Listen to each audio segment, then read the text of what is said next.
right, Gary, got anything yet?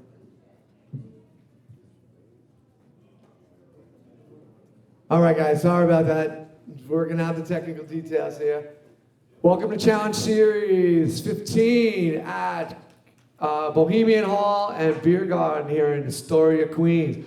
I'm John Passanante, and next to me is Gary Henderson. Together, we created LIJJN to showcase the amazing sport of jiu-jitsu and all of the outstanding local athletes and local academies.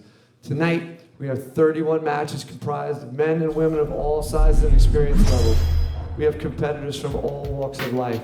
Some teach and train jiu-jitsu for a living, some have aspirations to be world champions, and some just do it for the love of it. They all challenge themselves to be the best they can be. We at LIJJN hope to give them all a place to share their skills that they have worked so hard and long to work on with you and the people at home. We want this to show everyone out there all the best aspects of this great sport and lifestyle. So everybody, if you love jiu-jitsu, give us a round out there and let us know.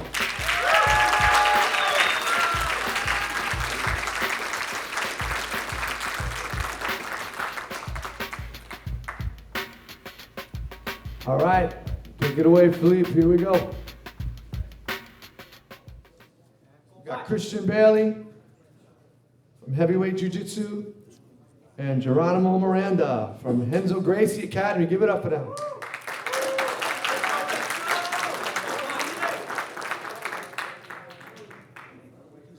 Let's get it going. Awesome to be back over here in Astoria. Thank you. LIJJN, John, everyone involved. Oh, thanks, man. And Alvaro here, Alvaro Tortiva, joining us on the mic tonight. Thank you. Thank you. At Jiu-Jitsu NYC. We just got a nice takedown there. 2 points. They're getting right after it. They're not, wasting time feeling each other out. That's Christian in the all black. He's coming out of heavyweight jiu-jitsu in Amityville. Coached by Freddie Rockspin.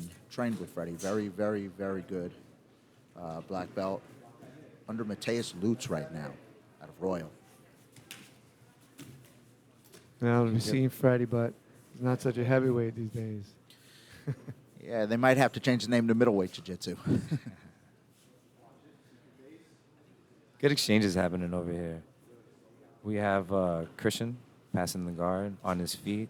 He puts his knee on the ground for a second, but then he pops back up, and he's doing a lot of open passing, which I really like. Just staying down on your knees is difficult to get around the guard, no gi.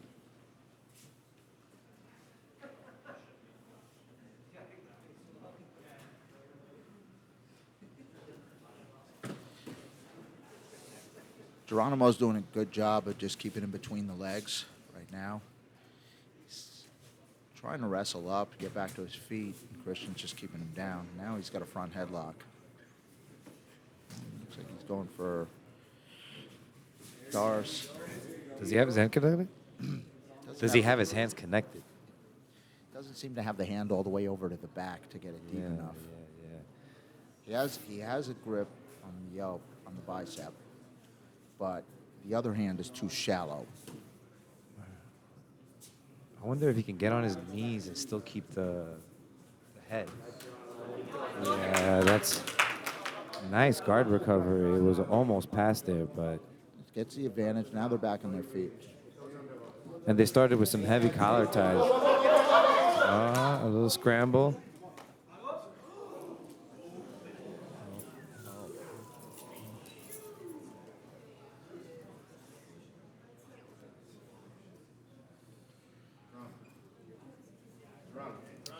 Seems to be in quite some pain.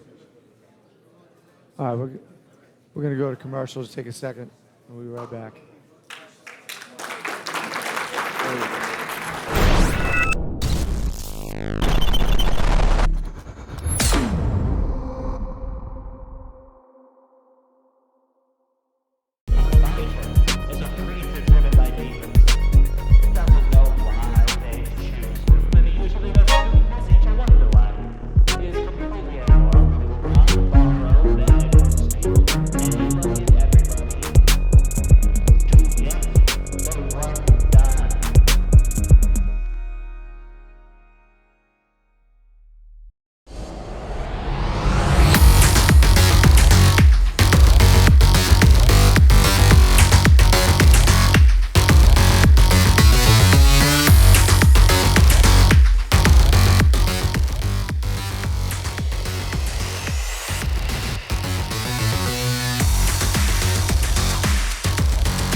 Academy?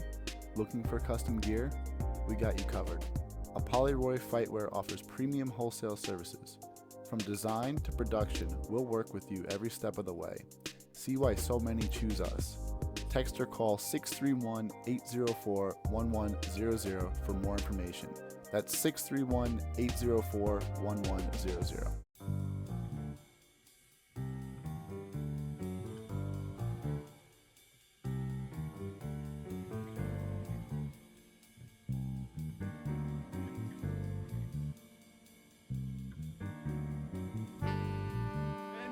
Atmosphere, the vibes, the quality, loved it all. The people, you guys are amazing. This venue's awesome. I love it. I can't wait. Keep building this community. This place, December, should be packed. Just the energy in here. When I walked in, I knew immediately, like, yeah, this is the place I want to be. I want to fight here. Like, I'm so excited. Oh, LIJJN is the best, honestly, the best promotion that I've ever been to. It's super cool to see one group of people fighting. Everybody's just watching that one set. It's awesome. I've done a lot of tournaments in the past, but I've never done a super fight at a place like this, so it's super exciting. Firefighters, cops, traffic cops, everybody should be in here just streaming, you know. And this is also, if you look around, it's like a John Wick scene. You know what I'm saying? It's a good crowd, right?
energy here is just something special when you're a competitor on the mat.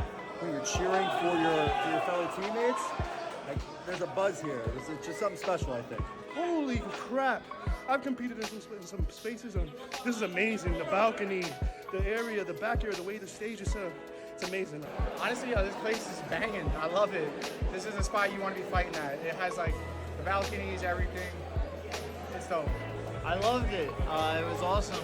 The arena was really cool. It was nice having the second floor up there. Got to hear the screams a little louder, and it was fun. So my family came down from Boston, so when I came out, I didn't realize they were up there. My teammates were there. I got a very loud applause. Your tunnel vision, but like, it was awesome. And I'm gonna ride that high for a little bit. So the spot had great energy. People watching from all eyes over. Down here, up there, you can see anybody everywhere. Venue's awesome, staff is awesome. Overall, great experience here.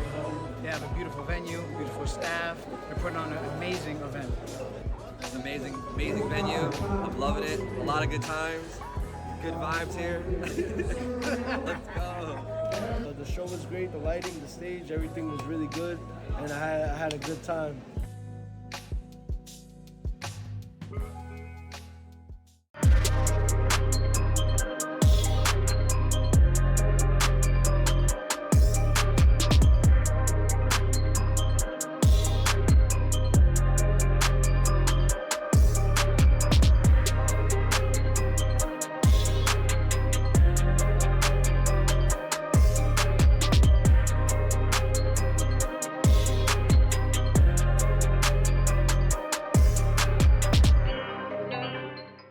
Chronic inflammation is like sand in your joints.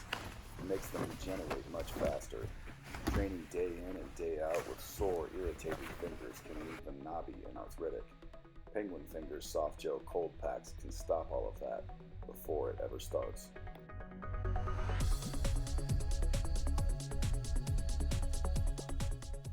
Penguin Fingers soft gel ice packs for fingers and toes. Available now on Amazon and at penguinfingers.com. Village Cigar Headquarters is your #1 destination for cigar and tobacco needs. VCH carries all of the top cigar brands, including Cohiba, Ashton, Opus X, Padron, and Arturo Fuente. For 10 years, we have provided aficionados of every palate the best the cigar industry has to offer. Voted 6 years straight as Long Island's best cigar lounge. VCH caters to events outside of the lounge, like weddings, birthdays, festivals, or even martial arts events. Come check out Village Cigar Headquarters, the standard of all cigar lounges.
Harry here from LIJJN talking about Loyalty Tattoo. They're located at 419 Great East Neck Road in West Babylon, and they're owned by Eric Desmond, who happens to not only be an amazing artist, but a black belt in Brazilian Jiu-Jitsu.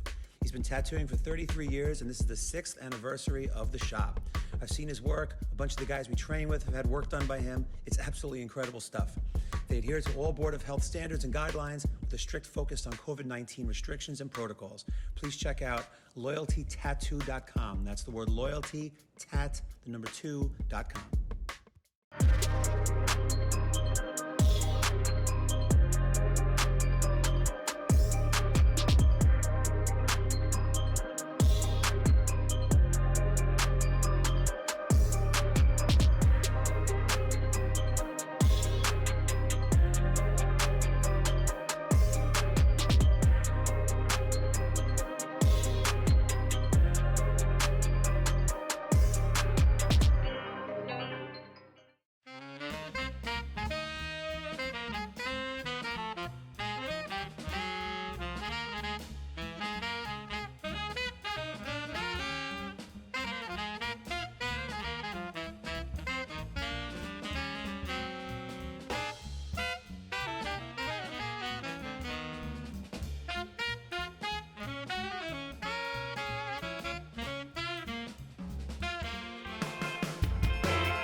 energy here is just something special when you're a competitor on the mat.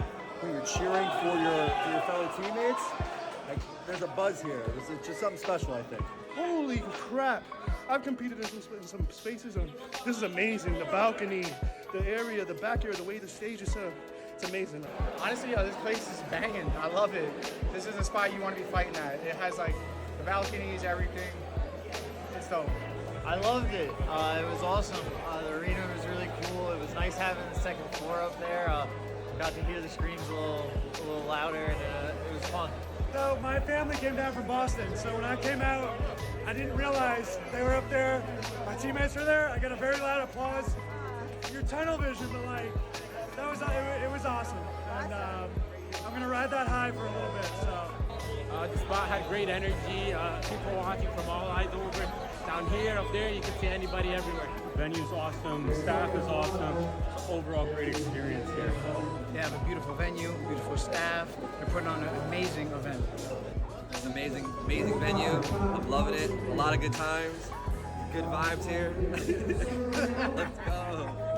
The show was great, the lighting, the stage, everything was really good, and I had a good time.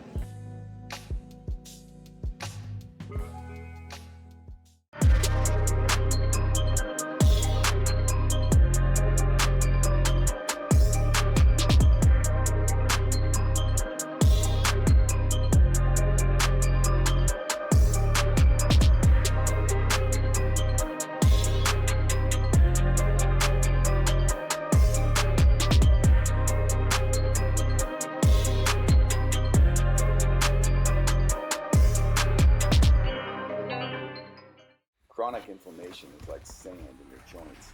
It makes them regenerate much faster. Training day in and day out with sore, irritated fingers can leave them knobby and arthritic. Penguin Fingers soft gel cold packs can stop all of that before it ever starts.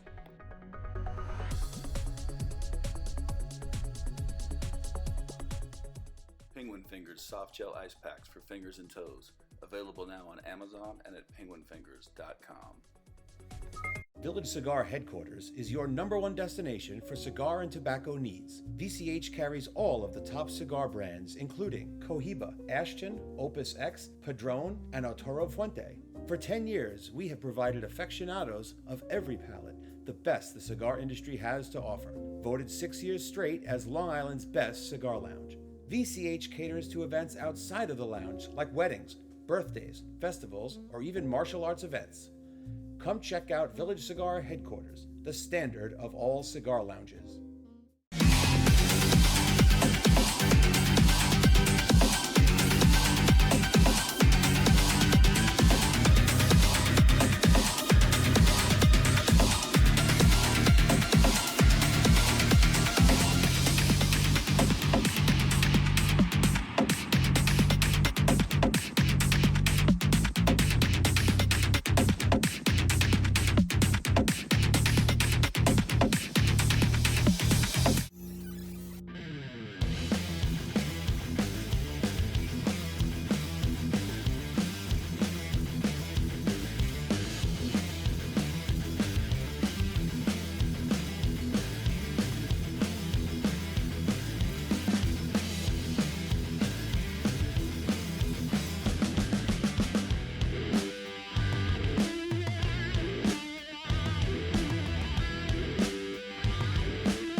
Elias Martinez from 10th Planet, New York City. Elias in the black and red. Whenever you're ready. Go match. Let's get to some action. These are white belts, 160 pounders. Looks like Brian is an engineering student. Don't know too much about Elias. He's a mystery.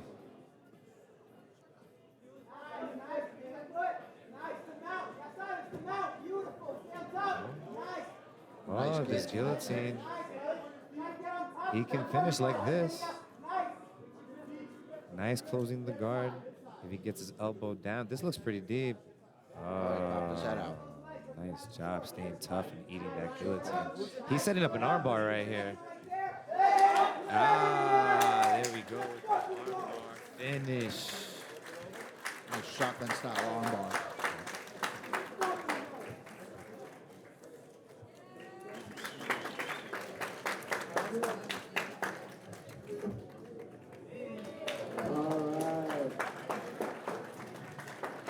Thank you, guys.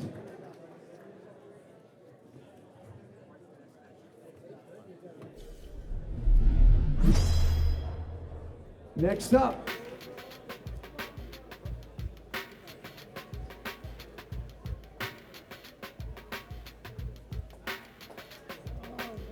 we have Luis Encarnacion from Peak Jiu-Jitsu. Is Luis out here ready yet?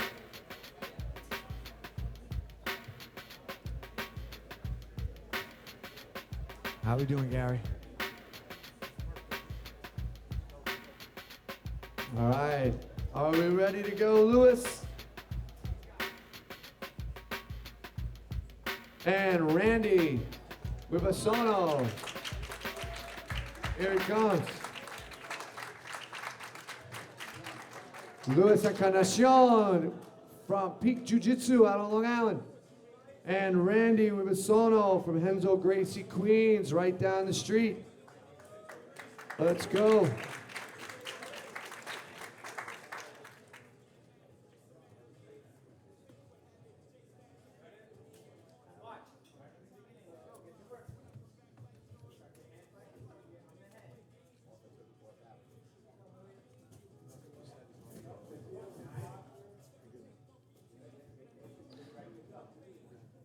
Okay, so we have Luis coming out of Peak Jiu-Jitsu. That's under Jonathan Satava. And we have Randy coming out of Henzo Gracie, Queens in Astoria, right down the street. Literally. And you were saying before, they have a nice new location. Yeah. After the pandemic, they got the spot at Bally's right on Steinway. So if you're ever in Astoria, check them out. Magno Gamma, one of the old school Astoria instructors. Coming through for the blast double. Pops his head out, it's 2, and there's 2.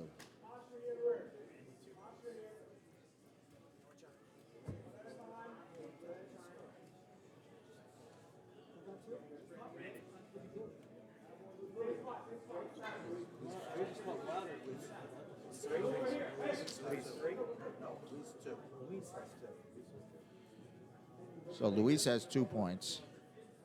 They're resetting in the close guard.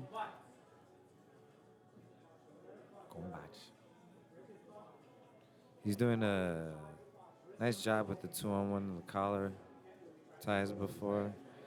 The guard is closed. Luis is on one knee. And he's coming through for a knee cut. Nice little scramble there. So they're back on the feet. You know, you have to expect a little something different from white belts. As you can see the seedlings of technique, you got to be really happy with the white belts. Yes. No, Luis got the 2. 2 for Yeah, Luis. No, you got it. It's right. It's right. Watch.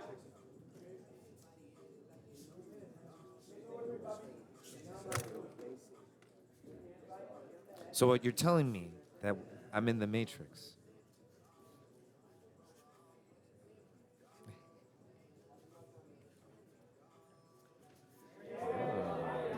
Duck under and use that upper body control to get him down.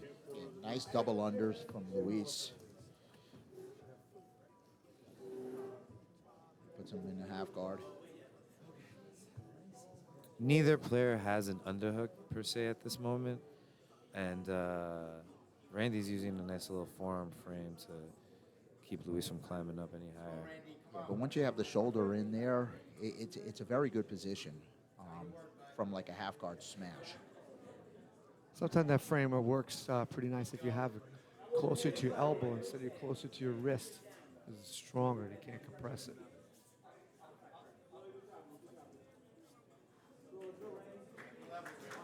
Back on their feet. The frames should definitely be elbow frames or reinforced frames with the hands. On top of the, Yeah, if you just have that wrist in there, they just pin it to your chest. It's not doing much. Luis has done a very good job on the feet of sort of just manhandling him down a couple of times there. What he's done is he's used the head to take out the feet. Until that takedown, he had sort of viewed it as a triangle approach. You got the head on top, and then you have the 2 feet to, the bottom. He's doing a good job keeping good posture over here in the closed guard, but if he's really trying to get up, he would just stand up right now. There you go. Nice north-south passing. He's turtled up. Now he's attacking the turtle. Let's see his turtle's attacks.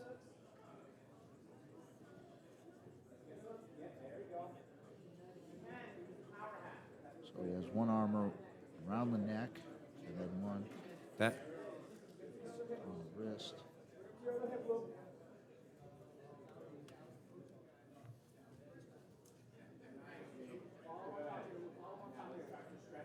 That far wrist control is keeping him from turning.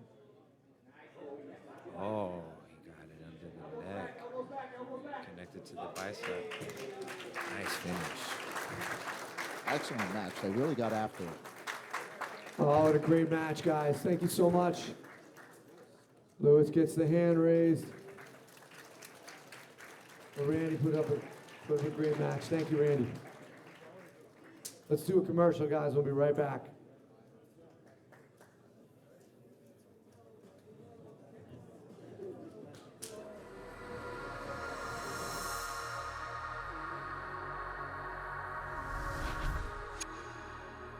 Village Cigar Headquarters is your #1 destination for cigar and tobacco needs. VCH carries all of the top cigar brands, including Cohiba, Ashton, Opus X, Padron, and Toro Fuente. For 10 years, we have provided aficionados of every palate the best the cigar industry has to offer. Voted 6 years straight as Long Island's best cigar lounge. VCH caters to events outside of the lounge, like weddings, birthdays, festivals, or even martial arts events. Come check out Village Cigar Headquarters, the standard of all cigar lounges.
right, we're ready for another one.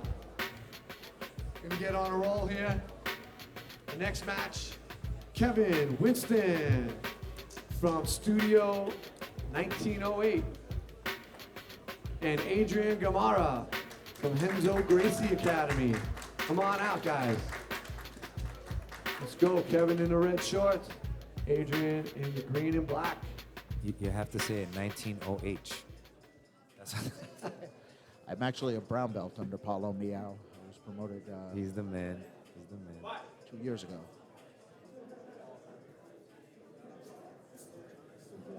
Sure, I was the man too. Did you see he did a judo All right. tournament yesterday and won? Would. Oh, he did? No, that's pretty cool. They originally came from judo, but the action got a scramble. We just could have tried to get a hook in there. We're looking for a Dars. There's a lot going on there. Yeah. They're both kind of like wrestling from their knees almost. You gotta scrap. Using a lot of upper body, hands, arms. Yep, right. There's an opportunity to get those hooks in, maybe. Oh, he wants that. I think he wants that Dars choke. Keeps on coming to the back. See if he finds a way to turn him over or get the hooks in. These are white belts. Yep. The space is there, and then we will realize it soon. But there are also many options from here. Yeah. I think he's got his mind on a choke. That's what I thought. There you The go. hand has to go toward it. There it goes. And There you just getting go, deeper. there And you the hand go. goes towards the spine. He's got it locked on there pretty good. He's in the right position too And to he finish. gets a tap. There you go. That looked like-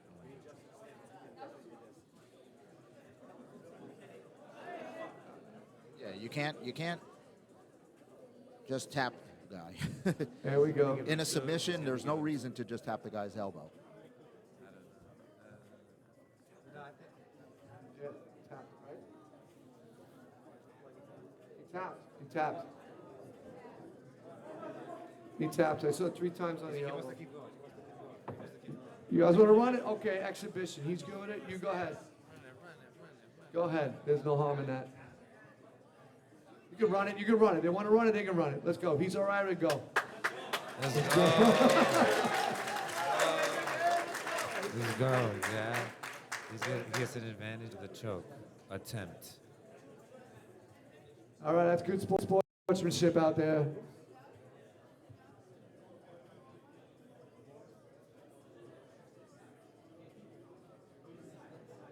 So for Kevin.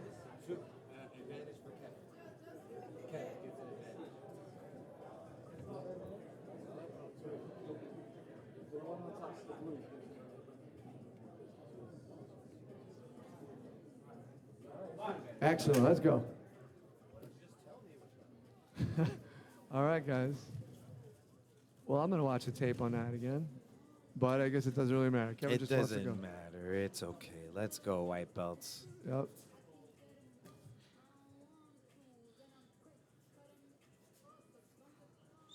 And you know what? You train really hard for these competitions. With a nice double there. Yeah, I think he wanted to show his stuff. Maybe Yeah. he felt like he didn't get to do enough. Yeah. He's climbing his hands higher and higher. Once the head comes out, two will go. Yeah. There we go.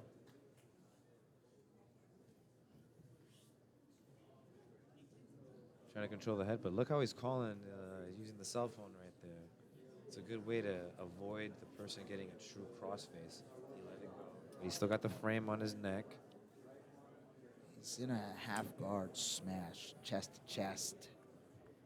Very. Yeah, that shoulder doesn't feel good on your face.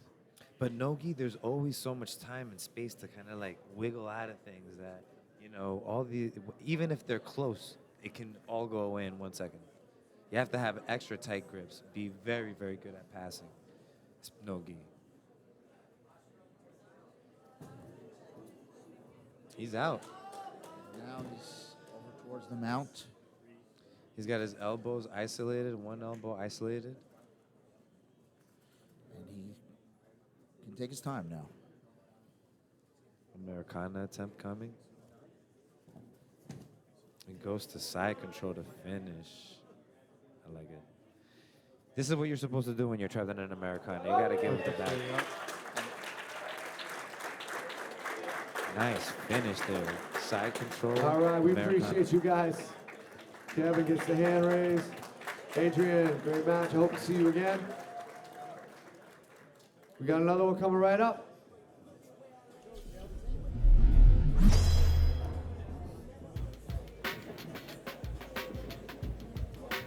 All right, from King's Combat, Forest Hills, we have Valentine Arakelov. Come on out, Valentine. And from Daniel Gracie, we have Shaquan Douglas Aaron. Where are you fellas?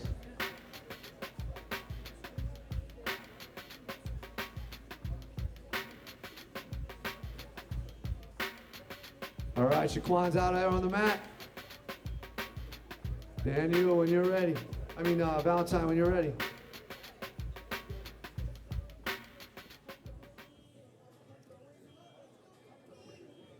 These guys are white belts, 175 pounds. Ready when you are, Philippe.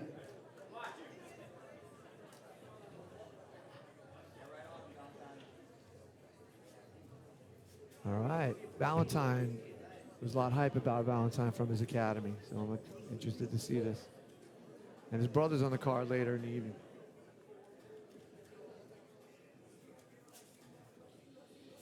King's Combat Forest Hills, affiliate of Studio X under Fabio Clemente, the first jiu-jitsu school in New York.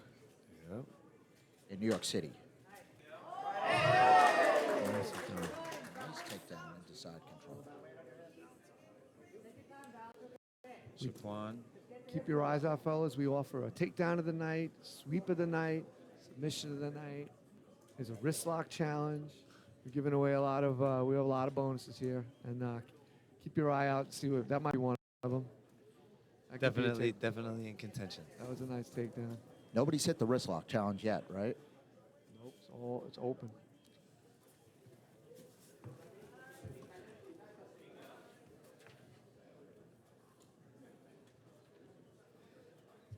He swam for that underhook.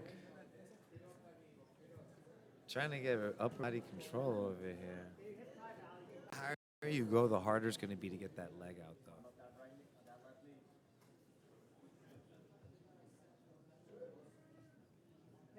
Tripoding up right now would be good. He does have the underhook, Shaquan, so this is going to get him off balance. Let's see if he has a deep half game. Oh, turtle. Yeah. Is he going to pay him back? So they're back on the feet. Nice snap.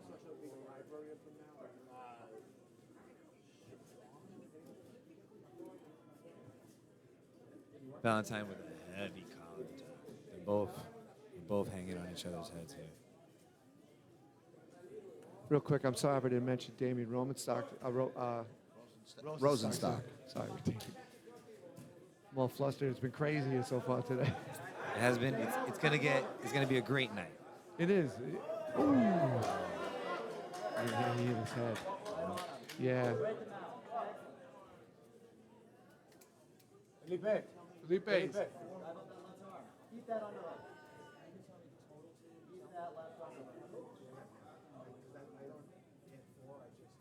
Yeah, let's just make sure he's okay.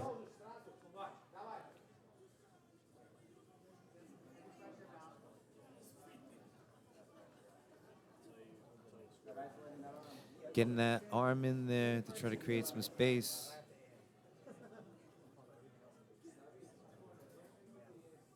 His left elbow is isolated a little high. This is a nice mount. He's using the cross face to stop him from turning to the right, and he's got the elbow underneath for the left. Another Americana attempt? It doesn't work as well with that elbow on the other side of the head. If he Yeah, you brings it gotta around. clear that elbow. Yeah, you got to get the arm out from under the head. But there's lots of other things that can be set up from there.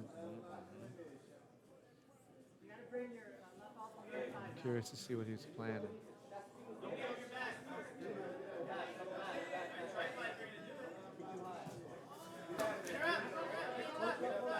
postures up, he's out. If he postures up, he's out. Keep driving, keep driving. Nicely done. Yeah, they're standing up again. Minute 10 left. Anything can happen.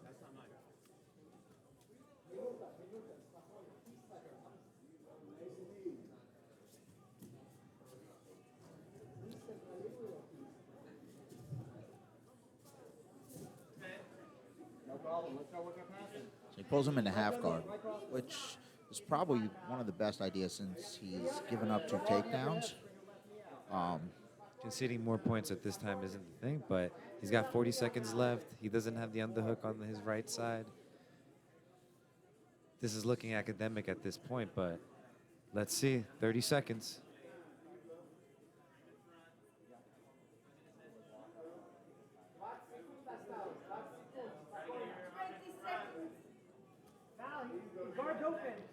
Shaquan is trying to get some space inside.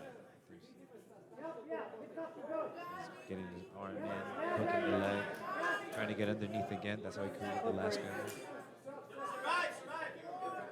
There's nothing he could do to score with this little time. But you got to keep fighting till the end. Yes, because you can get a submission. All right, not get a fighting score, it but a out to the end. And Valentine gets the hand raised. And Shaquan, thank you so much.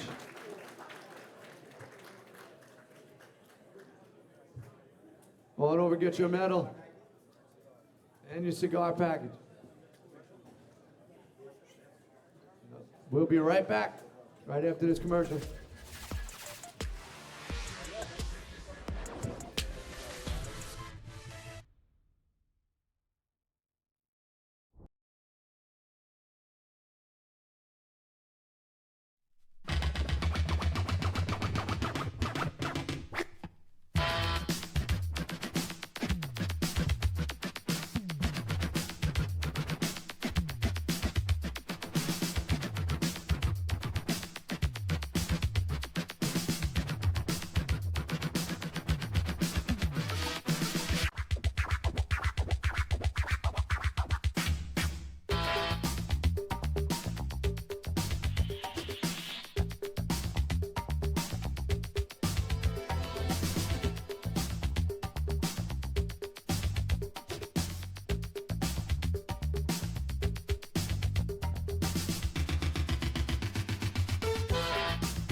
Yeah.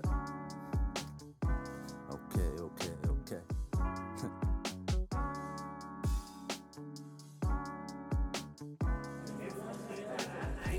All right, the energy building in the room. Here we go. From AT Jiu-Jitsu, we have David Bess in the black and red. And from Henzo Gracie, Brooklyn, we have Juan Cuello. These guys are blue belts, 188 pounds. Whenever you're ready, Philippe, go watch. All right, the crowd was getting very excited about this match. Alvaro brought a lot of students in today. Good support out of Queens. Juan trains under John Callistine. Very, very good no-gi competitor. And John's been sending a lot of students to us. We've been getting a lot. He's working at a lot of academies in the region too. John's great. I got a chance to referee a lot of his matches early on when he was a purple belt. Very, very technical.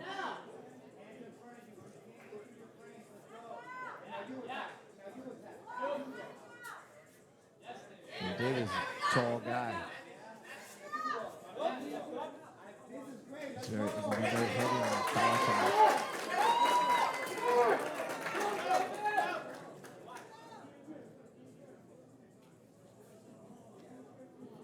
You know, when you have a tall guy reaching in for those collar ties, you can really cut off that distance very fast.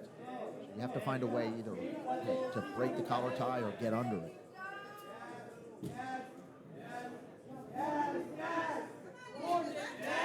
He gets a hold of that leg. Nice takedown. Oh, the reverse. They just reversed it. So he's going to get the 2. Is he going to get the 2 or just oh, he gets the 2. Yeah. And then 3 for the pass. I don't think so. I don't think he's going to get the buggy choke here. He's turned over the scarf. We're going to go for tackle with Juan. Nice flexibility from Dave. And Dave's on their feet. And back on that neck, man. Dave's going to let this on that.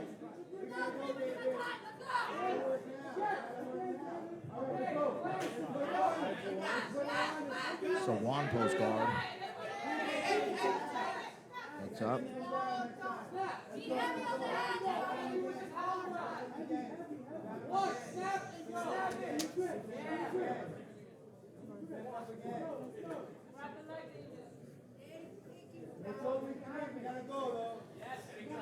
Still plenty of time.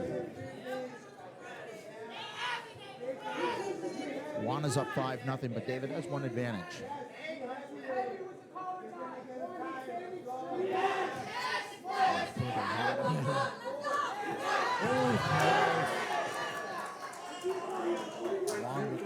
I think well, you got the lowest center of gravity. That's what we got to be doing.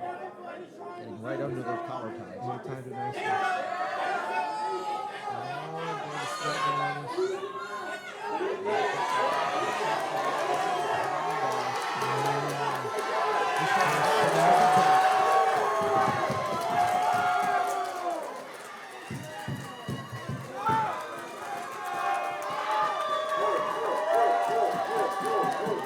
That's what we like to see here. A nice, exciting match. What a great match, guys. Thank you. Man, David gets the hand raised. Juan, you made it exciting. And David, you'll be getting a rash guard from Holdfast for the submission.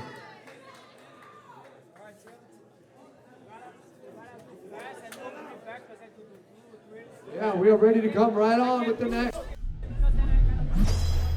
Out of Vital BJJ, weighing on east end of the island, we have Brian Juarez. Brian, ready?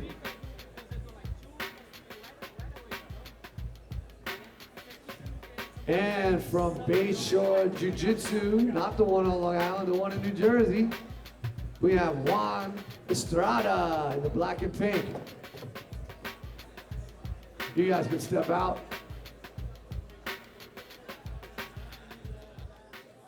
These guys are blue belts, 149 pounds. Don't blink. There's gonna be a lot of speed here. Whenever you're ready, Philippe. Let's go. Combate. I actually sat next to the professor from Bayshore, Joe Dockery, on a flight out to 80cc. Very good guy. And Whoa. Okay.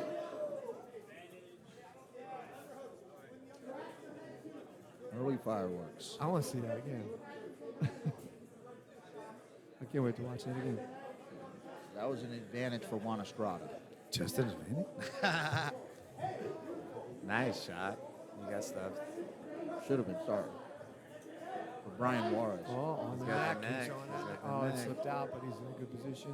Good using it to sweep. Don't leave He's his on leg in there. top. He went right on that ankle. What is this? What is this? What is this?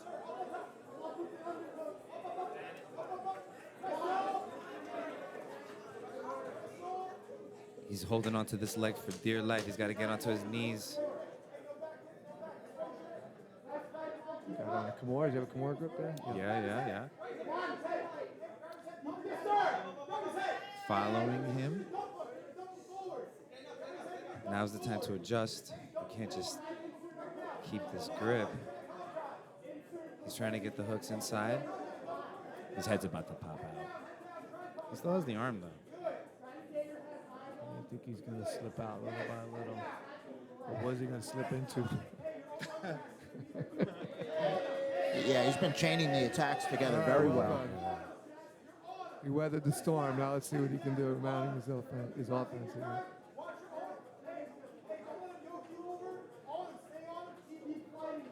I feel much better now. We got some jiu-jitsu going on.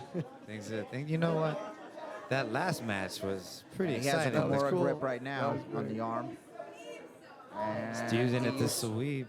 If he keeps this grip, he can finish. Absolutely. Everybody loves that Kimura trap. He's got to try to get his shoulder off the mat. He's in the north-south, keeping his head low, driving, not letting his opponent get his hooks inside. This is always tricky when you're passing north-south. If you get a really flexible guy, they can stick those hooks in from anywhere. Got to keep the hips low.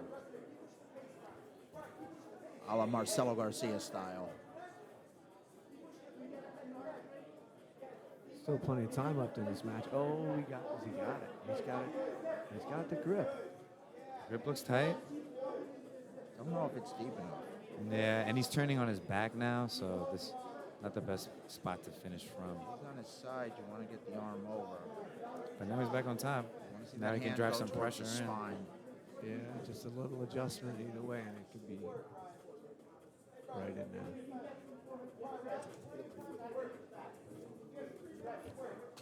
Thank you.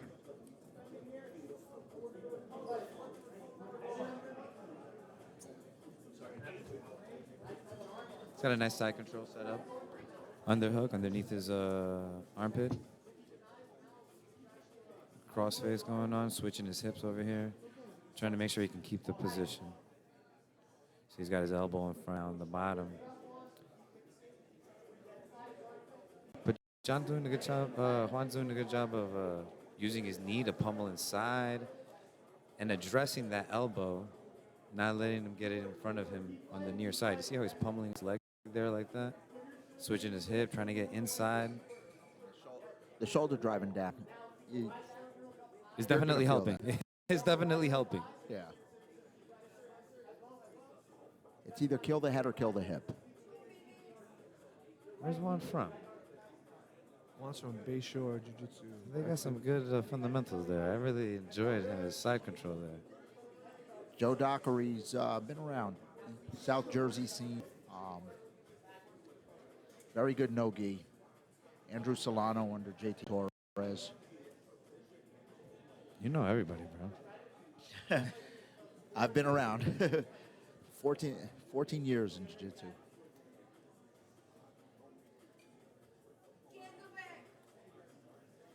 And Andrew also came from Kyoto before he was with Essential. He's got him back in front of him.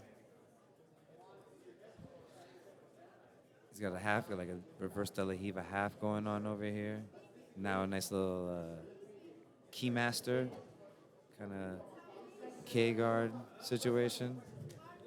And they're scrambling up. So we have about a minute left. Brian's down 4 points. Still plenty of time.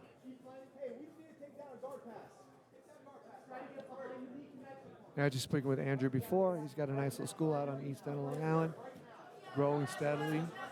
And he's doing his first IBJJF as a black belt, coming up in New York Open, doing gi and no gi. This looks like another tight Darce here, but he's turning. As long as he can get his shoulder down to the mat. Oh, he tapped. Nice. Hey, let's give these guys a hand. What a great match. Well, the energy was amazing. Juan gets the hand raised. We got another one coming up right now.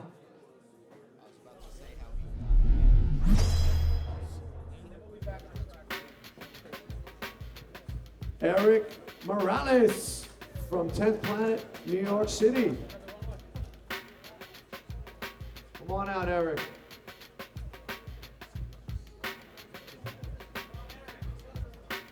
And from Queens Jiu-Jitsu, just across the street here, Eric Jimenez.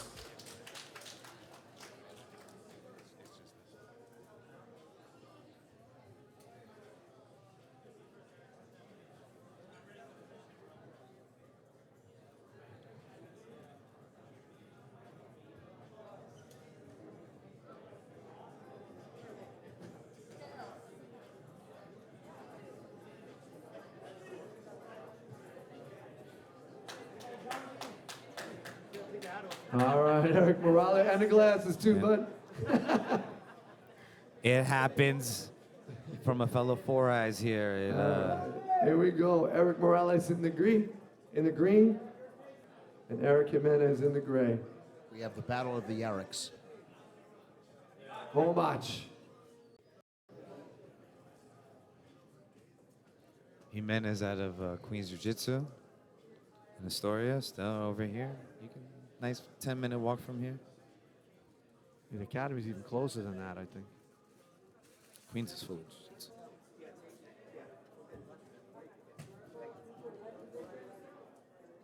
Oh, they're battling for head position hard. If you can see them rubbing forehead to forehead. Now the hand fight. I like it. I like it.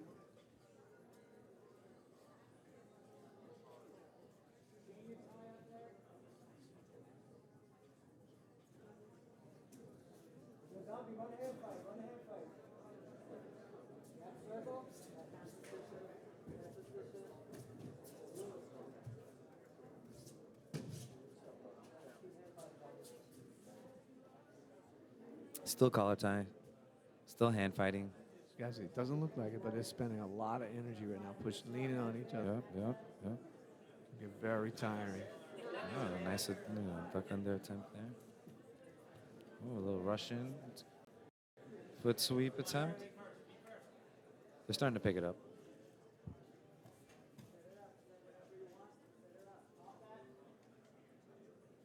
But they're forehead to forehead.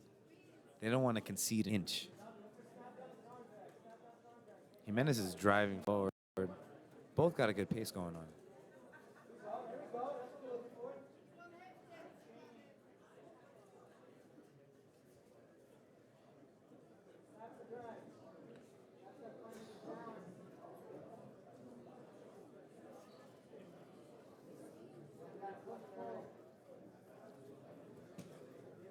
This is the kind of thing where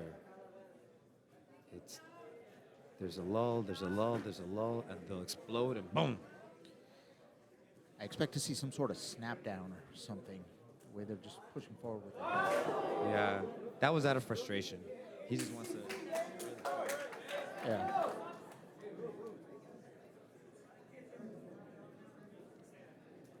If I were Morales, I'd know that Eric Jimenez is a little bit flustered by my tactics, and I continue.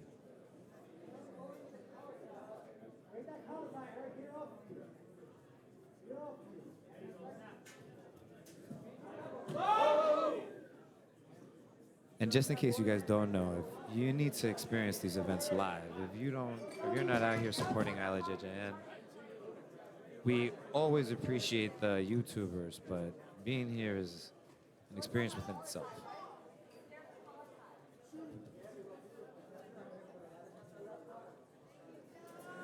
Nice arm drag attempt.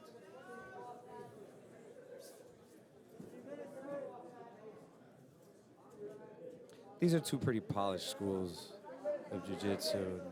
These guys are really technical. as far as the stand-up game is concerned. No one's opening up too much to let the other guy in, but they're definitely pushing the pace. They're not giving an inch to each other, forehead to forehead. Yeah, 2 minutes, 15 seconds went by, and there you go. There's the first shot. You know, they've been really just pushing off the shot. Hey, the ref didn't say stop. Let's go. Let's go. Let's go. Protect yourself at all times.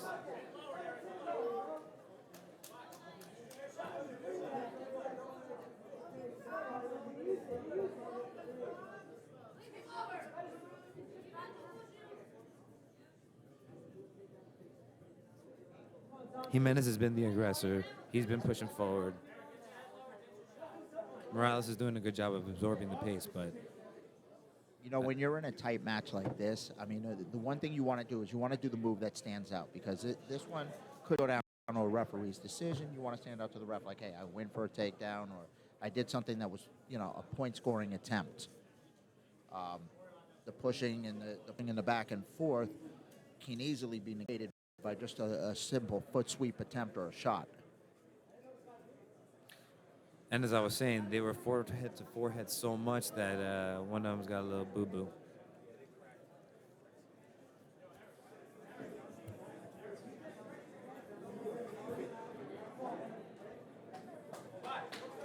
He just rubbed some dirt on it. Let's go. We have 2:15 left. Hard-fought match, no score yet.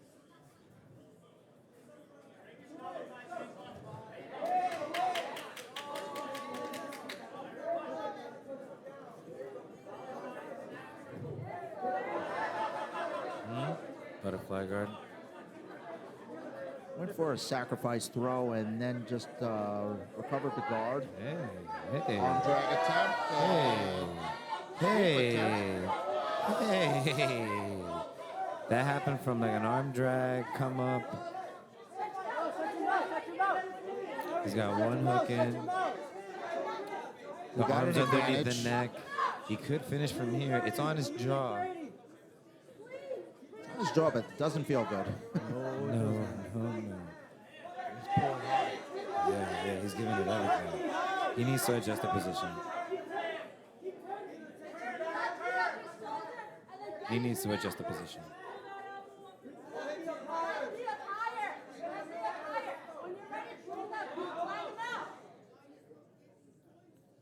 They're going to reset. That's 2 points. An advantage, because the choke wasn't under. 2 points. There it goes, yeah. Because of the submission attempt that went out of bounds. Properly defended. So the big difference is if you go out of bounds doing the proper defense, it is 2 points. If you go out of bounds to escape it, It's a flee the negative. submission, it is a disqualification. Ooh.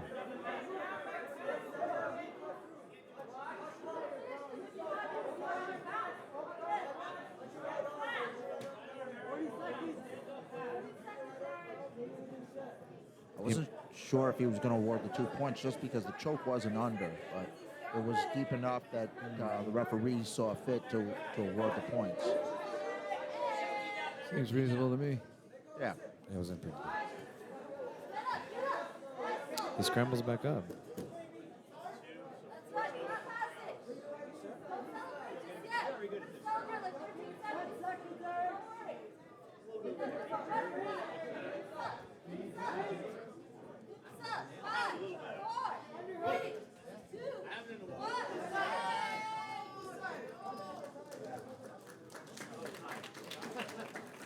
Time. All right, what an exciting match. Eric gets his hand raised. And Eric Morales. At At 10th Planet Jiu-Jitsu. NYC. All right, guys, we'll be right back in just a minute. We're going to do a commercial.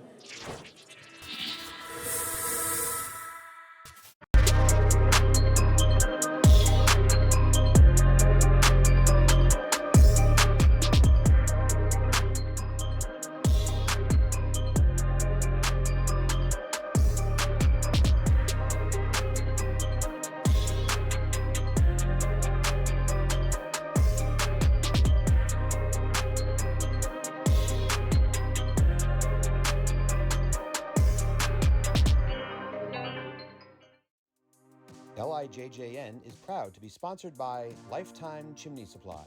Our customers remain loyal because we craft the highest quality venting solutions while offering unrivaled customer service for the best buying experience. Visit us now at lifetimechimneysupply.com.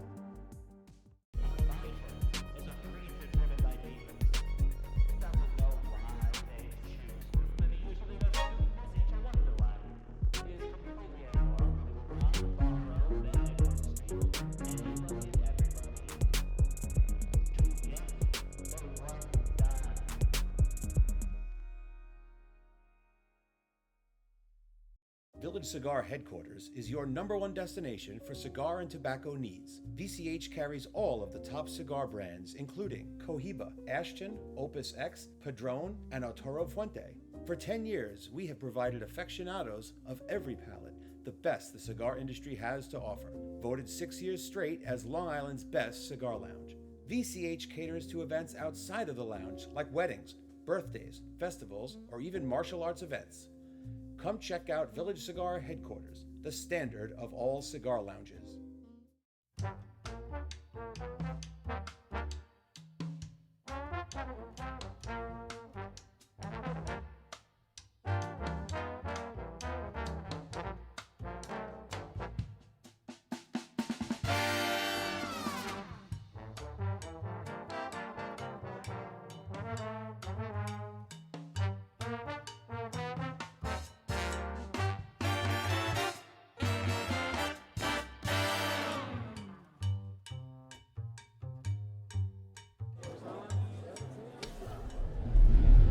All right, back again for the next. We got the athletes here ready to go.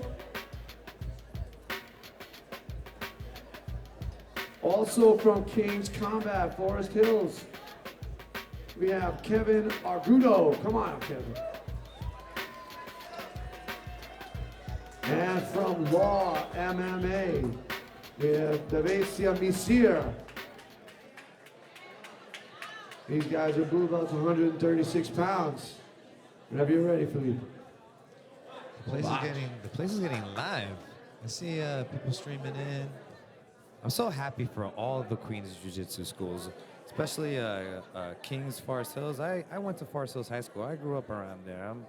I'm a fan of all Queens Jiu-Jitsu schools, all of them. But they're popping up on a regular right now. There's been a lot of schools coming up. And there's a lot of us that we've been here. But I'm not surprised. Like, you know, every school you train out in Manhattan or, you know, even some in Long Island, you meet people that are coming from Queens. So naturally, people are going to want to stay close to their house. Yeah. I tell people all the time, the most important thing is the jiu-jitsu be convenient for you. If you have to travel too long every day of the week, it's going to be a little bit of a problem. And there's so many good jiu-jitsu schools in Queens that you can definitely get some good work anywhere, whether it's Astoria, in Henzo's, and in Queens Jiu-Jitsu, or over here Jackson Heights at Jiu-Jitsu. You're over there at King's Combat, where they're everywhere. They're everywhere. Especially if you're coming home late in Queens, you got to look for parking. Oh my. No, parking. I usually park at the hydrant.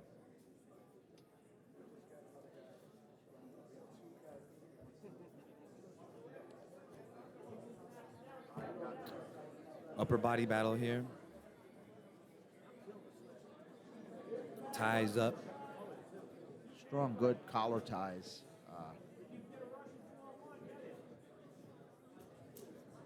Oh, a little fake to the legs there.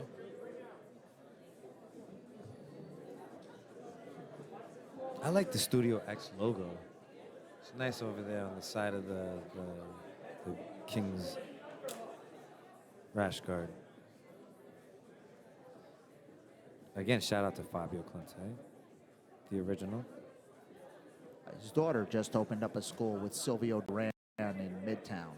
Silvio, shout out to Silvio, that's my boy. Ankle lock menace back in the day, that 50-50 ankle lock. I used to have nightmares about it. Oh, the guard passing too. And Veda has an amazing, amazing guard.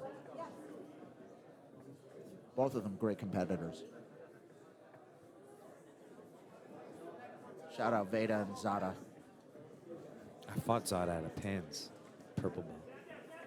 He triangled me. Yeah, Zada had that very quick triangle. I knew it was coming. I just couldn't stop it.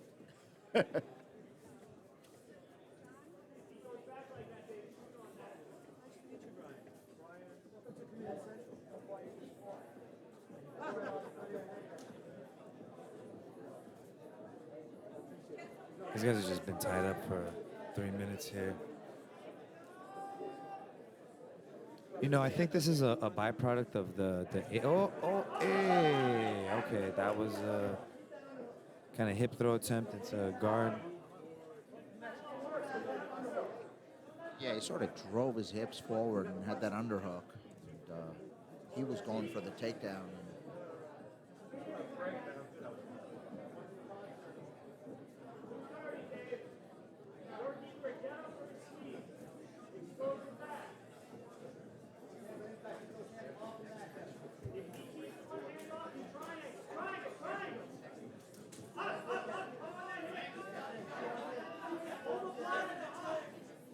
This is a dangerous position. If he gets that leg free, okay, he's back in the close guard. Having that overhook is good. And he's got a side guard going on. You see how he hip escaped a little bit to his left-hand side with the overhook. He's trying to pummel inside to get his hand inside. See, he's trying to pummel and get some space. You want to reach across deep with that overhook and start setting See, up. boom, setting up a triangle from there. Getting that hand inside with the overhook, with your hip escaped a little bit.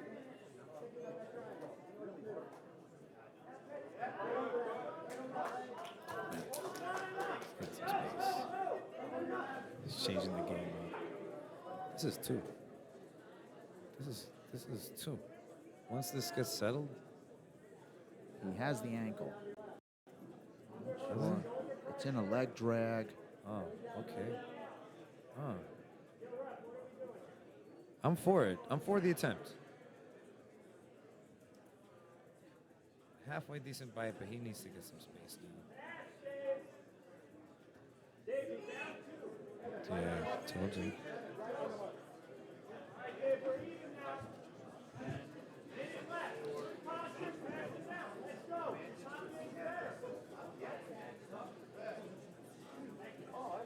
Kevin put him back in the close guard. They're resetting.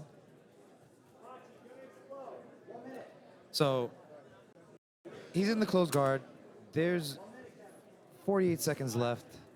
Let's see the level of freak out he can, what kind of offense he can muster from this bottom position. Because the score's tied up.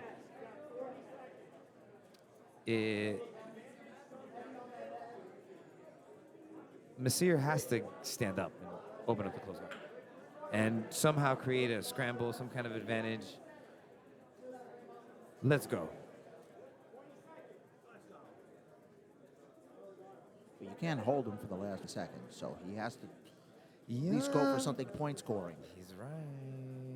Or it is a But you know, he's working, but there's definitely some room here for the rules interpretation of as far as the stalling call is concerned. But I think solid win. Oh.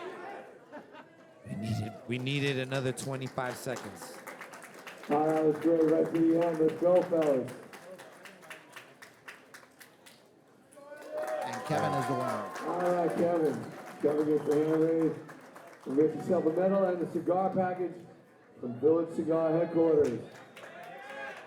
And by the way, guys, the food here is great. The drink is great. Fat Tire Beer over in the corner, helping us out tonight. They're one of our sponsors, so please support them because they support us. And get yourself, there's waiters and waitresses around. You can just go downstairs to the restaurant if you like. Get yourself some of the great food here at Bohemian Hall. All right, next match is coming right up.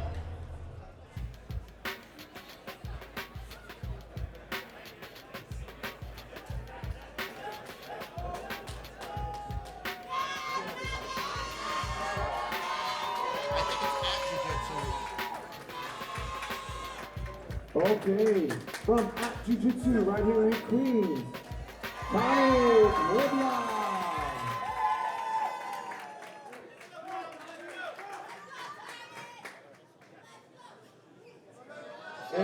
from Breeze Jiu-Jitsu out on the island. We have Adam Wright with our first G match for the day. Let's go. Oh yes, no rash guards underneath the gi. Gotta move that quickly. That's what we're just doing in a second.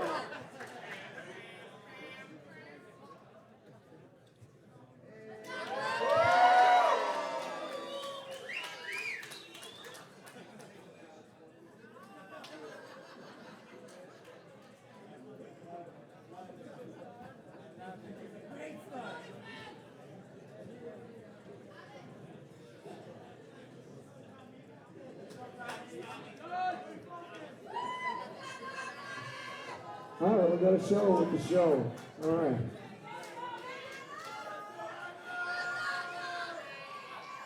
All right, come back.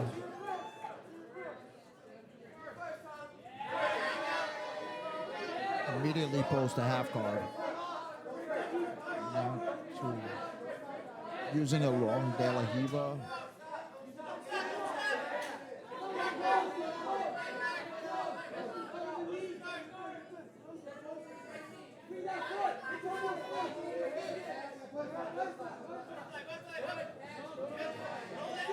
All right, this is Adam is on top with the gray belt. Very tall guy.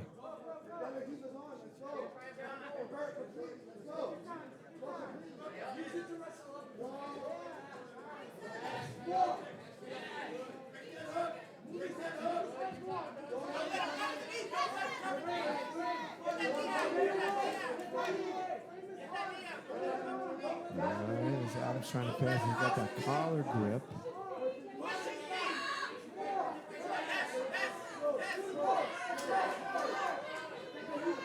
I'm more of a fan of trying to grab the legs, see if we could get around him.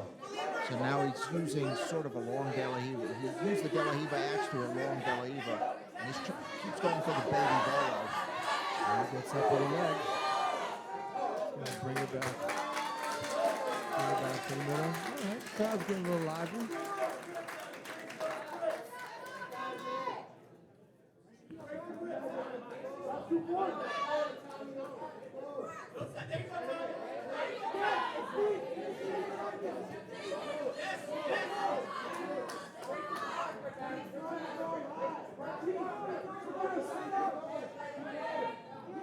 So I think Tommy has like a lasso. He's putting a lasso spider guard. We're going to deal with one and then the other.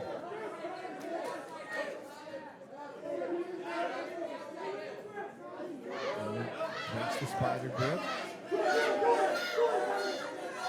Adam trying to knee cut without breaking the lasso. You want to see him break the. You want to break the lasso when you do that knee cut by either circling your hand out or going towards it and then circling back.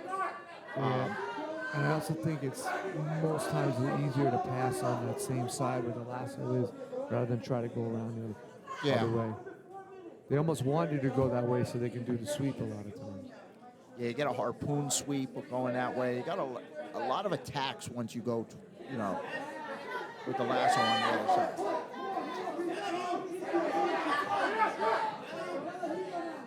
Still plenty of time left. Adam has one advantage.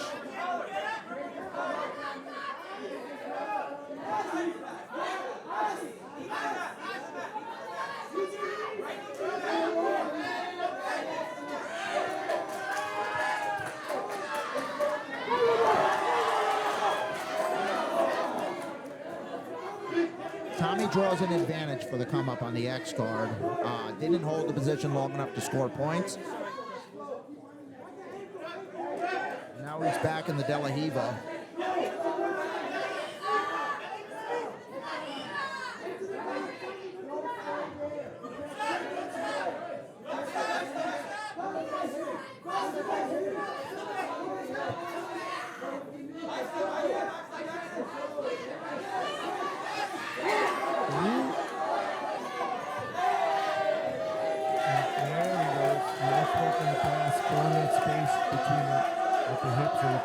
And there's a pass.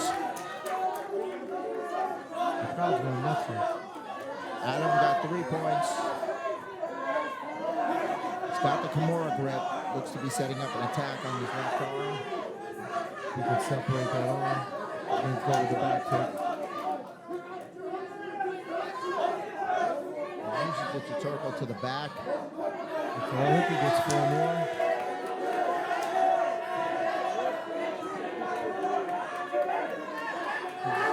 Up 7-0 with an advantage apiece.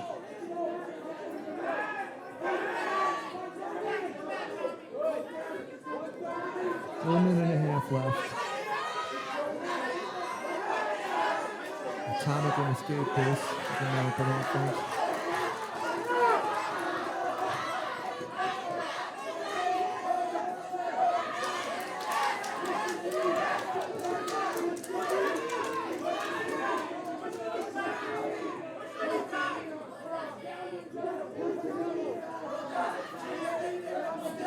Tommy's still fighting.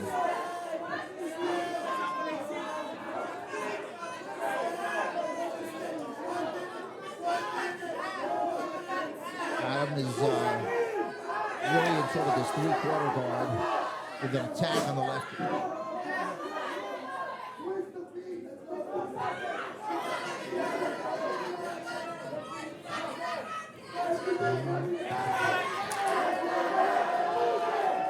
The pass isn't there yet. He has to get in the face to get the pass.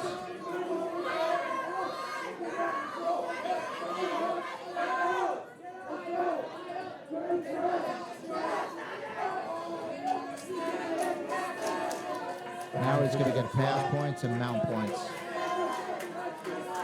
He's looking for Ezekiel right there. So he can get the finish. He's going for it.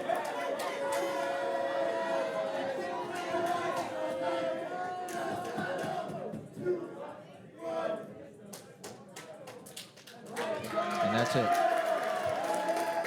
Great action. All right, stand up, fellas.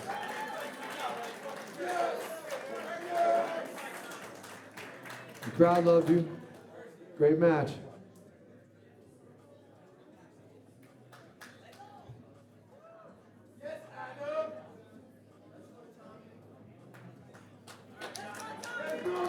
All right, Adam Wright gets his hand raised. Tommy Puela, have you back again, my friend. Adam, go get your medal and your cigars. We're gonna take a little break here for a second, guys. We'll be back. Menu, the atmosphere, the vibe, the quality, loved it all.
LIJJN is proud to be sponsored by Lifetime Chimney Supply.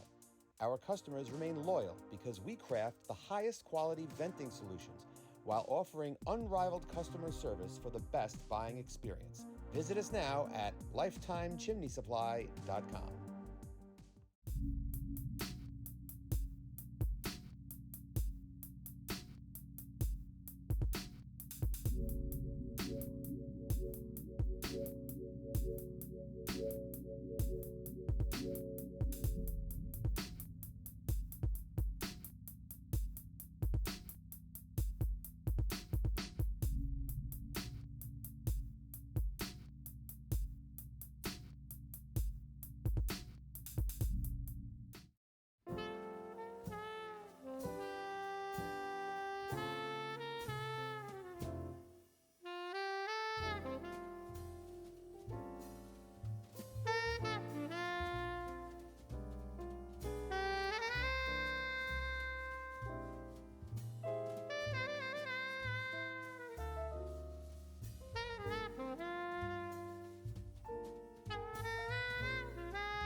venue, the atmosphere, the vibes, the quality. Loved it all. The people, you guys are amazing. This venue's awesome. I love it. I can't wait. Keep building this community. This place, December, should be packed. Just the energy in here. When I walked in, I knew immediately, like, yeah, this is the place I want to be. I want to fight here. Like, I'm so excited. Oh, LIJJN is the best, honestly, the best promotion that I've ever been to. It's super cool to see one group of people fighting. Everybody's just watching that one set. It's awesome. I've done a lot of tournaments in the past, but I've never done a super fight at a place like this, so super exciting. Firefighters, cops, traffic cops, everybody should be in here just streaming, you know. And this is also, if you look around, it's like a John Wick scene. You know what I'm saying? It's a good crowd, right?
All right, everybody, we're back with another great match.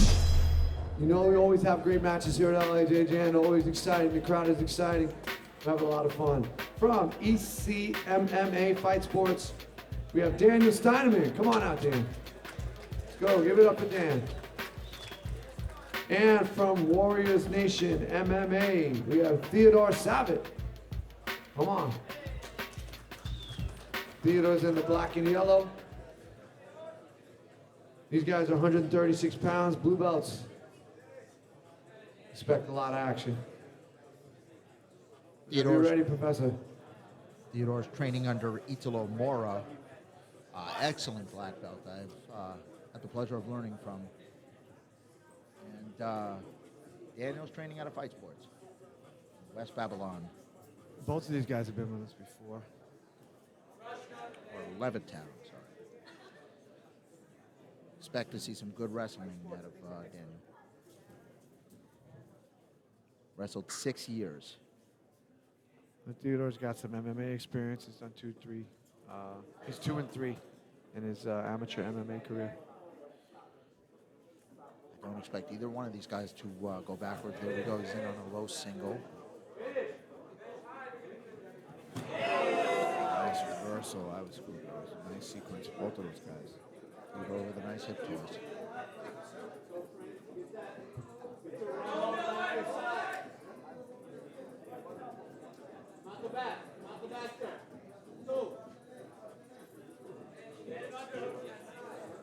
Advantage Theodore.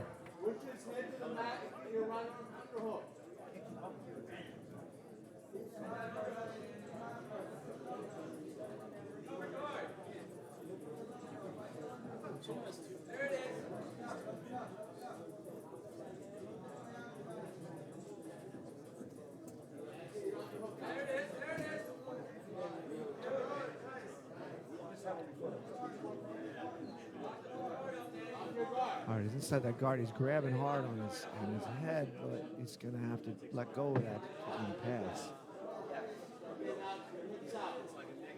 He's got a shoulder crunch.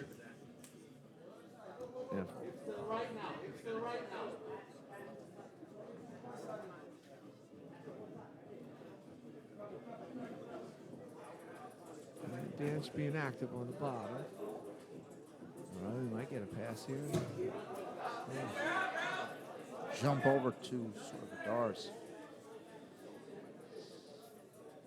Trying to fight the hands from going over.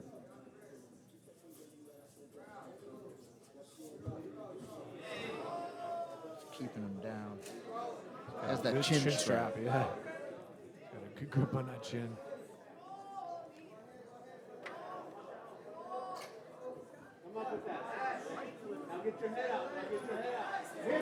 He comes up on top. And, get his hip to fill that space between the knees so he can't do this.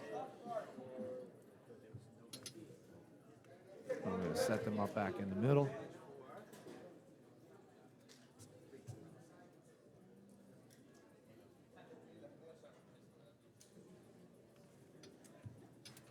Start the action right up again.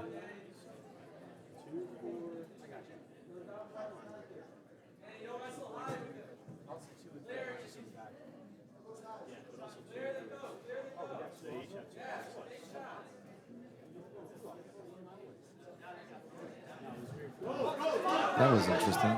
The squat and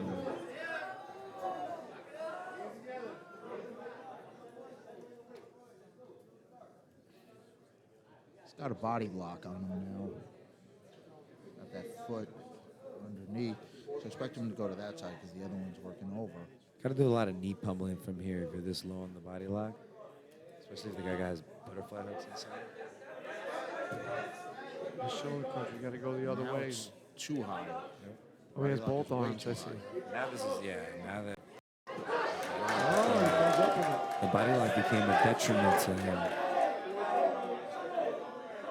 It's like that, everything in jiu-jitsu. You can't hold on to position forever. Like, it's a constantly ever evolving and changing situation. You have to make calculations on the spot. Right, because the guy's gonna, has a response. And if you wait, he's gonna figure it out. Nothing works 100% of the time. I always say, like, wait, we didn't lose. We just ran out of time. Well, If you give a guy enough time, they're gonna figure it out. The thing with the body lock is it's a side-to-side pass. You have to go side-to-side. So if you only go to one way, you're going to get figured out.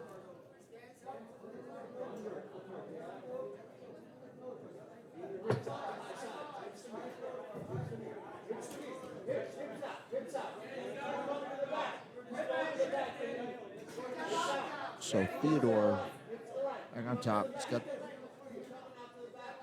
a half guard. Good work on that pass. Got out of it. This is a nice case of Gatami position over here. Scarf hold.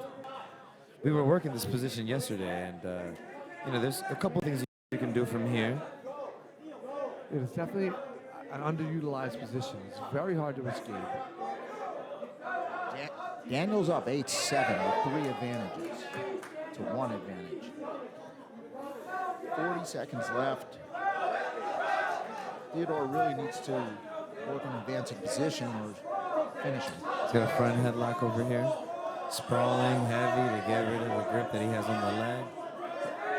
Theodore, any points he gets could turn him out. He gets his takedown to match change. What a takedown attempt.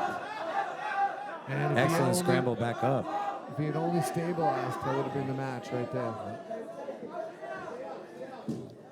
A lateral drop. Almost right into the chair. That was some main event type of action. I like it. Great action. What a great match. Both of you guys, man. That's right. You guys earned it. Beautiful, man. What a great match. Really kept it fun. We appreciate you. And Danny gets his hand raised, but Theodore showing his stuff today. It's much respect for you, my friend.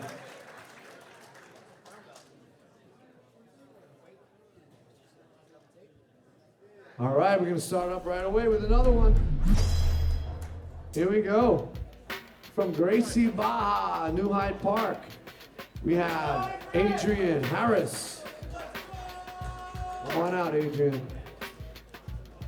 And from Wind Jiu-Jitsu out there on Long Island, Massapequa, we have Eddie St. Bernard. Come on in.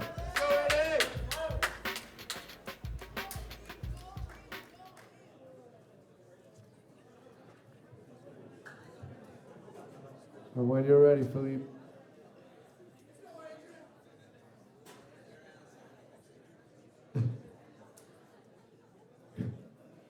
Come on. All right. And Philippe doing a great job as always, man. The guys are on it, checking any braces, making sure everything's right. These are two strong fellas. Philippe is one of the best when it comes to refereeing. Great competitor. I second the motion. ADCC vet. And he's one of those guys that he's always at pro training. If you know what I mean, you know what I mean. He's one of those guys that's always there, pro training, getting his work in, teaching at night, living the life. True martial artist. They're really getting after it. Not accepting.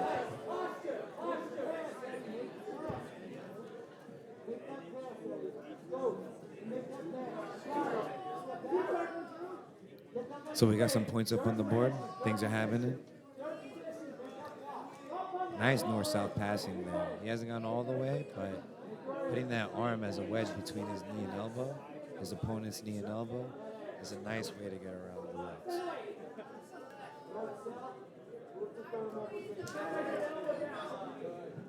Well, Eddie's been with us before, but he was actually been a couple times way back in our first or second event, and he was like 215 pounds instead of 188. He's leaning down quite a bit. Jiu-jitsu does help. It can't be your only thing to lose weight, but it definitely is a catalyst. Yes. How many times I've seen guys come in and lose 30 pounds? Like, fast. Eddie's on that arm. If he locks his legs, whoa, he brings his elbow back to him. Oh, it's on. Change it. It's Yeah. on. Oh, it's sadder, it's sadder. Wow. Nicely done. Eddie gets himself a rash guard and LIJJN. Sub my opponent rash guard for Eddie.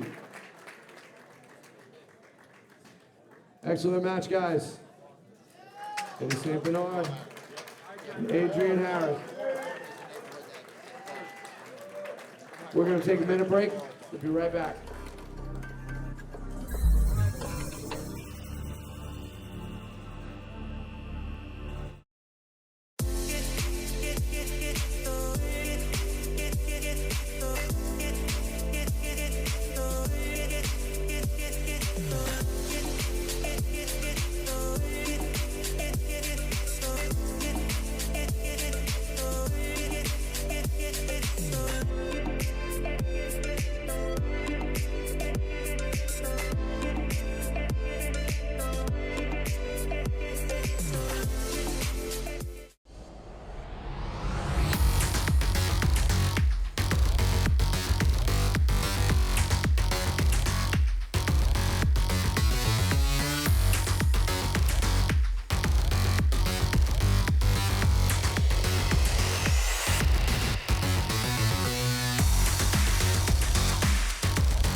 is yet to come.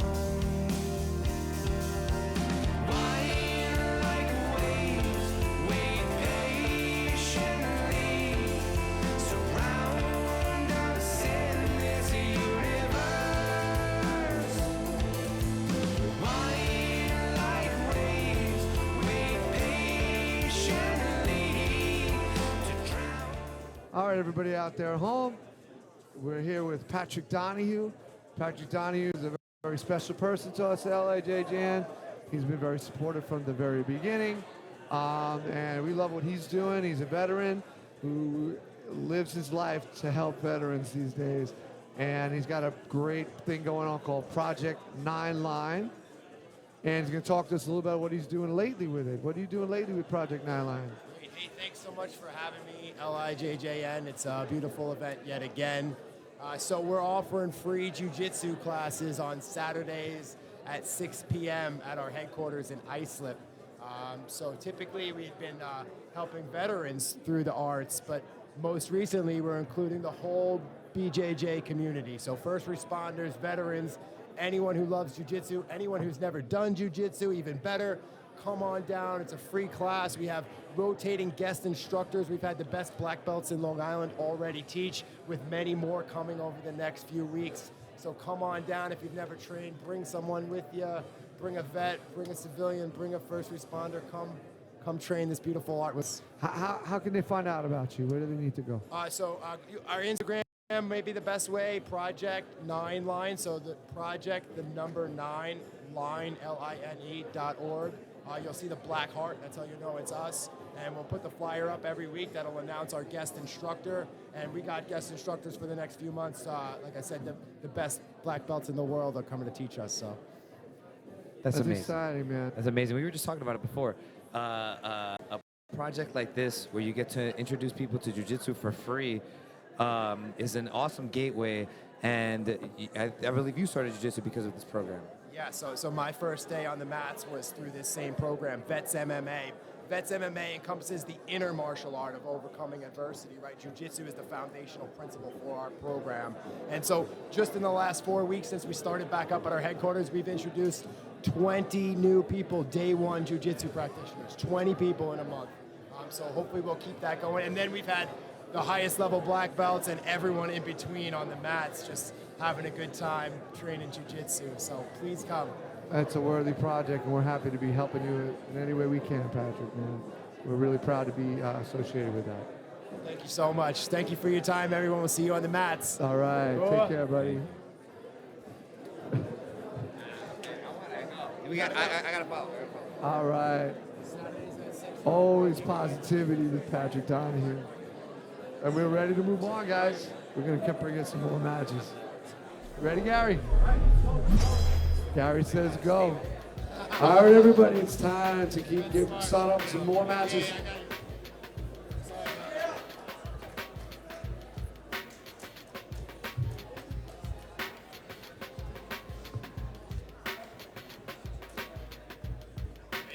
All right, from Gracie Baja, New Hyde Park, we have Elijah Robinson. Go Elijah. And Steph McBroom from ECMMA Fight Sports. These guys are blue belts, 175 pounds. Let's go, fellas. We'll watch. So Elijah won submission of the night at Long Island Jiu-Jitsu Network 13. The buggy choke.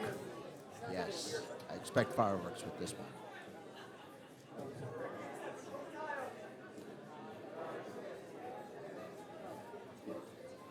Gracie Baja, New Hyde Park. I love jiu-jitsu, and anytime you see, I saw New Hyde Park there, and like I'm excited because growing, more people are introduced to our art, and just like the veterans thing that we just saw read about before. Anytime that our number one goal should be exposing people to our art and spreading our art, because we're ambassadors to it every day. That's one of our main missions here at LIJJN, one of the reasons we're here. That's why I hope the academies will support us, because we're trying to support them, trying to get people out there to them. We see you, we recognize. He's got a single leg over here, he's gonna get the two. Elijah, a nice, very long competitor. Let's see if we get a triangle coming out of this. I'm sure he's getting lots of them in the academy.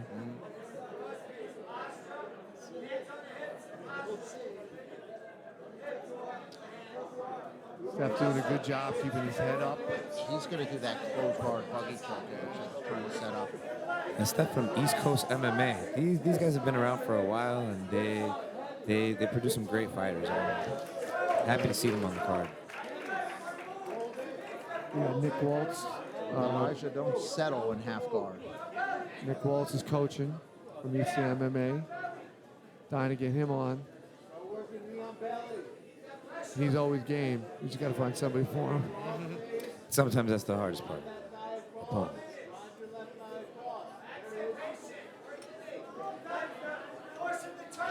All right, the crowd's lively here today. It looks good. We're getting there. We're getting there.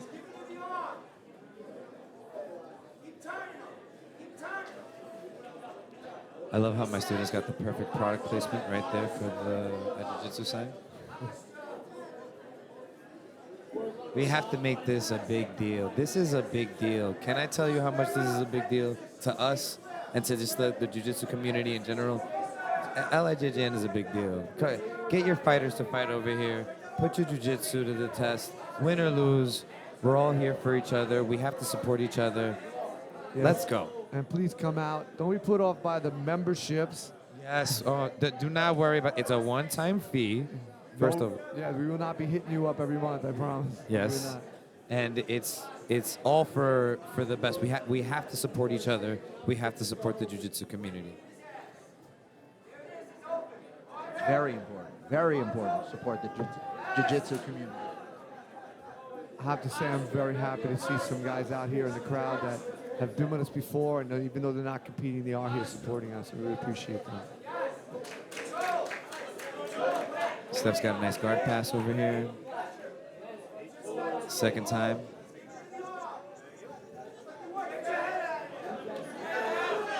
Here we go. He's about to set it up again. I think Steph might be a little too wide in the shoulders for this, but he's got a hold of his he's neck. going to turn him over. He's going to turn him over. Oh. Steph dealt with that well. He's setting it up again. You live by the sword, you die by the sword. Is he going to can he get it from here? I think Jeff is just a little too wide. I could be wrong. Can that be done from here? I think he's a little too far forward. Yeah. Yeah, I don't even think it can be done from there, but I'm letting Boogie Master. But he didn't have it either before. He just used it to sweep.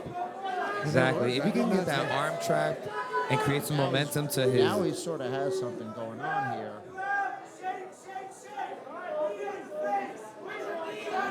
This is submission of the night if he gets it. It's something tight. I mean, I don't know if he's on the neck. But No. This might be a crank more than anything, but I appreciate the attempt.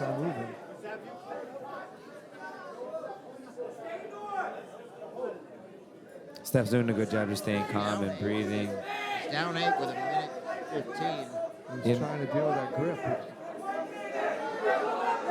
He's going. He's all in on what he has. He's all in on this modified buggy choke. Let's call it that. Let's see. He's got to hold it for a minute. If he's gonna just hang on to it, there's a minute left here. I think if it was choking him, we would see something by now. But I don't know. Yeah, I think you're right. But it is certainly, it's certainly tight. And he's not. He doesn't want to move. He's being very careful. you do have to respect the clock. The time doesn't go back. Let's say that again. That's at the end of the day, you never really lose. You just run out of time. Yeah. But He's about to run out of time. He wins it. He's got 15 seconds. And he threw out that buggy. It was good to stop him, but it may not be enough to win. 5, 4, 3, 2, 1. Whoa. That was awesome. What a great match. I would like to ask if that was joking. And Steph gets the hand raised. But Elijah brought a lot of excitement to us tonight. Elijah, I'd love to see you again, man. All right. We got another one right now. Another King's Combat. This one's Williamsburg. King's Combat Williamsburg. We have Chris Deasia. You ready, Chris? And from Progressive Martial Arts, we have Ivan Picon.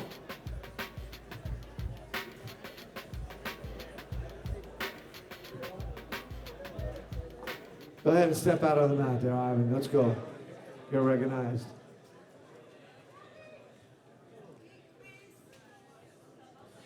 Chris used to train with me at Omni Martial Arts. Have you ever heard of Omni Martial Arts? Yes, I did. Julio Rivera. Julio Rivera. That's a silly question. Why would I? Many years in this. I got my black belt from Julio Rivera, and I want to give a shout out to Julio Rivera. Julio trained with us when I was at Lotus. I was a white belt. He was a purple belt. Lotus Club in Astoria, 21st Street. All right, here we go. Chris Deasia. 31st Street, sorry. Back And then, Ivan 47. Picon. He started in the red and black. Chris started when he was 13 years old. He was a kid Oh, when he wow. started. Yes. And he's been just competing and grinding. He's a grinder. He just grinds. Now representing King's So Combat he's one of those Williamsburg. guys he's been training 10 years and he's a blue belt. Well, I mean, he's always gone out there and put himself on the line, and I love Chris. And if he hears this in the broadcast, he's got to know that he's the true example of a martial artist. Never gave up, always persisted, always put himself out there. I need 100 of him. I've been training out of Progressive Martial Arts in Queens.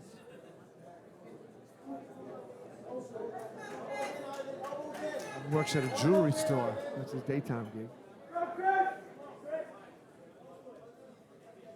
Said he started jiu-jitsu because he's a big UFC fan. I think I started jiu-jitsu because I was a big UFC fan. A lot of people do. It's interesting, I've had guys tell me the exact match that they watched that made them say, I want to do jiu-jitsu. I got to do this. My brother was also a big influence on me, so. I remember getting the old UFC DVDs back in the day. People don't know what that is, bro. You're dating yourself. I remember jiu-jitsu. I remember UFC coming out and thinking, oh shit, my secret's out. What am I telling everybody about jiu-jitsu? The first time I had seen jiu-jitsu in any MMA fight, it's actually kind of strange. It was Strike Force. I remember watching Jiva Santana. And then later as a white belt, I trained with Jiva Santana. No, I'm not even kidding though. I mean, I really had mixed feelings about it. It was great to see the jiu-jitsu guys winning and everything. But on the other hand, I was like, now everybody knows. Now, yeah. The secret is out. I mean, I don't know what it is percentage-wise, but jiu-jitsu schools are popping up all over New York, and we're definitely an expanding and growing martial art. We are definitely more mainstream than when we started. When I started, it would say a class of 20 people and say, wow, a lot of people here today, 20, 30 people. Now, you're in a class of 80, 90 people. And when I started, there was maybe one academy, two academies on Long Island. Sarah's, obviously. If you were on Long Island, you had to go, most people had to go to Henzo's in the city. you had in Long Island Kyoto, Kyoto, Emerson Souza. Emerson Souza was there. And, we had a red belt here on Long Island, actually, Grandmaster Mansour. I know. I was at the anniversary for Grandmaster Mansour's Long Island Pride. They run the Kyoto runs the Long Island Pride. He was my first Brazilian Jiu-Jitsu professor. I remember I got the T-shirt. I got the commemorative T-shirt for the tournament. He got shot, I don't know how many times, supposedly?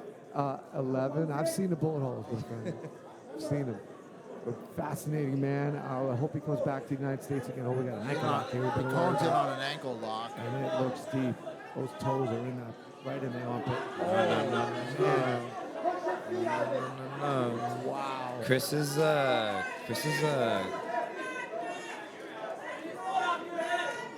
familiar to this in this school. That If you was- know who he trains with over That there. was But he's deep, eating though. this. It's slipping out, yeah. It's That was deep. yeah. He definitely, you saw the grimace in his face. It definitely was affecting him. And it's still not. He's still not at it. But he trains with John out there. He's familiar with this. He's out. He's got to get on top. He's got to get on top. This is a triangle setup. And he got both arms in. Good. So he got There we go. definitely presence of mind in the transition to protect himself from the triangle. Both hands on the armpits. Keeping the guy down, creating the frame, ready to stand up. So I'm going to just take that moment where we were going before. I want to give props to my professor there, Grandmaster Mansour. He's very little known as a red belt. He was Helio Gracie's main student. He lived with Helio from the time he was 15 years old and studied with him for many, many years. You know, jiu-jitsu is one of the few arts that we can trace our lineage all the way back down to the Gracies. And can we also give props to Milton Hegis, Professor Milton Hegis. Very, very nice person. Very, very nice person. All right, so Milton is also he's my professor now. He's a 6th degree black belt. He's studied with Master Mansour since he's 9 years old in Brazil, and now he has Kyoto Brazilian Jiu-Jitsu in Sable. Still competes. Still competes to this day. Yes. I love it. I love it. I love it. Ooh, here we got a. Sorry, This is we a gotta come back to these Kimura guys. setup. Kind of Barata Plata setup. Looks more on the Tariqa Plata if he's setting up that arm in there. Setting up an arm attack from here. That was pretty cool. Yeah, it's like a, Now it's Tarico for yeah, sure. Tariqa Plata. I like that. That was a nice setup. This is on. Chris is tough. He's going to eat this, but his hand's behind his back. And now this is on. Yes. Live to fight another day, my friend. Oh, That's going to score too. Yep. Chris is so tough, he would have eaten that. He did. He did. Yeah, that was rough. I think he's fought MMA before as well. Still ready. Yeah, no, for sure he's fought MMA before. That's a tough kick. Those are two very deep submissions. He's got to get that, you know, fighting until the end. The crowd almost got a little 3 seconds little left. pimp juice. So Ivan really doing an impressive job with his submission attempts.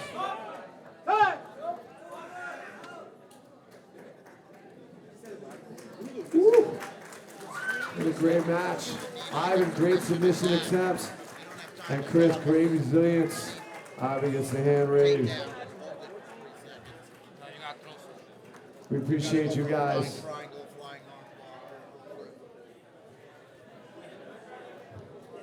All right, guys. We're going to be back in just a minute.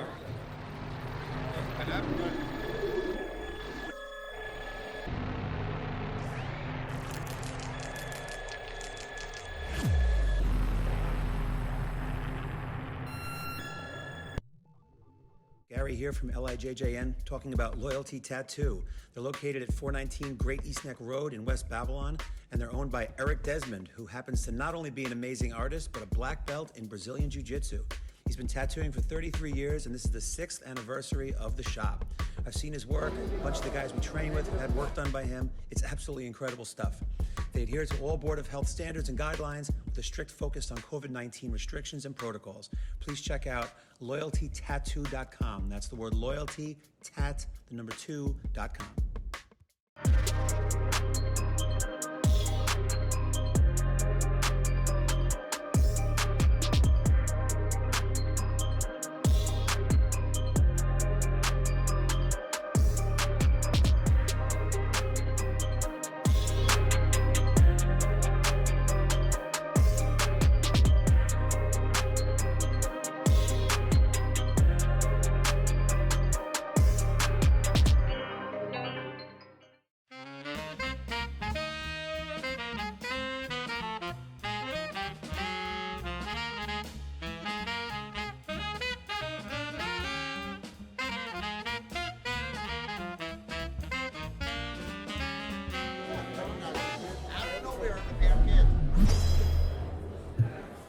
All right, we're ready to go with another one. They've been exciting, you know it. Okay, from Queens Jiu-Jitsu right here in the neighborhood, Jonathan Diaz. Let's go. And from Oyster Bay Jiu-Jitsu, this young man is on a run. Michael McGee. When you're ready, Professor. Watch. Shout out to Queens Jiu-Jitsu.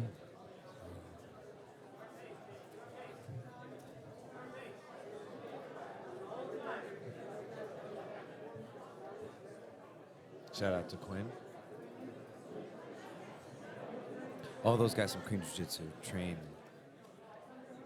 super hard and are always on the scene. You have to respect what they do. And he's got that half sumo gear on, looking fresh. Those look good. So he's in like a single leg X. Yes. Looking for the sweep and just switching between like single leg X guard over here. Very, and going for the ankle lock. Excellent job over there, switching to the foot on the hip. It's gonna turn, it has to turn into a belly down type of style. He's, all right. Advantage for the ankle lock. Both of these guys have been on with us before. Matt McGee, young guy, has been, I can see the improvement every time I see it. This kid is really going after it. And that's one of the things about LIJJN. You guys give up guys multiple opportunities. It's really about coming on the mats, getting better. And he's got a nice little Kimura kind of guard retention type of thing. But he gave up to 2 points, Paul. Is that possible? Well, so Jonathan was on the bottom. We got to worry about this ankle lock right now. That's right. If John got up and he's using the ankle lock. Well, he doesn't have he it. He couldn't get the, because it was on the calf. He extracted his leg. And now this is an interesting decision to make right here. He's on one knee. Now he's playing guard. He's decided to concede the bottom position.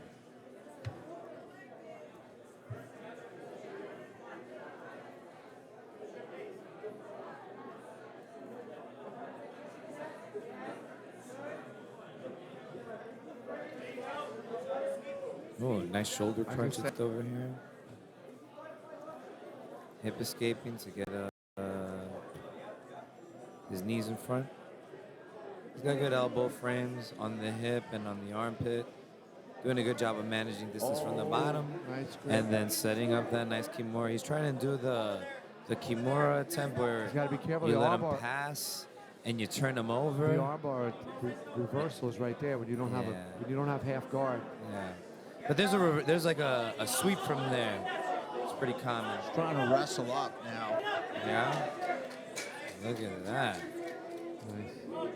And back there. Hey, back and forth. Back and forth.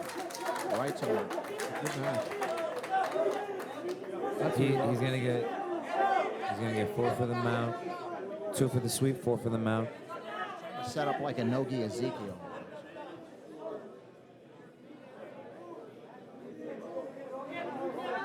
Sort of a punch choke. Yeah, I want to like hate on those chokes, but some guys are really good at them. So, you know, would I do it? No. But can you do them and get good at them? Yes. It was a good mount escape on Jonathan's part too. He's got a nice underhook and a butterfly. And he's going back for that shoulder crunch, but when he falls down to the side, he doesn't really have much protection on the shoulder crunch side. So he's getting threatened with the guard pass and has to let go. You know, going back to what you say, there are guys that'll go to those. You know, like in no-gi, they're gonna go for Look. That was cool. He's trying for it. If he hits it, his academy's gonna go crazy. All right, he's mounted, but no, look, boom, knee and elbow. Collect the quarter guard. Triangle right here, maybe. He's over that arm. Yeah, this looks like a triangle setup. The problem is his foot's caught. Yeah. Still plenty of time to get the sub. Still plenty of time to get the win for Diaz on the money. Yeah, and I would say this is one of those matches where the score does not reflect No. the differential in skill here. These guys have been scrapping. He's going for it. Man, what's going on over here? He's got like a reverse grip on the ankle. Nice. Okay. A lot of people forget that they can move that way. Yeah, over the head, Yeah, around the head. Yeah, backwards. Yeah. That's why north-south passing has become like a little bit more common, because professors are letting people know, hey, listen, get away from the legs, go around towards the head. You know, with people that invert really well, that space for side control just really isn't there. You have to get around to the head.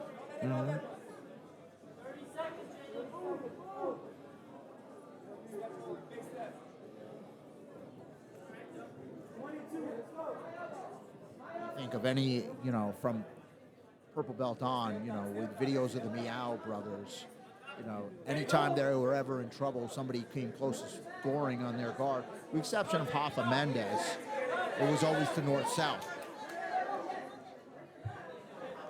I love this. I love this truck.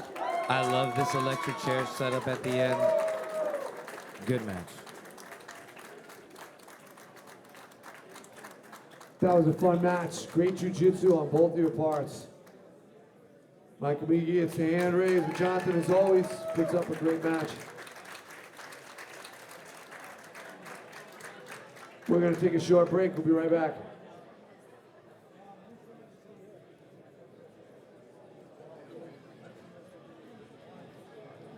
The atmosphere, the vibe, the quality, loved it all. The people, you guys are amazing. This venue's awesome. I love it. I can't wait. Keep building this community. This place, December, should be packed. Just the energy in here. When I walked in, I knew immediately, like, yeah, this is the place I want to be. I want to fight here. Like, I'm so excited. Oh, LIJJN is the best, honestly, the best promotion that I've ever been to. It's super cool to see one group of people fighting. Everybody's just watching that one set. It's awesome. I've done a lot of tournaments in the past, but I've never done a super fight at a place like this, so it's super exciting. Firefighters, cops, traffic cops, everybody should be in here just streaming, you know. And this is also, if you look around, it's like a John Wick scene. You know what I'm saying? It's a good crowd, right?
is just something special when you're a competitor on the mat. When you're cheering for your fellow teammates, like there's a buzz here. It's just something special, I think. Holy crap! I've competed in some spaces, and this is amazing. The balcony, the area, the back area, the way the stage is set up, it's amazing. Honestly, this place is banging. I love it. This is the spot you want to be fighting at. It has like the balconies, everything. It's dope. I loved it. It was awesome. The arena was really cool. It was nice having the second floor up there. Got to hear the screams a little louder, and it was fun. So my family came down from Boston, so when I came out, I didn't realize they were up there. My teammates were there. I got a very loud applause.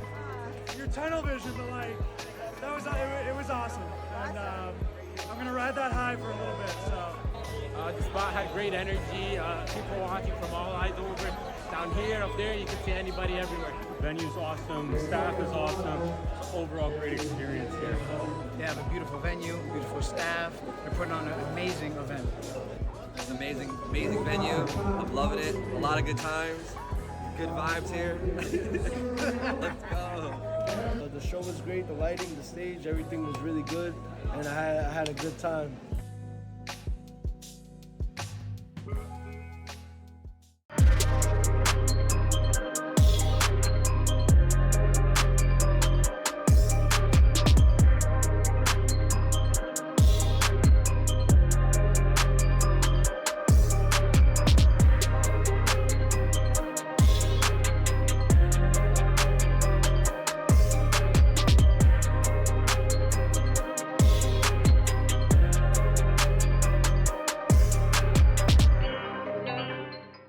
Chronic inflammation is like sand in your joints. It makes them regenerate much faster. Training day in and day out with sore, irritated fingers can leave them knobby and arthritic. Penguin Fingers soft gel cold packs can stop all of that before it ever starts.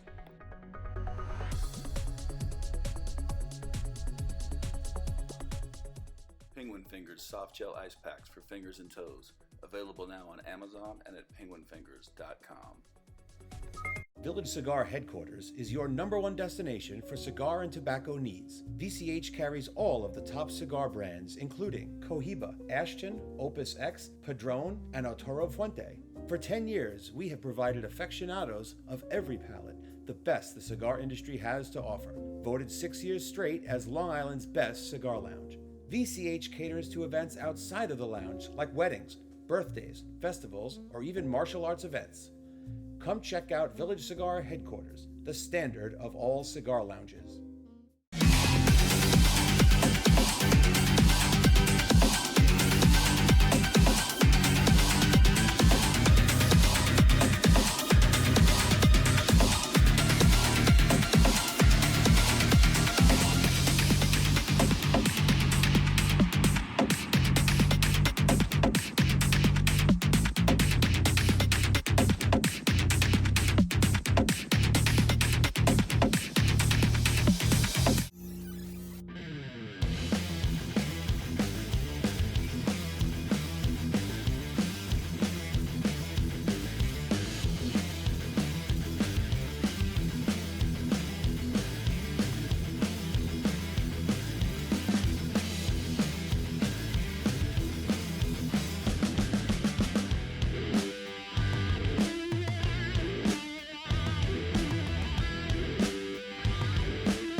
Academy?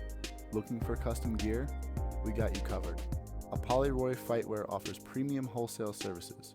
From design to production, we'll work with you every step of the way. See why so many choose us. Text or call 631-804-1100 for more information. That's 631-804-1100.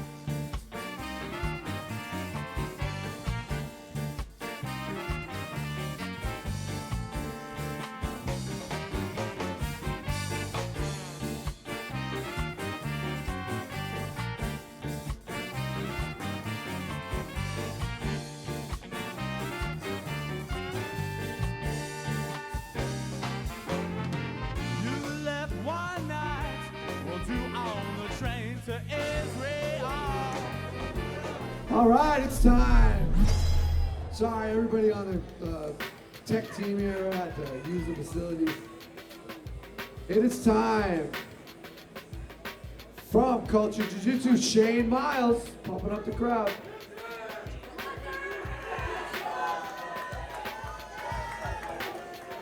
And from Heavyweight Jiu-Jitsu, Matthew Pizarz. Give it up for Matthew. These guys are blue belts, 150 pounds. Let's go, Professor. Well, these guys are very excited for this match.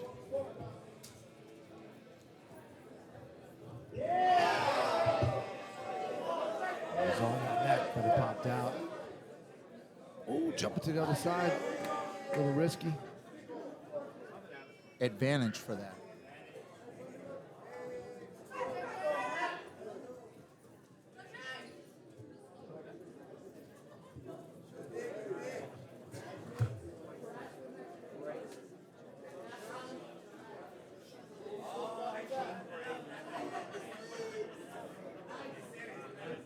Shane's got some MMA experience, some kickboxing experience.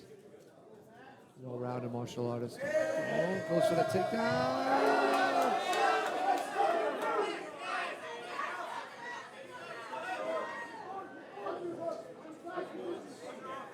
Matthew did a nice job. I thought he was going to get that takedown, and Matthew did it. Shane did a nice job reversing it. Shane fighting out of Culture with the white rash guard. Matthew fighting out of Heavyweight Jiu-Jitsu with the black rash guard.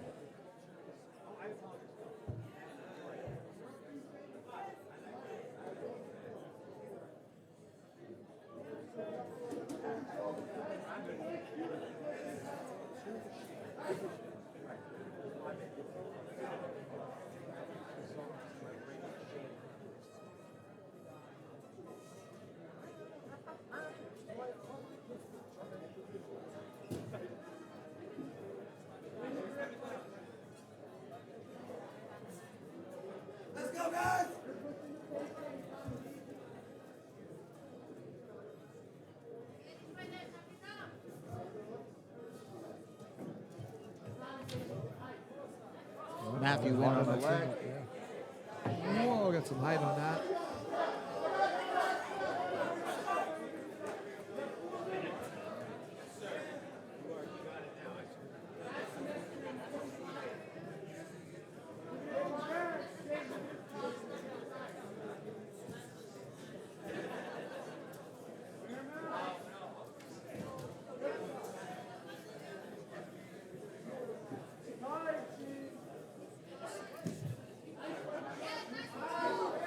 So Matthew's a little far out for his shots, and that's why they're getting stuffed, but they're good takedown attempts. I suspect he's not really worried about it. He's not. I don't think that he's uncomfortable, with, being on the turtle in the turtle position. No. Some guys are like that. They don't care. They're fine in turtle.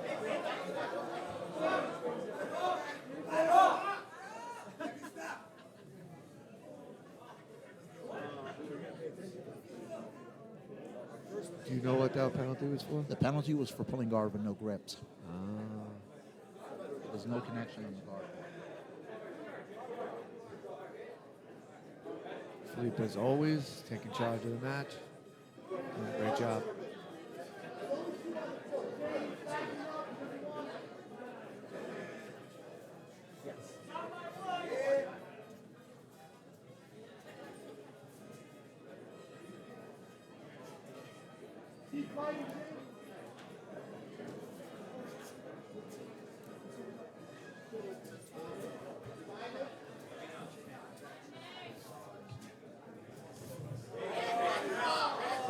But I think you're right. He's coming from a little too far away. Oh, almost on that takedown.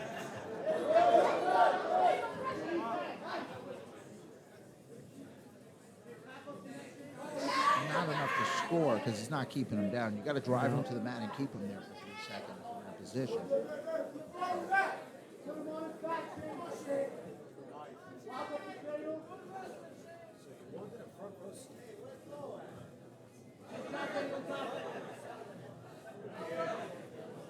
Yeah, I'm always warning everybody in the front row not to look at their phones. Pay attention. You're going to have a fighter in your lap.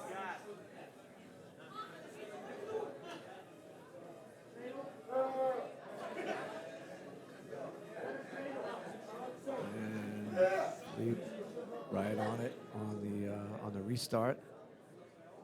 So Matthew is choosing, even though Felipe is trying to set him in more of a closed half guard to keep it open. He immediately goes to more of the rest of the position.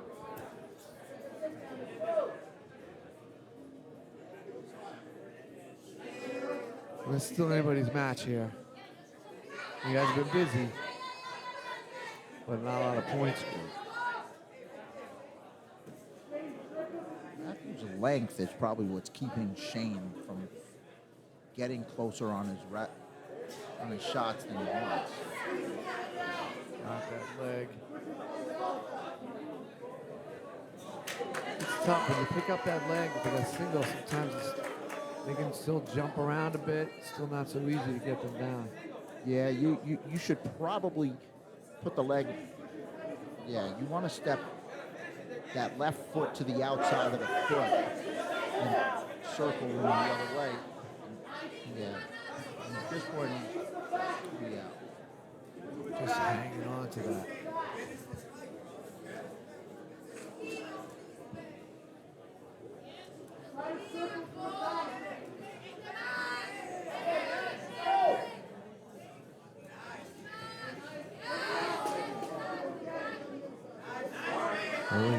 Oh, that's a deep one.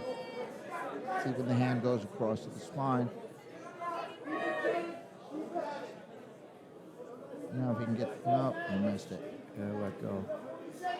You want to get the hand to the spine and then sit to your side. All right, Matthew's got 30 seconds here. If he can get a score at all, he'll win. Was he going to throw up a boogie?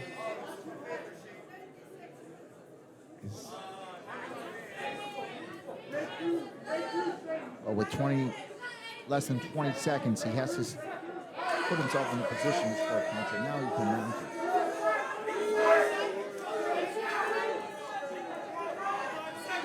Oh, he's got the start trying. He have time to finish it, but he get the top. Going for it. It's time. And he hung on. All right, Shane, you're going for it, man. We know.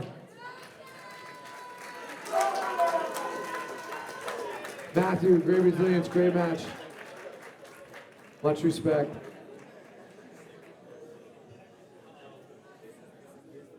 And Shane gets the hand raised. Matthew, great match. Hope to see you guys again.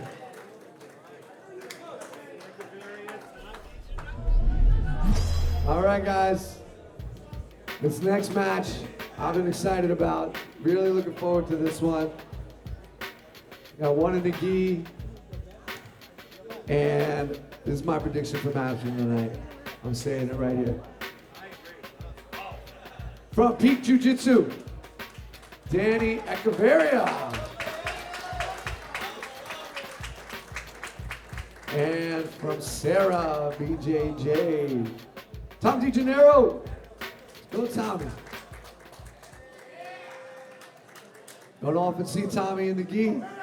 Excited to see him here. Let's go, Bomach.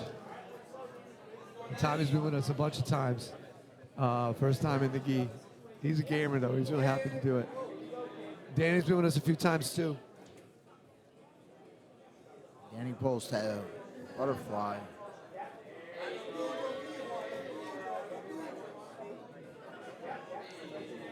Danny's won sub of the night twice, so he's always a danger. Goes to that. First X. On the ankle. See Tommy, I don't want this match to be over too soon. Comes up for 2. Tommy is a great wrestler. Ooh.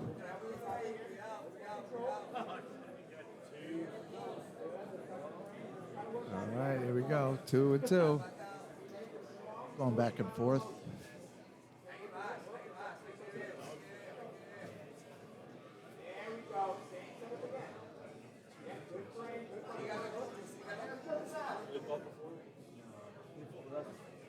All right, in case anyone's unsure, this is Danny on the bottom here working his guard and Tom DeGennaro on top.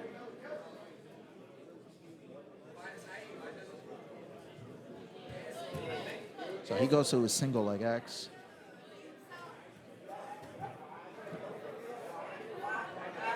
Tom comes around, spins almost to his.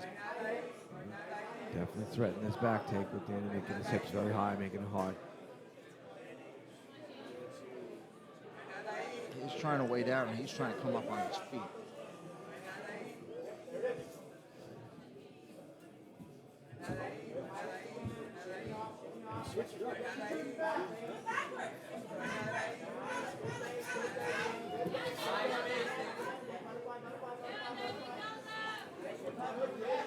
Tom can stabilize against the 2.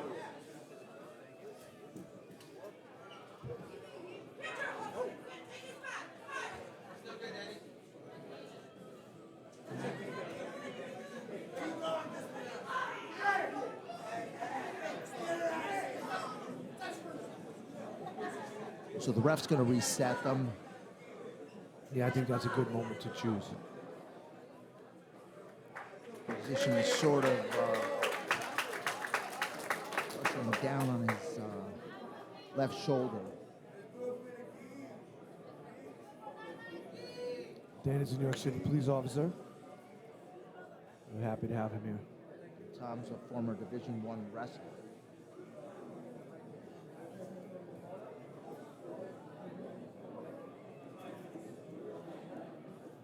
All right, the action's going to start here very soon.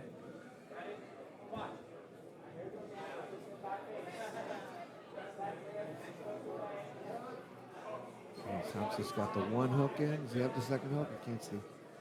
No. Oh, yes, he does. 4 points. Tom. This is going to be trouble. All right. Oh, all right. It's almost out.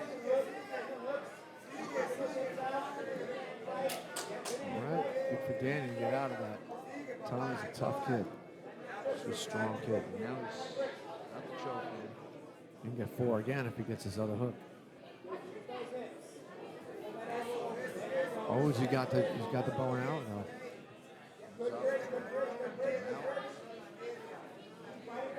Keep him in. Now he's pushing him back to guard. Back to the turtle.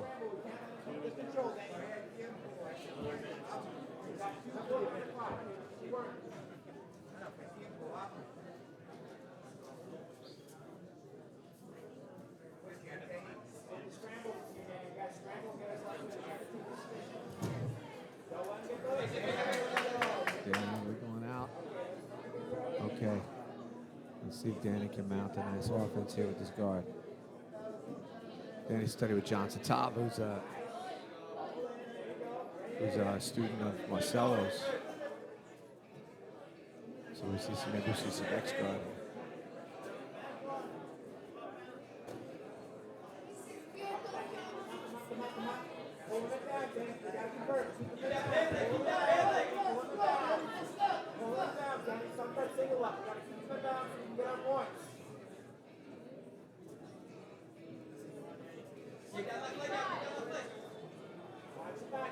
Oh, crucifix. He's got that Kimura grip there. It's gonna make it difficult for Danny to get up again. Oh, Danny, nice. Oh, yeah, it's that Kimura, yep.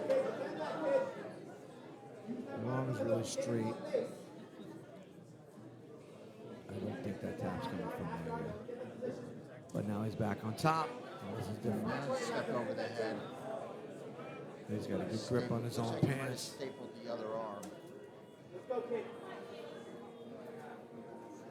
Now he hooks it. Now we got it. Now we got it. We got the upside down crucifix here. I love crucifix position. Tom was really nice at all this position.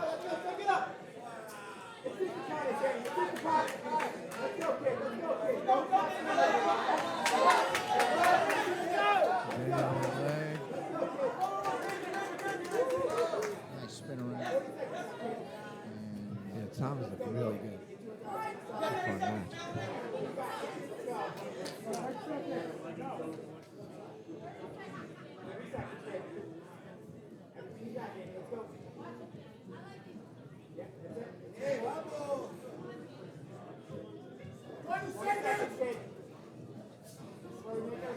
Daniel has not stopped, to his credit. Keeps trying to get back to guard, try to get to his feet. Thomas relentlessly attacking.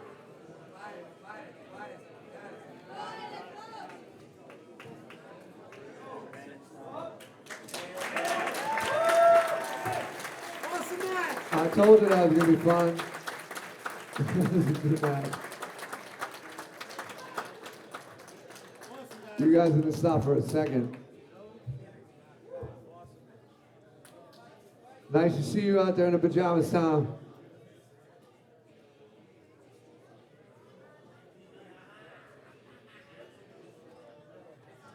Tom gets the hand raised. Dan, always a pleasure to have you here. Thank you guys for coming out to LIJJN, giving us a show.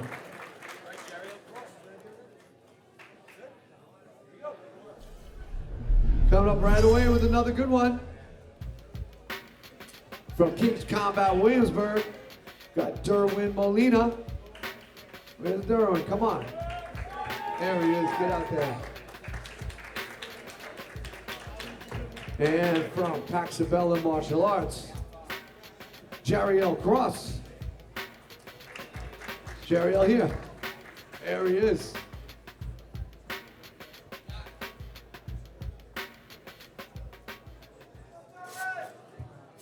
As soon as Philippe says it's time, we go.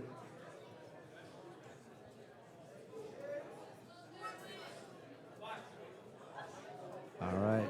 Jerrelle's got a few fast subs with us. And around on the circuit, he likes to get that straight ankle, so keep your eye out.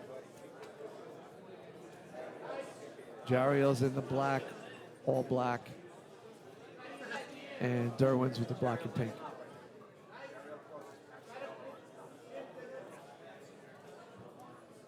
Derwin training out of King's Combat with John Calistine. And Dario training out of Paxabella. Jerelle told me his first class they ever took was him and 2 black belts. So it was a rough day, but he had a lot of fun.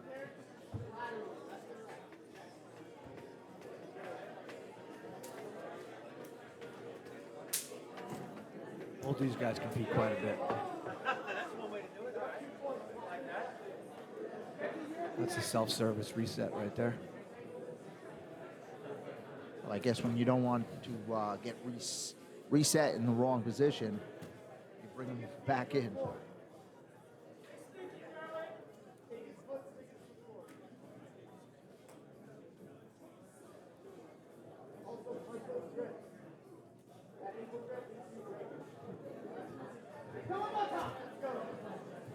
Scared me. No bundle of nerves, man. I know. Sorry.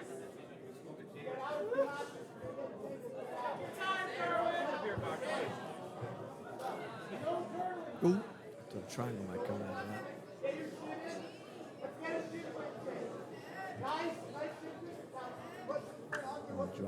Drive that knee through.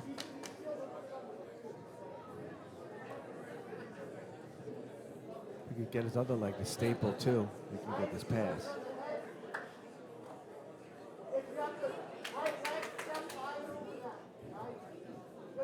All right, Derwin doing a good job retaining.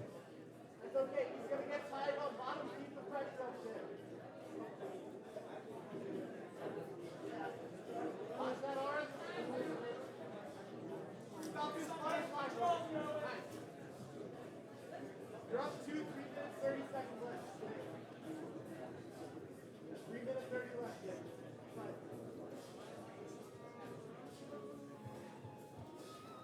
Try to get your knee in the guard.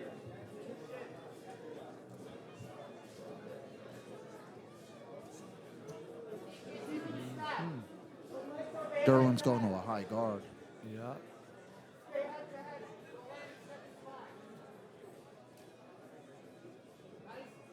Come around, get that arm bar. Look at that. Definitely a threat. He's on it. And I think he's going to get it.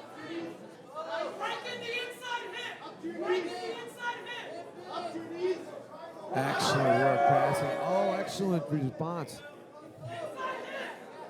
What a great sequence there.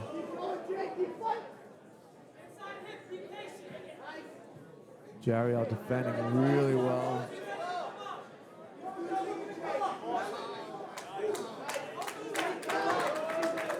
He did. Both of these guys showing great jiu-jitsu. Great attack, great defense. That's what we love to see. And great re-attack and great re-defense.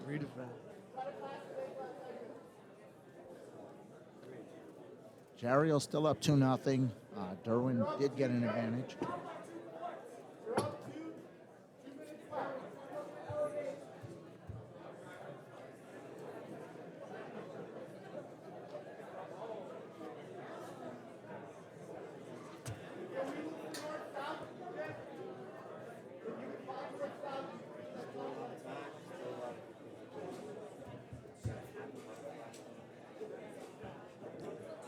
Definitely, both guys very skilled.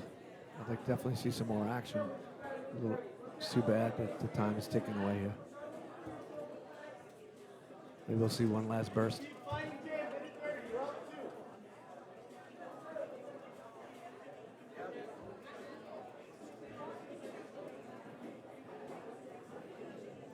An arm drag setup. Maybe he'll use it to come up.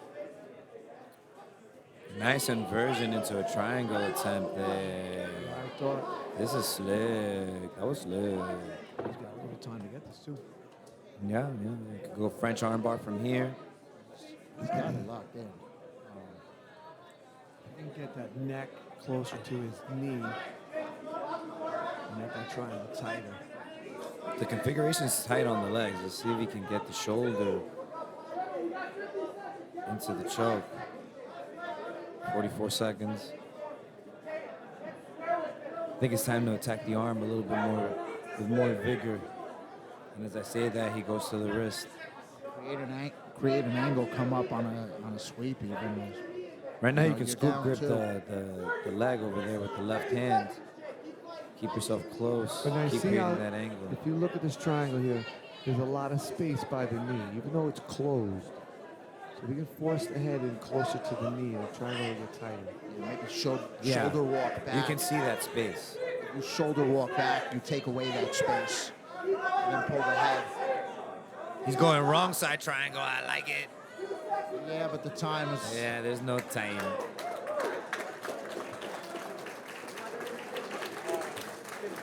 That was an excellent match.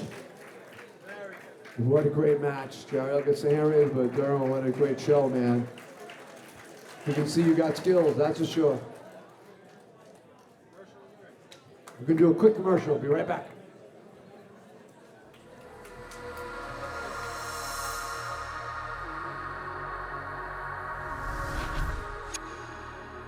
Village Cigar Headquarters is your #1 destination for cigar and tobacco needs. VCH carries all of the top cigar brands, including Cohiba, Ashton, Opus X, Padron, and Arturo Fuente. For 10 years, we have provided aficionados of every palate the best the cigar industry has to offer. Voted 6 years straight as Long Island's best cigar lounge. VCH caters to events outside of the lounge like weddings, birthdays, festivals, or even martial arts events. Come check out Village Cigar Headquarters, the standard of all cigar lounges.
All right, everybody.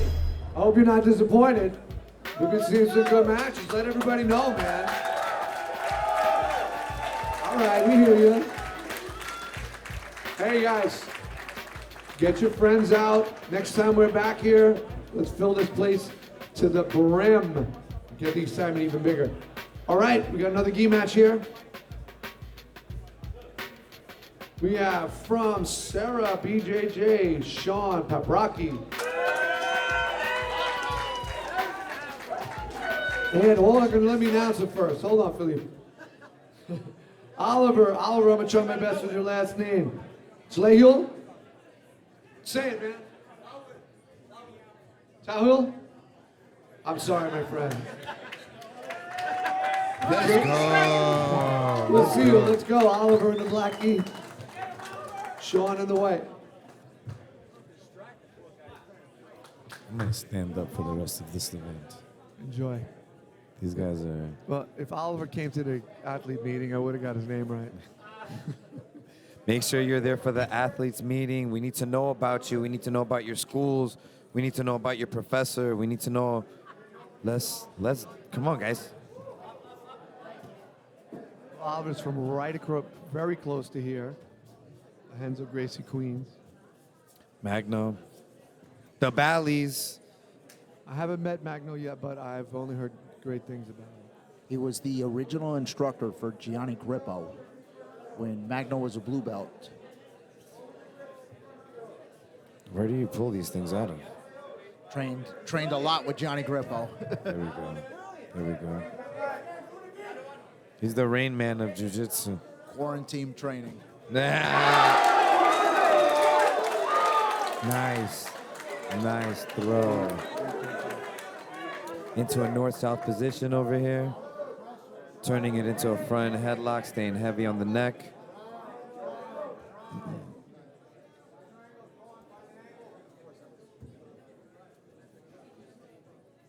Let's say hi to all the YouTube people out there. Everybody who bought the event on YouTube. I know my wife Daniela's watching. Shay.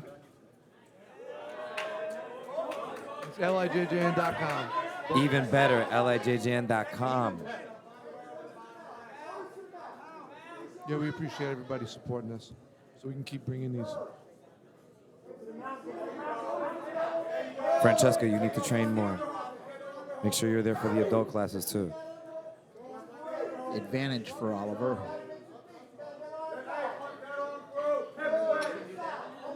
He's got a nice underhook coming up. Oh, turned it into a front headlock, did Oliver. You know, his hips are high right now, so he lowers his hips a little more. He's going to get him. It's going to snap him down. Excellent scramble. Let's go, guys. No points. Nothing on the board. Half the time left. Hey, Sumagaeshi attempt there.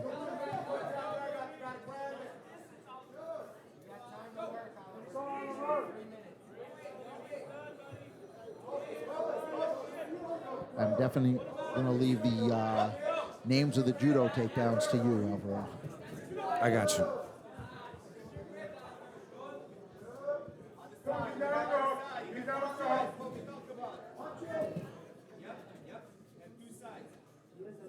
He's got a nice little underhook over here. He's got to get closer now that they get the arm extended. Oh, excellent pull with the collar. Got him way off balance. Going there for a Haragoshi attempt. And he's back in this front headlock. So you got to be careful over here. You make sure you sprawl and not make them let go of your leg.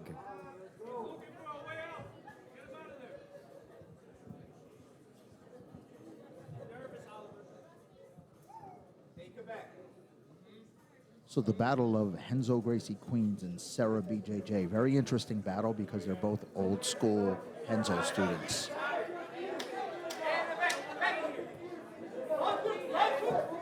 I'm for it. Sarah is one of Henzo Gracie's first black belts. This is an armbar. Excellent attempt. He gets an advantage for the attempt.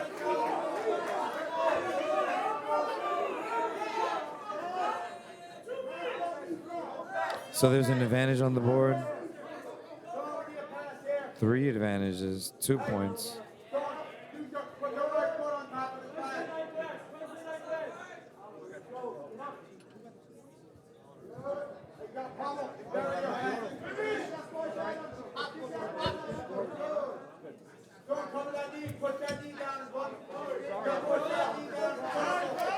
This is a cross collar choke, a baseball choke attempt there from the closed guard.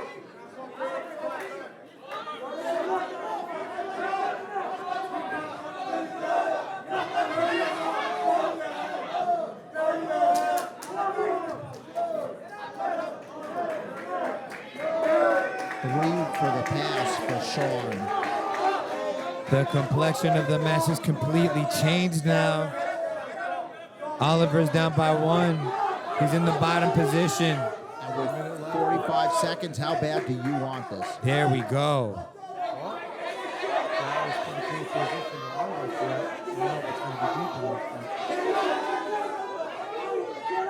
The elbow is bent. 30 seconds left. This is it. It's a loop choke attempt, I believe. He might give up another 3.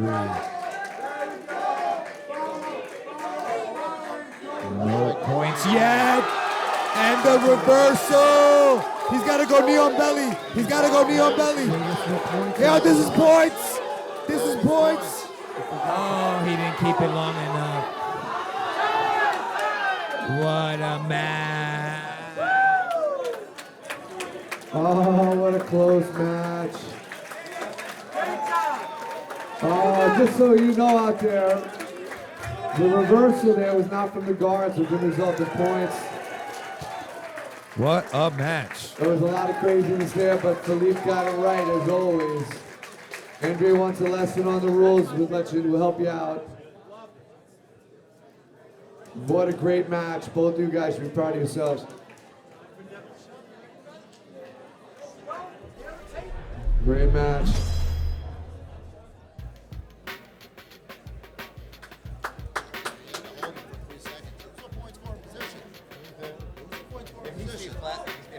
Sure, it was a point scoring position.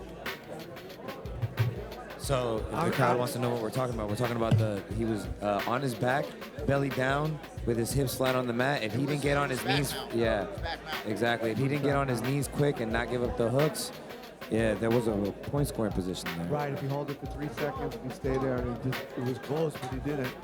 for sure. And the reversal, some people might have been confused when the position changed.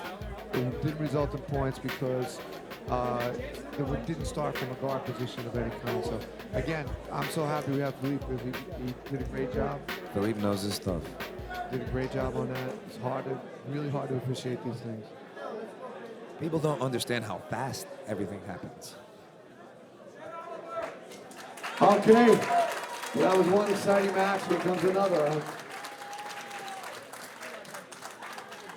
From Jiu-Jitsu Modern, I know they're in the house. Where are you guys? We have Neville Shum. Come on, Neville. Neville's in the black key.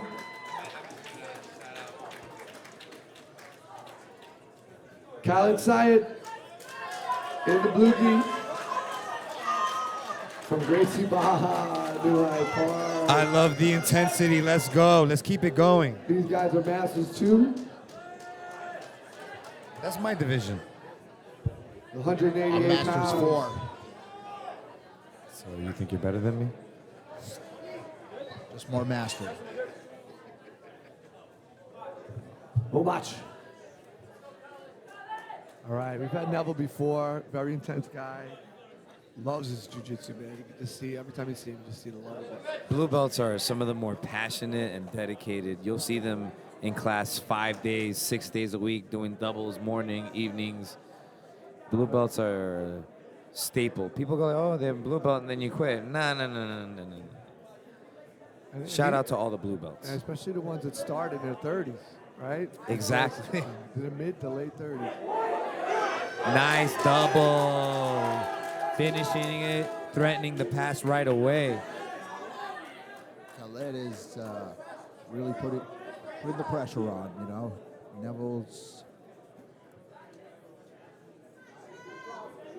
still trying to keep that knee in to prevent the pass.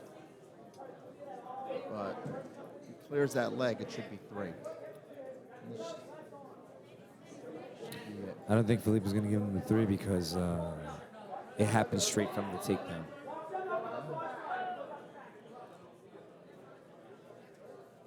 But he's in the dominant position over here in front of the partner's legs. Neville's trying to put that leg over there to make sure that he doesn't get mounted, but it'd be better served connecting that leg to his opponent's body. There we go, like that. Wow. He's got a frame. I'm waiting for the bridge. I'm waiting for the explosion. Now the underhook on the far side. He hears his coaches. The acknowledgement. I like that. I think when you score off of the takedown, when you score on just a takedown inside control, what's commonly referred to as a clean takedown, what you have to look at is, can they use this position? If they reverse the position, is it going to be 2 or is it going to be a reversal? You know, a knee in there, sort of flipping them over anyway. Would you score a 2 or would you score that a reversal? And that should be the definition of if you're going to give it 2 plus the pass or 2 without the pass. Highbrow jiu-jitsu ref stuff right there. I think with Philippe having the best seat in the house, he chose to see it as a clean takedown. So just 2, no 3.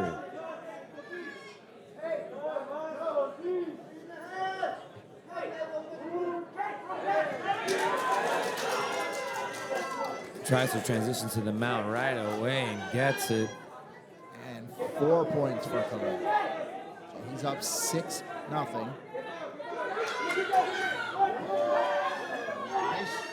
Transitions back to side control. But Neville gets the half guard.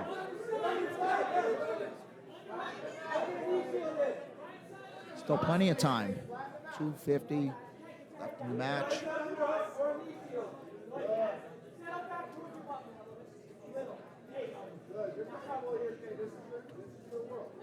Remember, these are Masters 2 blue belts. You're never too old to start jiu-jitsu. Say a word. Masters 2, 36-40. Why are you putting me on the spot like that? Why are you telling people my age? No problem with my age. I just turned 50 in January. 2 points for you. Automatic. He's got another mount points. He's going for the case of Katami over here. He made for the head and arm choke. Kata Katami.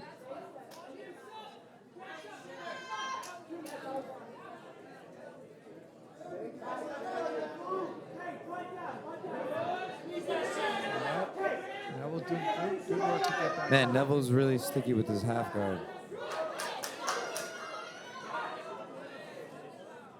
He's got to turn and face him, otherwise he offers too many points.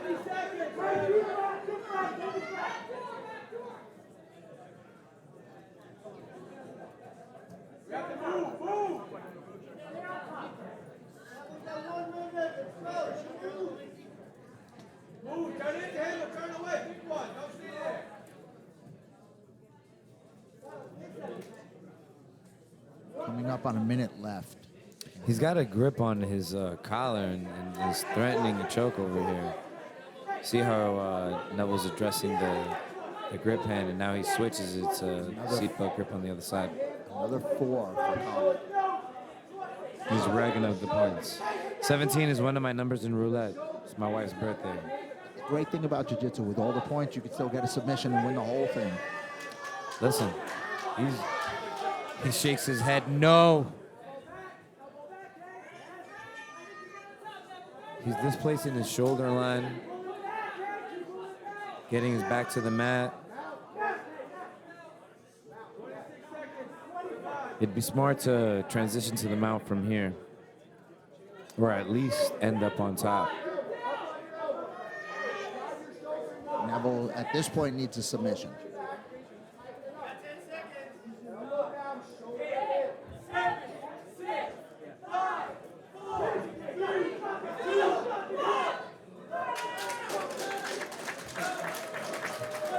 Great performance by Khaled. Yes. Great performance by both men. 2 warriors out there. Khaled, great match. Neville, always a pleasure to have you here, man. Always a lot of heart. Neville is heart right there. Khaled, beautiful work. Khaled, get yourself a medal and a cigar, my friend. Courtesy Village Cigar Headquarters. Gonna be back in just a minute.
Yeah, we tying up those loose ends. When we rolling up the J's for the cruise end. I'm sipping slow. Back again. We got another King's Combat Forest Hills for you. Are you out there, King's Combat Forest Hills? Where are you? All right, we got Gabor, Arekalov. They're training. Oh, sorry, I'm on the wrong match. I'm out. Sorry about that. From Sarah BJJ, Justin Hartman. Got another Sarah guy here today. And from 10th Planet, New York City, Giancarlo Camacho. Come on out, Giancarlo. Giancarlo in the green, Justin in the blue and black. These guys are blue belts, 175 pounds. They're gonna get it. Homage.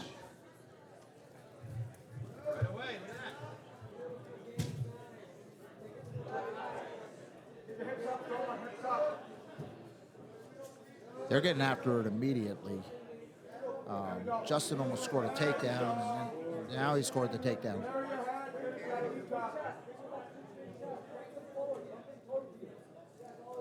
He's in a knee slice position.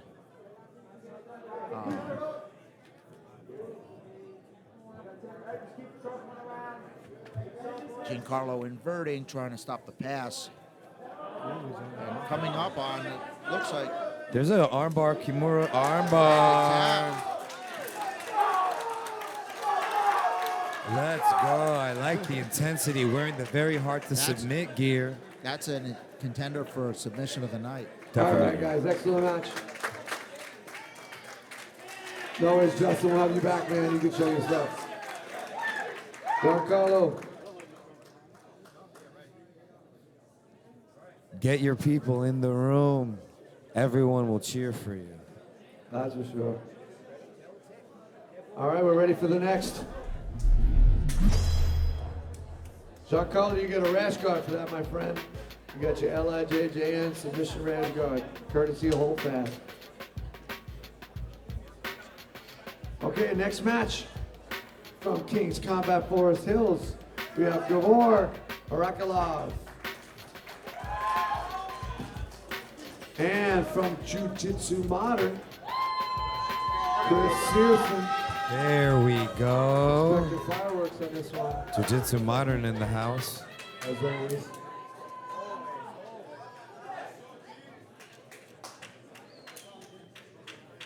All right, you guys just wait for the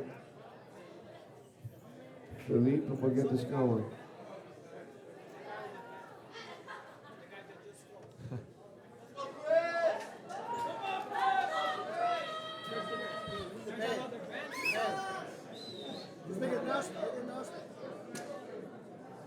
Justin and John and Giancarlo, one of you guys took off with our wristband. Here it comes. Here it comes. Thank you, man.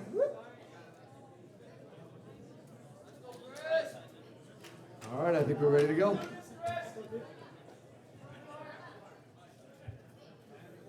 Homage.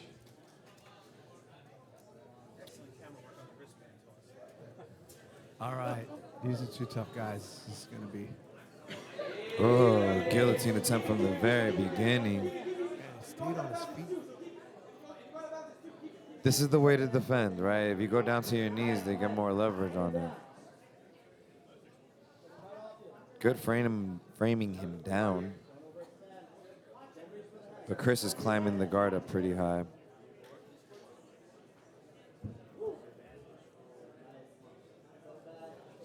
Advantage for Chris for the guillotine.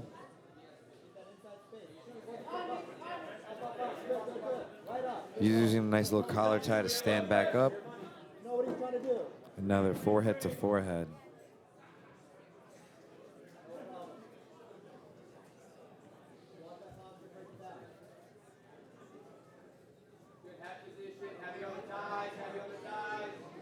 Chris is doing a good job of clearing the ties when his opponent gets close.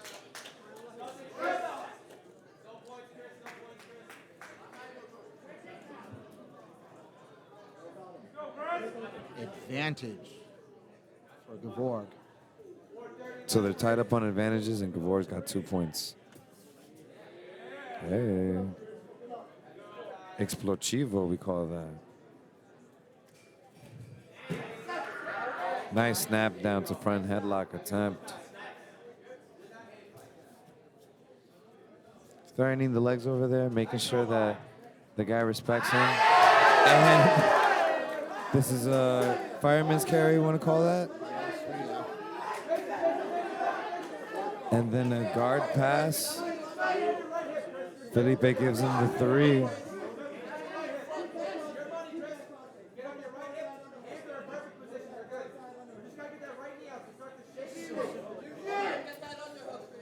He's inside control. Chris has got the frame. Now he's pushing the shoulder in a little bit. It's a matter of time before Chris gets out. There we go. I think the lack of shoulder pressure gave him this space to get out. Controlling somebody from cross-face underhook side control is difficult, Nogi. You're better off with double underhooks, some type of body lock.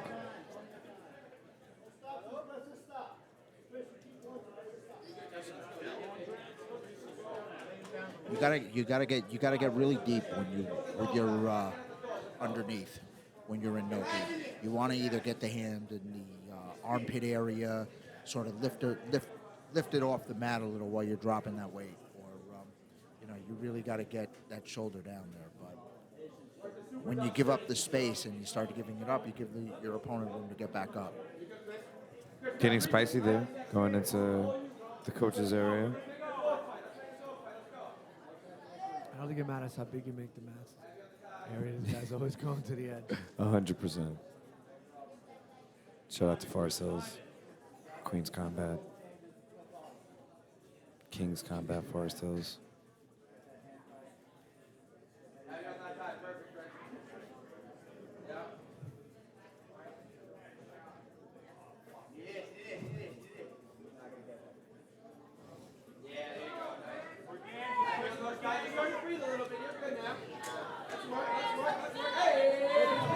Good. Excellent Uchimata into a front headlock guillotine attempt there. That scores them an advantage. But Chris is still down 7. Still time though. Setting up something here from the guard. Going high, rubber style.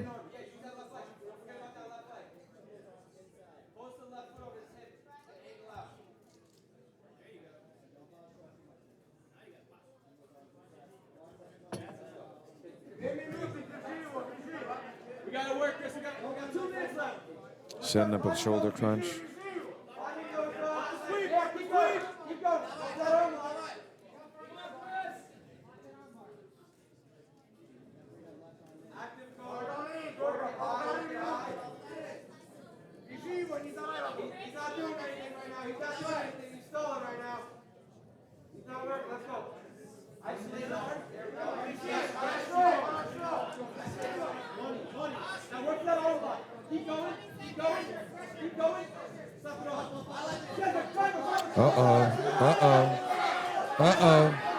Good, getting your head out of there.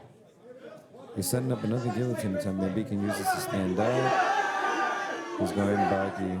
So it's no pass until he breaks the buggy. Yeah, kind of a desperation buggy there. He barely has his wrist underneath his knee, and you got to get your elbow all the way through.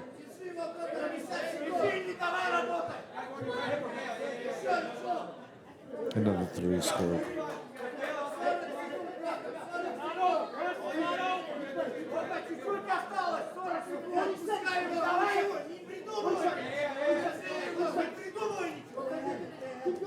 I love it when the coaches talk the language of the other fighters. I scream in Spanish all the time. If it'll give me a little advantage, we're going to make it happen. I agree with you on that one.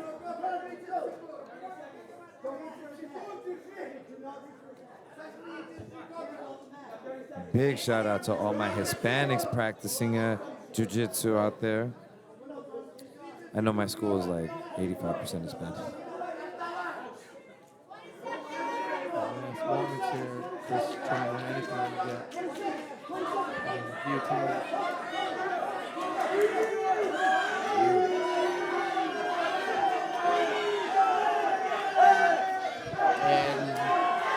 He pops his head out again from another guillotine attempt.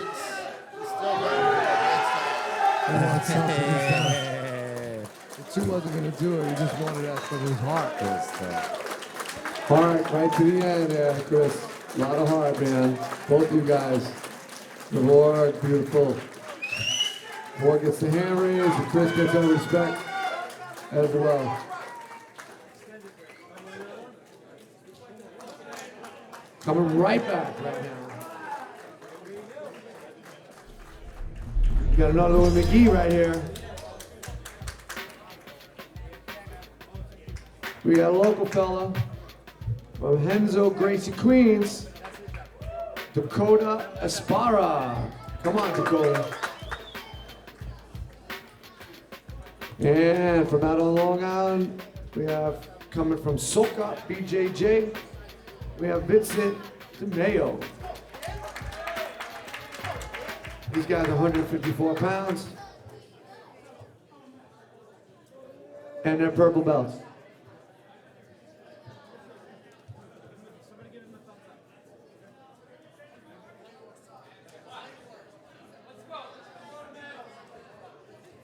Purple belts. Is this the first purple belt match? Yes. So Vincent shot it on a takedown, and Dakota's got the Kimura grip, not accepting the takedown. He's got a,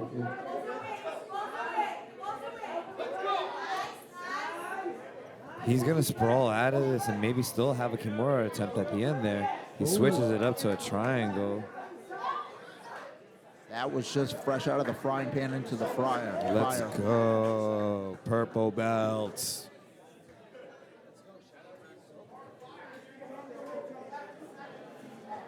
Soka. Definitely in the house here too. Yeah, that's long time.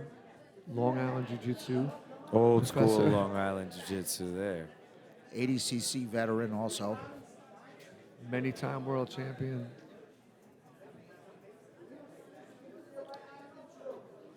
The love that I have for the jiu-jitsu community and everyone who's played a part in the development of the sport, specifically here in New York.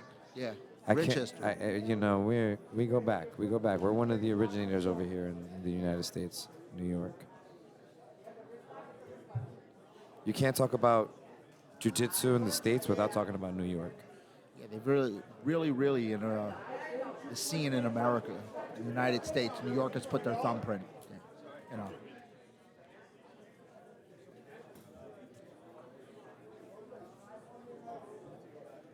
Interesting fact, New York has the only academy in the same year to have the black belt, open class, and weight medalists for male and female. Oh, so we're talking about Faria? Uh-huh. And Dominica? You're correct. You see? First of all, Out of Marcelo Garcia. Out of Marcelo Garcia. Shout out to Dominica. That's one of my girls from back in the day. I rolled with her when she was a brown belt. Amazing. First of all, she's an amazing person. And second of all, her jiu-jitsu is world class. And just what a person in general. She's amazing. I remember watching her match versus Hanette Stack.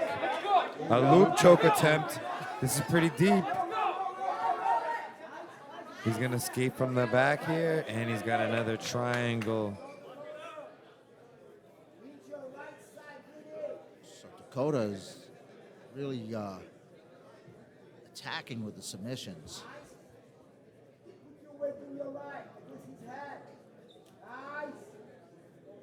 You like how I answered your questions there, right? There, you got points. Two for Oliver. 2 for Oliver. He's over here, double unders attempt. He did a really smart thing in turning the pass inbounds there.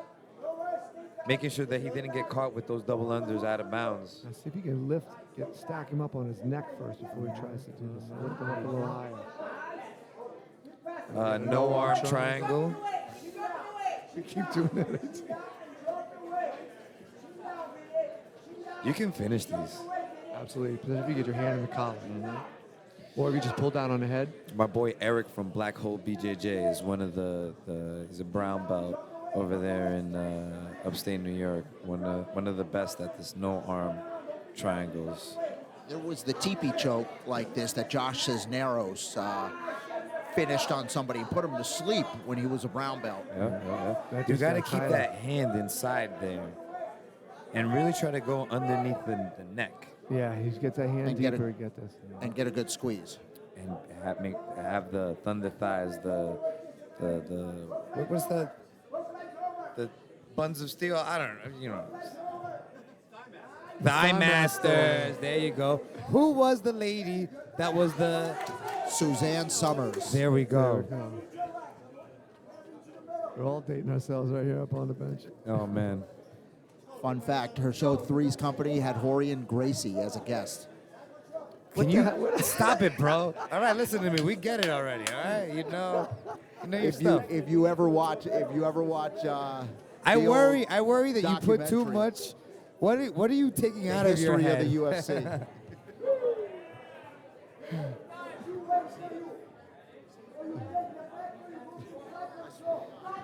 He's attacking the turtle. He's got his hips covered, which is great. You see a turn in the match here, which is great. And actually, Vincent's now ahead with the two. Dakota only had the advantages.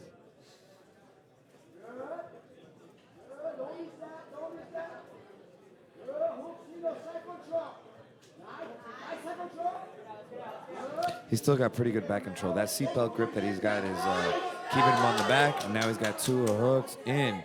Those should be points. Yeah, Vincent did a good job to turn this match around. He was in a lot of trouble. If you look at it, if this was submission only, right? Dakota's had all the attacks, but in the point scoring system, Vincent's had has been the offensive one. You must be careful here, though. Closed guard is not a great spot for a high-level competitor over here. Yeah, Dakota's dangerous with his guard.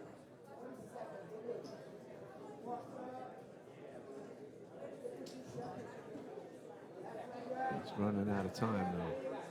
And even a sweep won't do it. That's the thing. If he sweeps him to mount from the closed guard. Okay, that would do it. You're right. Sweep him out. He's up to advantages. Oh, no. The foot got caught in a little bit deeper. He's running out of time for the sweep, though. He's going to go for the Kimura. His bomb sweep. But that sweep wouldn't be to mount. There we go. Amazing match. All right, that was an amazing match.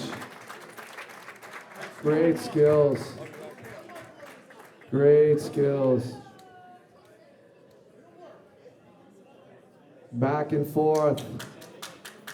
Really exciting. All right, Vincent gives the hand raise. Dakota makes a great showing, as always. They'll be back in just a minute. We're going to take a commercial break.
is just something special when you're a competitor on the mat. When you're cheering for your fellow teammates, like there's a buzz here. It's just something special, I think. Holy crap! I've competed in some spaces, and this is amazing. The balcony, the area, the back area, the way the stage is set up, it's amazing. Honestly, this place is banging. I love it. This is a spot you want to be fighting at. It has like the balconies, everything. It's dope. I loved it. It was awesome. The arena was really cool. It was nice having the second floor up there. Got to hear the screams a little louder, and it was fun. So my family came down from Boston, so when I came out, I didn't realize they were up there. My teammates were there. I got a very loud applause. Your tunnel vision, but like, it was awesome. And I'm gonna ride that high for a little bit. So. The spot had great energy. People watching from all eyes over.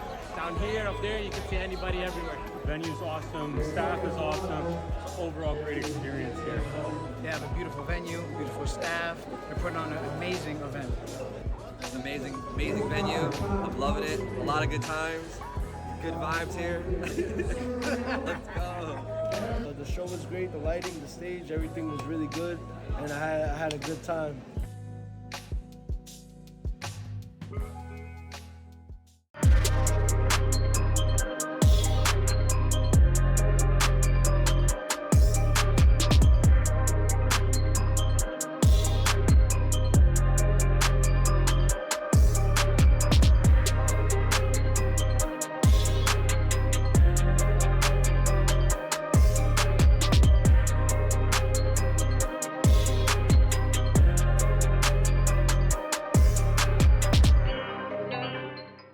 Chronic inflammation is like sand in your joints. It makes them regenerate much faster. Training day in and day out with sore, irritated fingers can leave them knobby and arthritic. Penguin Fingers soft gel cold packs can stop all of that. Our beer over in the corner. All right, back again. We got purple belts. We've got women here. I'm so happy to have another women's match. Out of Soka BJJ, we have Brianna Morrison. Come on, Brianna. Blackie. And from Unity Jiu-Jitsu, Crystal Chu. Really excited for this match. Give it up for them, everybody. Go watch. Crystal wearing like a mint color gear, it looks like, under the lights. Yeah, I love it. Looks great.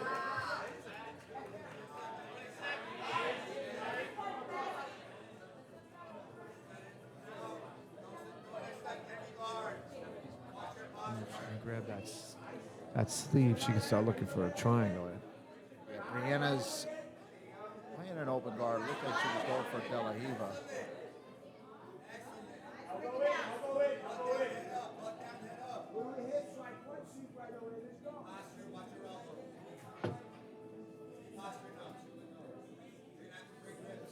I think jiu-jitsu is such a great sport for women, besides the self-defense aspects, which are obvious.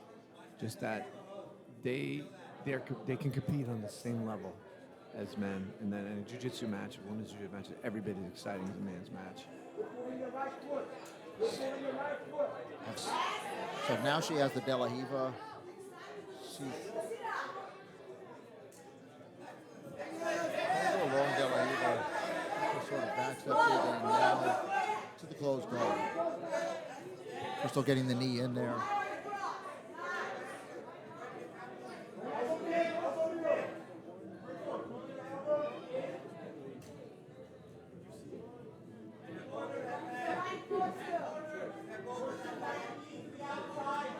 Should probably move them more towards the center, but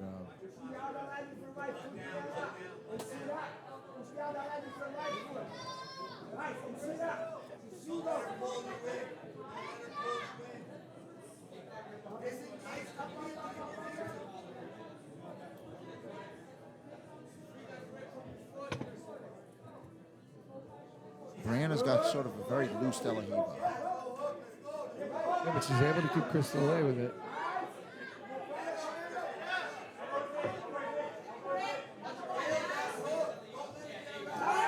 She got the sweep. No, but not to the back. You want to keep the foot tight in the De La Hiva And the foot that's on the thigh, you want to be able to constantly break the posture with that.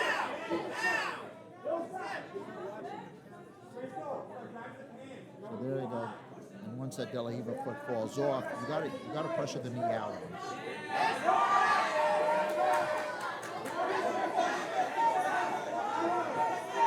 So now she's started to move around,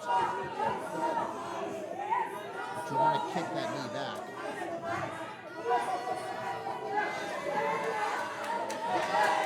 Yeah, I think this will be the pass here.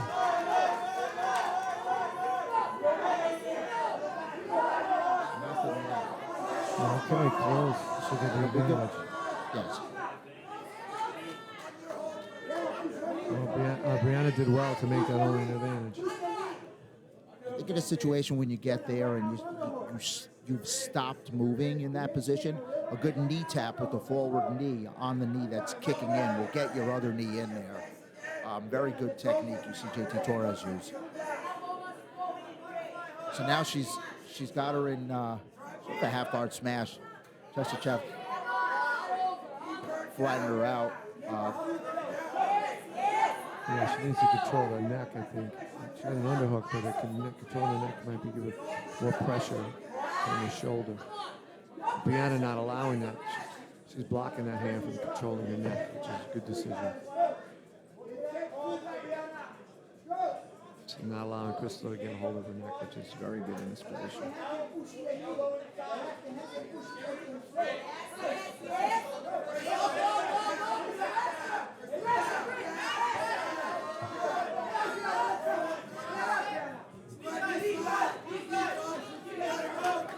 Very close on this knee cut. That's a nice head. The X. She's going to stand up with this. Yeah.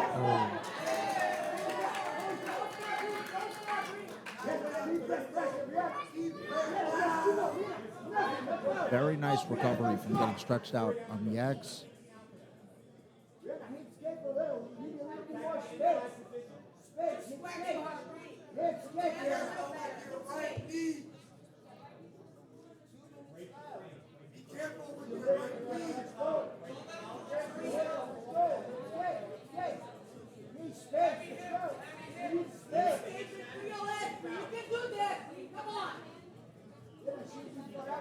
It's important not to hang out here. To be honest, down just up by that smallest of margins, but she's got to make something happen. See, with the De La Riva, you want to sort of break the posture a little more off balance there.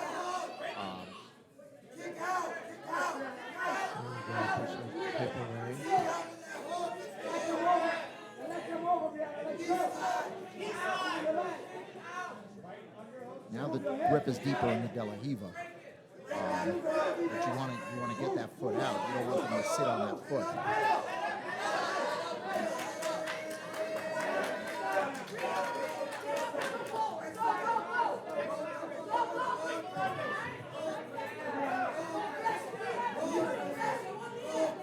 Still working. Hand grip. Had the option for a stack. Let's see if she goes for it.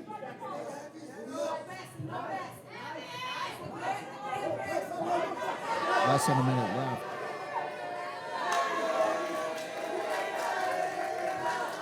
Crystal gets the pass, and now she has the pass.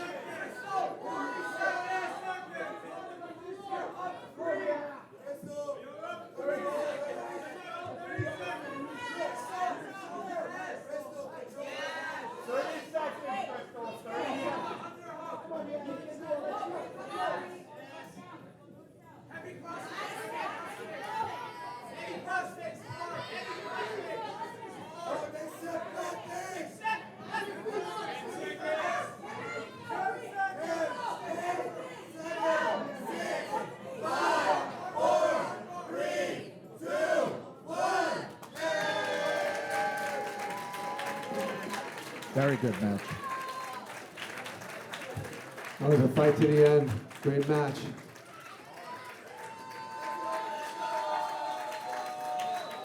Great match. Crystal gets the hand raise. Deanna gets our respect. Let's go. Crystal, don't forget to get your cigar and your medal. And our next match, right now, from Momentum BJJ, we have Julio Garza. I'm sorry, no, that would be Kareem Barrow. Julio's the coach, sorry about that. Kareem Barrow from Momentum BJJ. And from Queens Jiu-Jitsu, Josue Palio. Come on out, Josue. These guys 149 pounds, purple belts. No botch.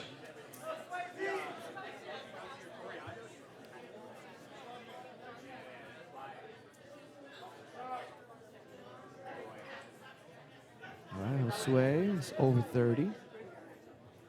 And so is Josue. I'm sorry, Josue and Kareem. They're both over 30. Masters ones. Both purple belts.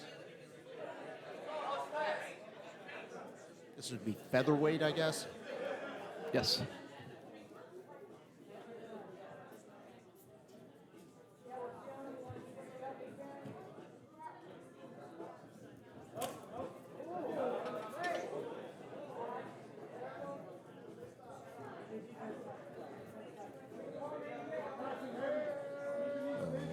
Jose pulls guard.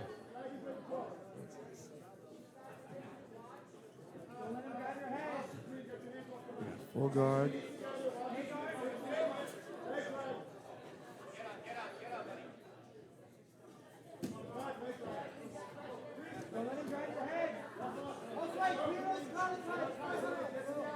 Kareem keeps looking for that guillotine. Let's see if that if he comes up with it.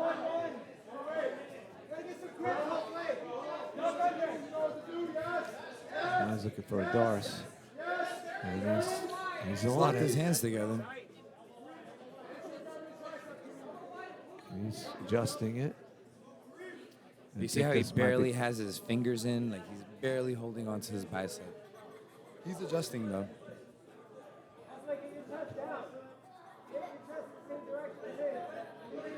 Seen guys do a thing where they take their knee to push the head down further so they can get that hand just that little bit deeper.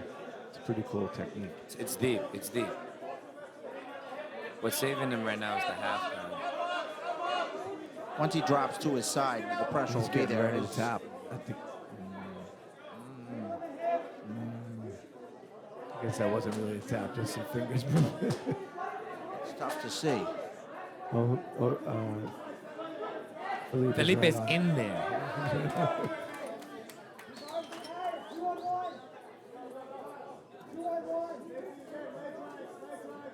Yeah, Kareem so far definitely a headhunter, looking for that Dars and guillotine.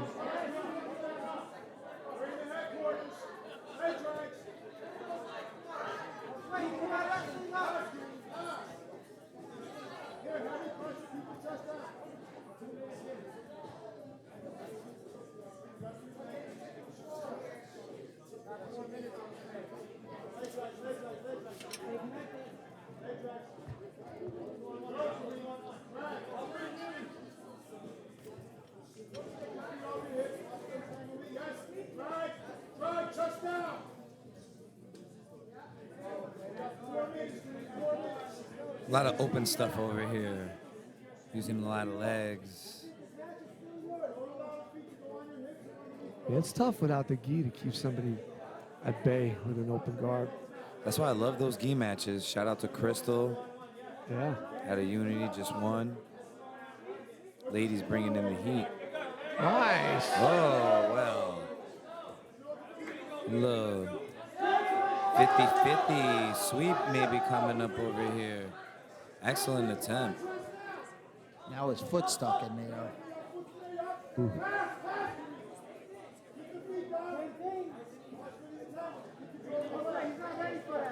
Now Kareem respecting that leg attack.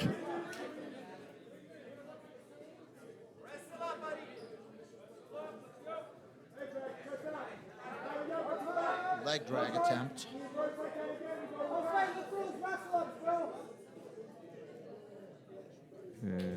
Leap's going to bring it back to the middle.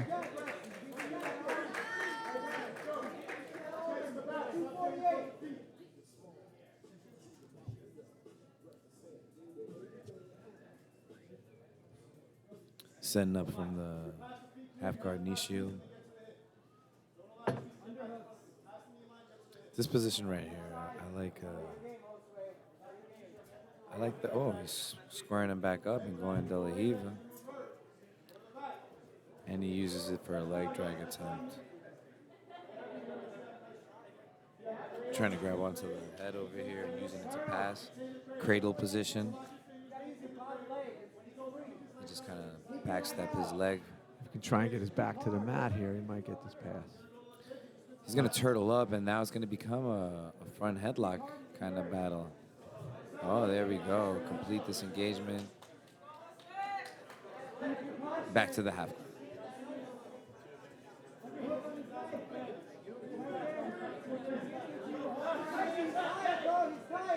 Uh-oh.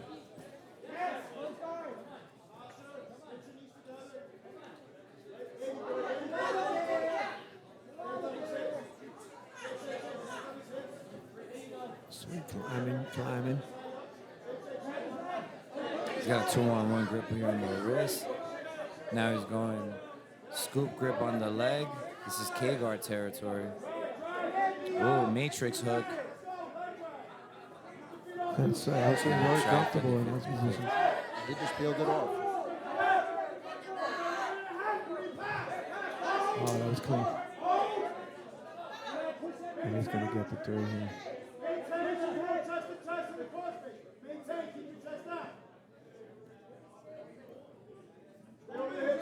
Kareem's doing a good job of controlling the hips and not really worrying so much about the upper body right now. But so Kareem just got 3. He's got 2 advantages. Pressure's on Josue now to make something happen. He can't just defend it, try and retain guard. He's got to attack.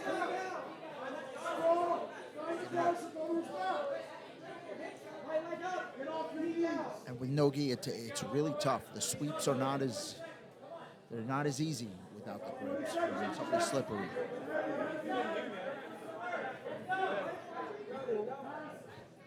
A lot of points from no gi. You know, you'll see them come from the scrambles, from the, takedowns, guard passing. From the sweeps, they get tougher. You know.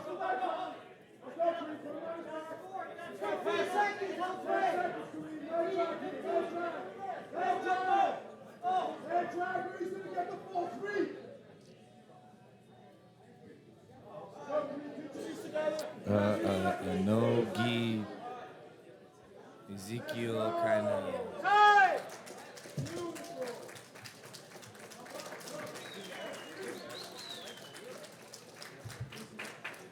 Great match, guys. Kareem, get the hand raised. And Josue, beautiful jiu-jitsu, man. That's it. That's what it's about. Moving right on with another match. We got Renzo Gracie Brooklyn against Renzo Gracie Queens. From Renzo Gracie Brooklyn, we've got Mishat Osiak. And from Renzo Gracie Queens, Kennedy Castro. Renzo Gracie Queens, if you're out there, Renzo Gracie Brooklyn, let us know. Renzo Gracie?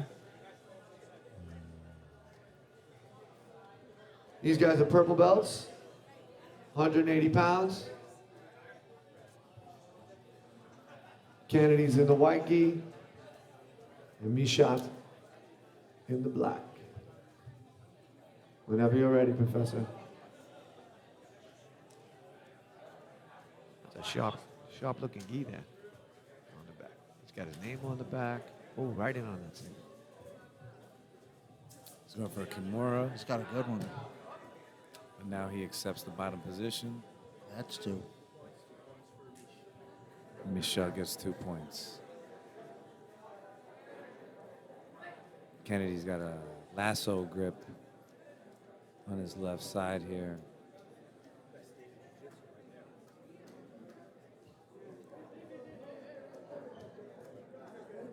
Lasso guard, one of the toughest guards to pass, I believe. I think if you get a good lasso player, good luck.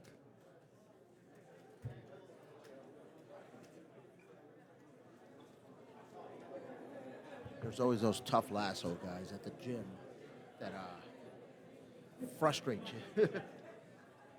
So I got to keep your elbows against your ribs. You're a Lotus Club black belt. You ever train with Andy from Lotus Club? You ever train with Andy?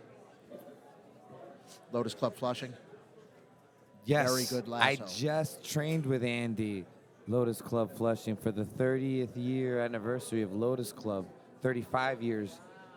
And he tried to bicep slice me from the lasso. Thank you, Andy, over there in Flushing. Trying to bicep slice me, wrist lock me from the lasso. He's getting this. We got our sponsor over here. Make sure that you support our sponsors. Izoko. It's going to be sponsoring our team event, LIJJN Team Series 1. So Mishat with a back attack on Kennedy. 4 points.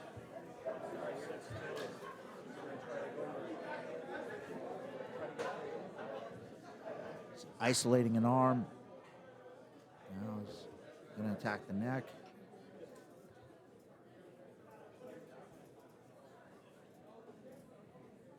He's got his leg across for this like foot on top of foot position over here. It's better than just having the traditional hooks because it's going to be difficult for the other guy to get the leg across, but he turns and he's got an open guard position right here, and he steps over the guard. But Michelle over here is being persistent. Coming on. Nice work. Yeah. Coming up on top in the side control.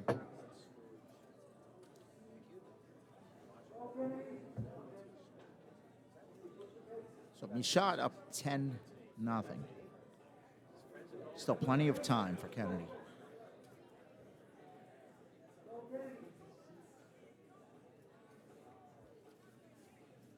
Yes, as we've seen already today, the tide can turn.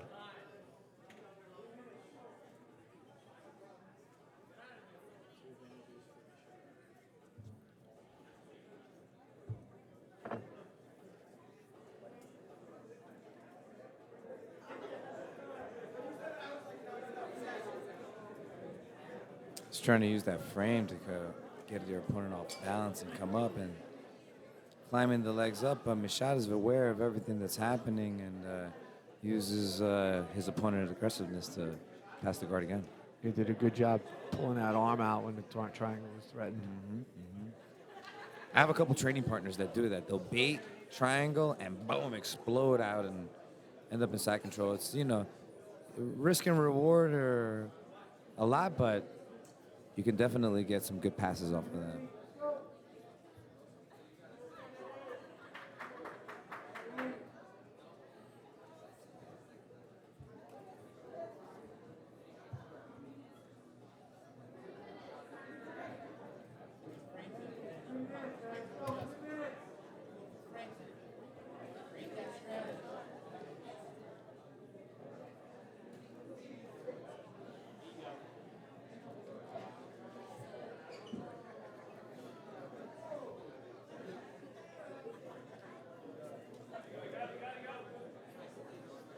So Mishat's Riding over here in the reverse knee starting on to set up belly an situation. attack.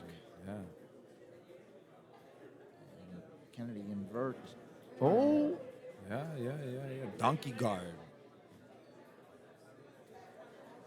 This could be problematic. He's doing a great job of keeping posture. He's looking for his toes, but no toe holds that purple belt yet. Nice movement. Nice step over to avoid the legs and then running around to the back. Very fluid by Mishat.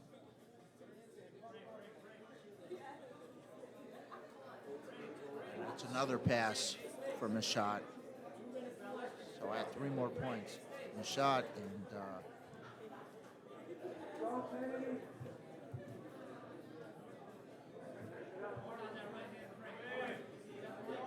he's racking up the points. Up 14. But still plenty of time left for Kennedy.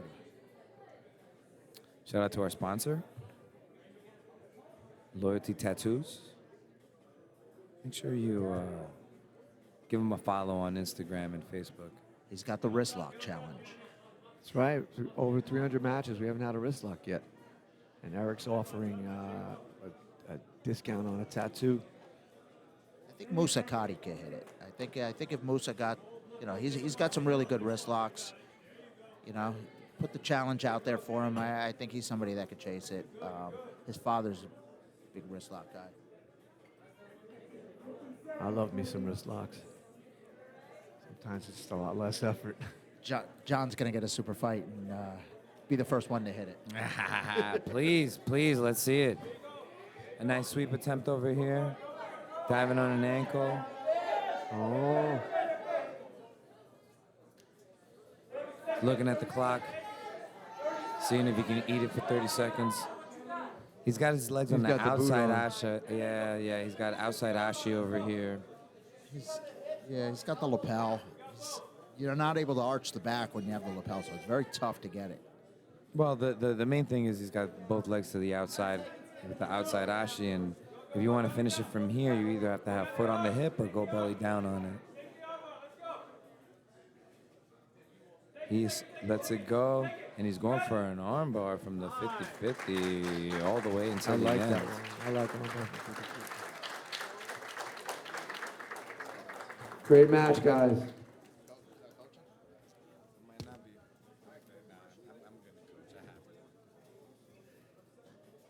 Hey, give it up. Knee shot. Gets the hand raised. Kenny, we'd like to see you again, man. Sign up again. April 21st, be the next one. We just a few matches left. We got some black belts coming. We got some great brown belt matches coming. You don't want to miss them. We'll be right back.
All right.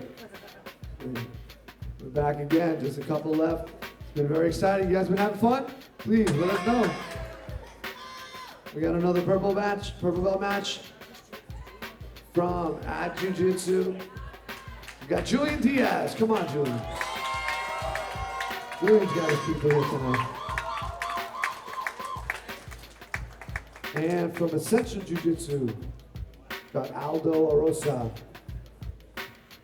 Give it up for these guys. Their purple belts, 202 pounds.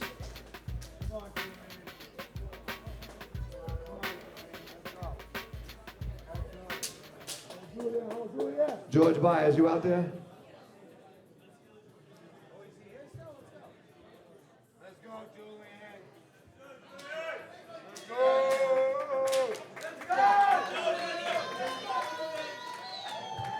All right, this one's going.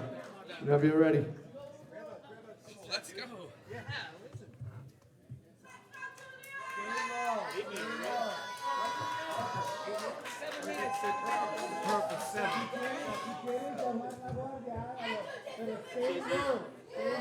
Check, check, check. Is this thing on? This is George Baez joining us up in the booth because the other commentators are both coaching right now. How we doing, George? everybody? Thank you for having us. Thank you for having me. Some exciting matches here in Astoria, Queens. These are two big fellas. Juan Diaz is a little heavier than 202 today, but Aldo said, okay, these two will go anyway. The scramble rash guard. That kid is pretty nice. Oh, a little check here.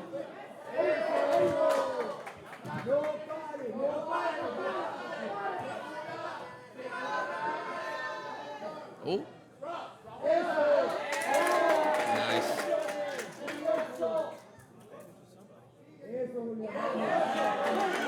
Nice scramble. Getting back at it.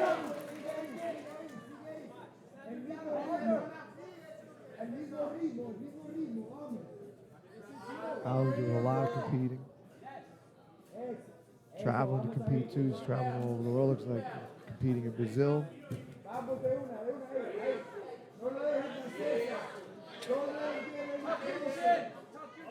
And his teammate is on the last one, the last match of the card. Jerry Aquino, another Essential guy.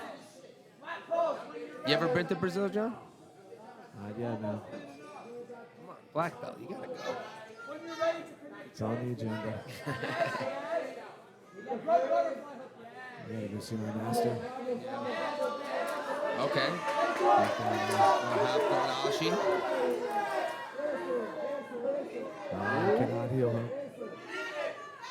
A little bit.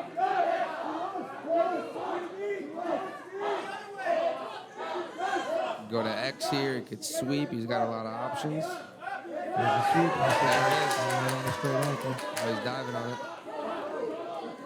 Fighting the hands nice. Getting a little tight. Aldo's got that foot turned in towards his back. Goes belly down, could be tight. Puts his hips into it. You hear the coach is screaming belly down. Oh, there it is.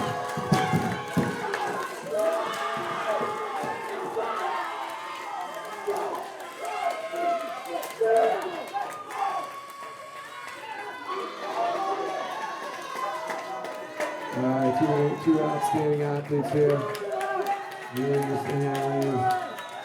Aldo, man, I want to see you again. I hope you come again. Great match. Great match from both competitors. And we're moving on. It's time to start the brown belts.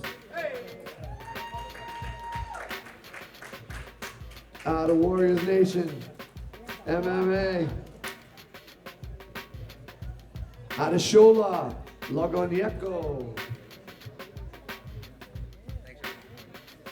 And from Team Savage MMA, got John McGuire.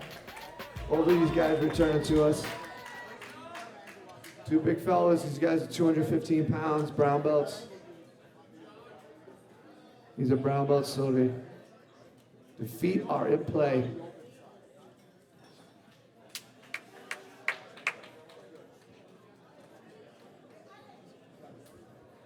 Definitely. You know, people think that you need heel hooks to attack the legs, but a good straight ankle lock will get the job done.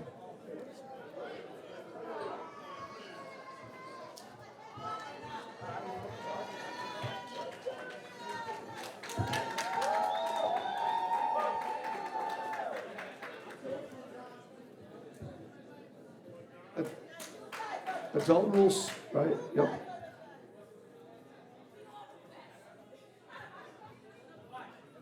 Let's go.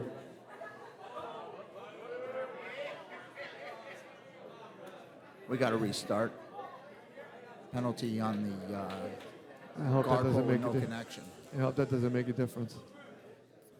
Yeah, you have to know the rule set of the tournament that you're in. Oh. Oh, look at this. On the knee. He's Right on in the on. knee deep. Yeah, this is. That's not nice. This is good right here. Out of shoulder resisting pretty well. Doing an excellent job of transitioning the Ashen. He put it back on the inside and trying to attack the heel, but does a great job of defending by triangling his legs.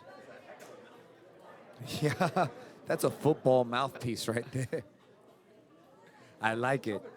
There must be a reason for it. He must have gotten hit in the chops once too many times. Yeah. I'm for it. I'm for it.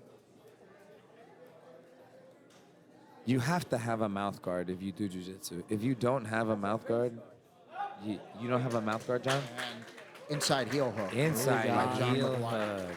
Very nice, John. Got him.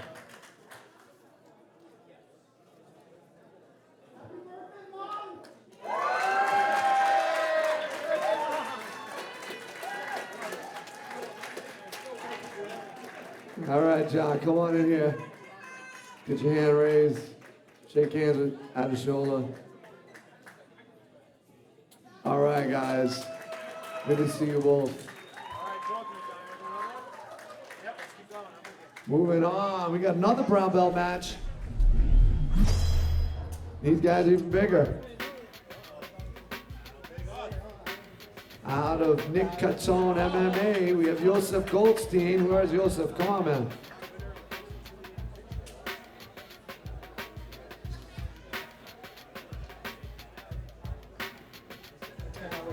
And from Hensel Gracie Rockland, we have Fernando Leonor. Hey, Hensel Gracie Rockland's here.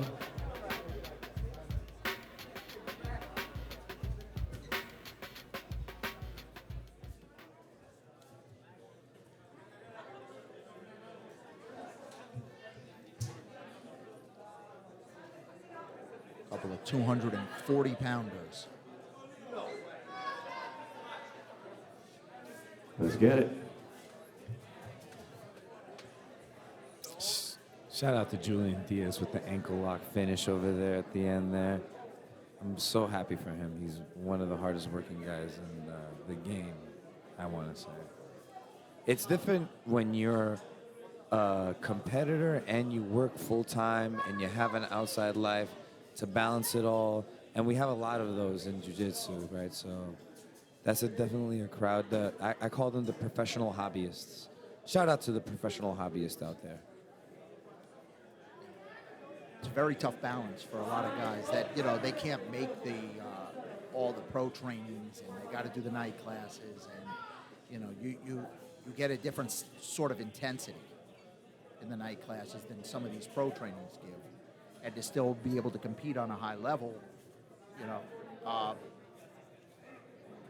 the night classes do produce some, you know, high-level guys. You know, there are a lot of guys that don't make pro training that come out and they're, you know, champions.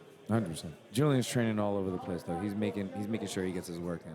So happy for his win. And now we got the brown belts. Nice. How big are these guys? You want to say 240 pounds. Can you hold him down? Come on. All right, he's going to get his two. Fernando gets He's 2 gonna points on the reset him. takedown. He makes sure that the ref sees the grips that he has. The awareness.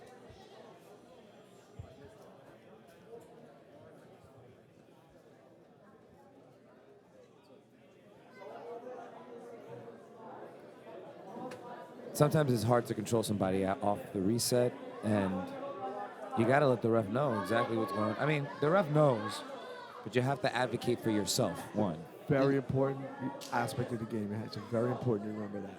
Either that or he was pointing out the matching spats and rash guard. No, it's definitely a mistake a lot of novices make, that They don't realize how important that reset is. You can't just be a nice guy and say, whatever position they put you in is okay. We gotta be sure to get the right position. The more experienced guys will get the more favorable positions when they reset. Yeah, that's another story. I'm not saying. I'd say it's important to get the right one. So I remember as a white belt reading BJ Penn talk about that.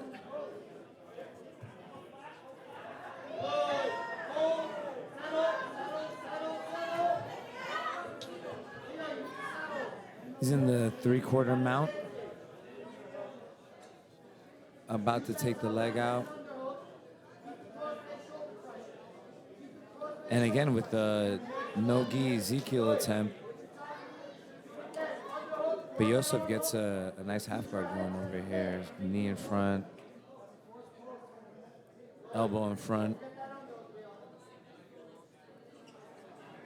It's called jailbreak when you put the hands together like that and you push on the on the neck, the forearm. I'm not sure. They got so many names for everything. Called the jailbreak. Shout out to 10th Planet NYC.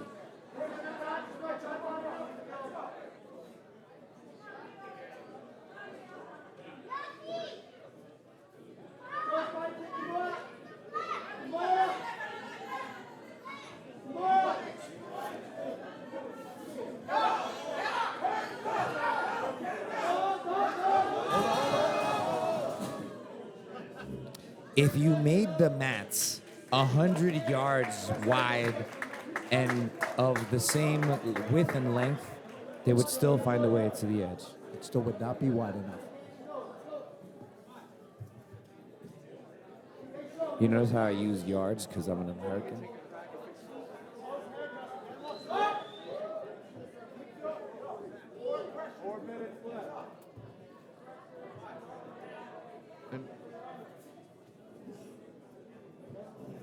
It's nice to see these big guys exchanging positions, going from bottom to top.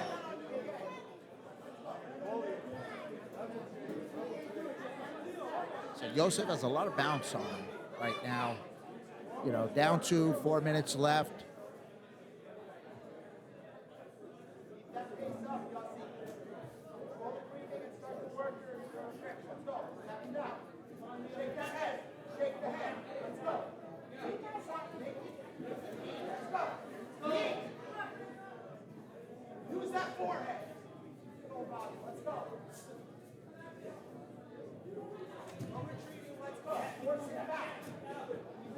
He's doing some nice level changing. But they need to circle a little bit more, It's one of those things where Felipe might give him both penalties. I think he just gave him a warning. Yeah, this is the second warning he gave him about circling. This is an important part of the game, too. You need to be able to work within the confines of your mat space. But he's got a front headlock, and he gets him down. But Yusuf gets right back up.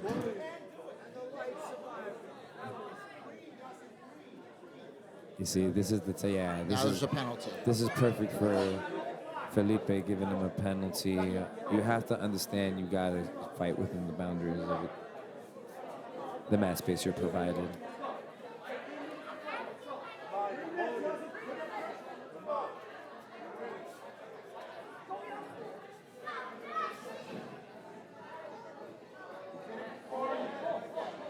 Heavy on the collar ties. Hand fighting over here. Force him to turn away and then get around to the underhook. Let's go. Pop that shit off your neck. Let's go. Pop it off of your neck. He got an underhook over here. Can he use it? Yusuf shoots right back. And then he goes for an Uchimata attempt. And they're scrambling and bambling off the mats.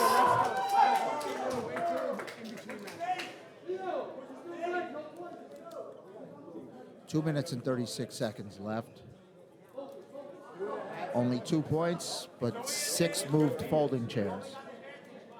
They're clearing the room. They're starting early.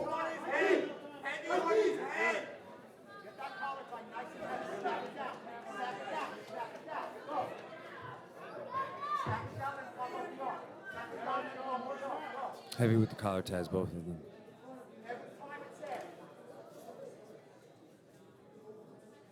You know, the thing with the big guys is that it'll just happen fast. Boom.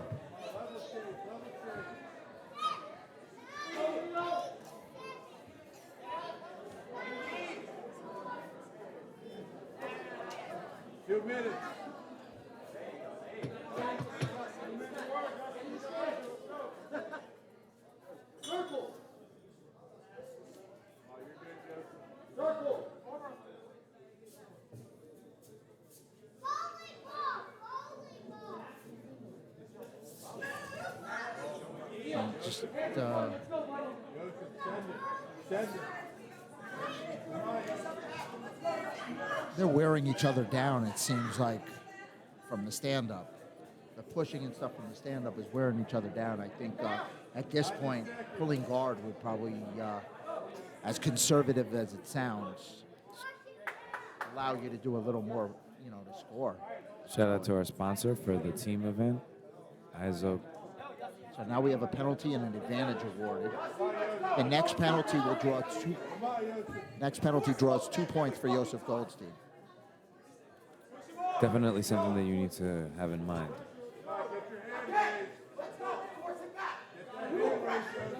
One minute left. Still a lot of good things that can happen from here. Guys are fighting. Well, here's the thing. If you push him out of bounds too much, excessively, you're going to draw yourself a penalty. A lot of gamesmanship can be happening right here. Oh, good level change, but right out of bounds. If I tell you that these are considerable mat spaces, you would not believe me. They should not be going out of bounds. Let's circle, guys. Guard pull by Yusuf. He knows he's down. He's got 30 seconds left. Let's see what kind of guard he's got. He's got like a half butterfly going on. Kimura attempt over here. He bails on that for some arm pick grips. He's gonna have to elevate. Both of them are exhausted. The stand-up has them exhausted. Oh, there's an arm bar. This is serious here. 10 seconds. This would be sick.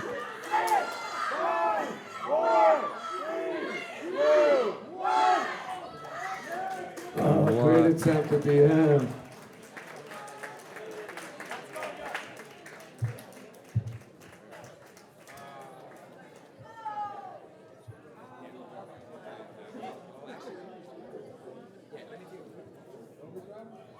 All right, Joseph. Where's Fernando? Sorry.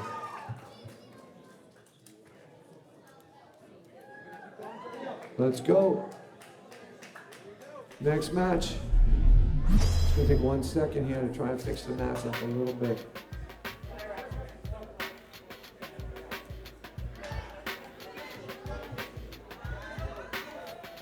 Well done there.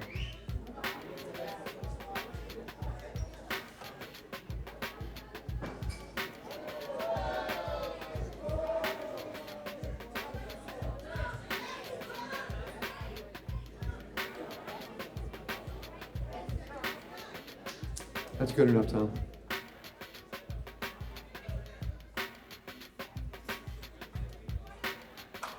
All right, it's time for a really fun match coming up.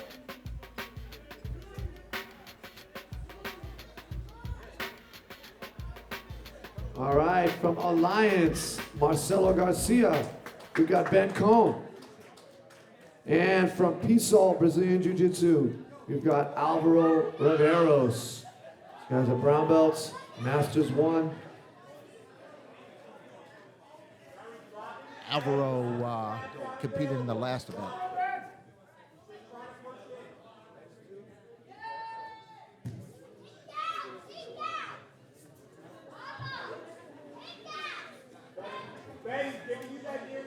Alvaro competed us with us in McGee. We got choke of the night. Nice baseball choke. He had gotten his brown belt right before his last match, he was telling us, and was looking to stay active. Competes out of Pizzol in Port Chester, New York. Benjamin Cohen out of Reliance. Marcelo Garcia. Yep. Ben's a father of 3. With the whole family. Starting to train. I have a lot of white belts that started like that. Just they're kid trained, and I have about 5 of them in my academy right now. And you know, this is one of the ways, right? You're introduced to it by your kid, and then you get training, or you're introduced to it by a friend. 2 points there for Benjamin. But like I said before, we're ambassadors of the sport, and we have to make sure we're spreading the gospel of jiu-jitsu. For sure. I teach a class that runs for adults same time as the kids class. So just to run it. They got the kids upstairs and the parents downstairs. This is the way. I'm going to take that idea. That's how I started. I started because my daughter was there.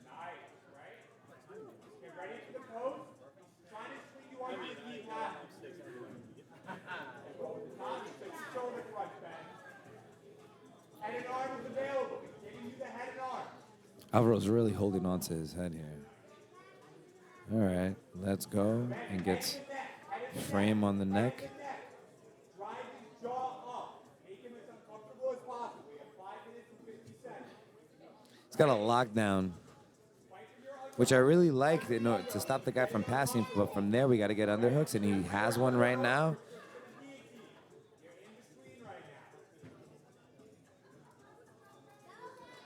But when they're this close, it's a battle of inches. It's a battle of space. A battle of wills.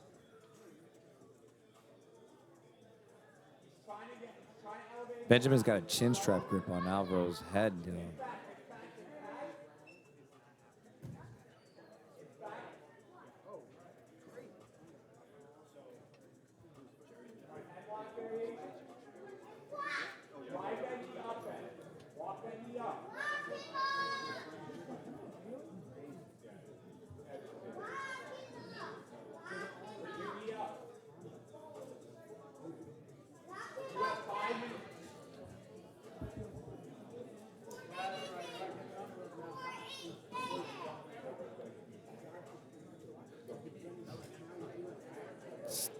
Still really tight. Still a battle of inches. Alvaro's down by 2, but he's got a lockdown and an underhook and plenty of time. Plenty of time.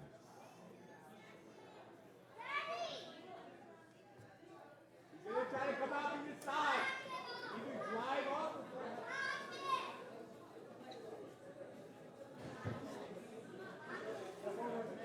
He's coming up on this half guard sweep, but he's forced to turtle up when he loses control of the leg.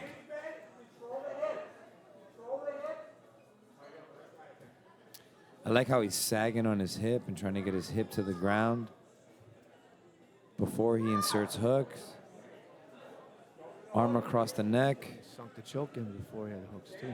Can't finish it. Still controlling the hip line. You notice how he doesn't have a seatbelt grip yet, because it's better to control the hip line from here than it is to get upper body control yet. Now he switches to a seatbelt and then back to the body lock over here. I've been teaching my students to get the opponent's hip to the ground first and then get the seatbelt grip. And anytime that Alvaro turtles up, Benjamin goes back to the hip control.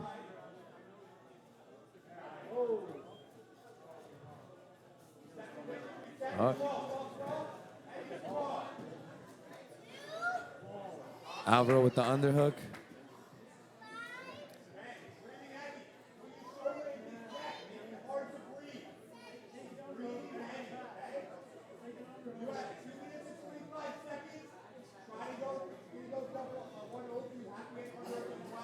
When it happens, it's going to happen fast here from the half guard.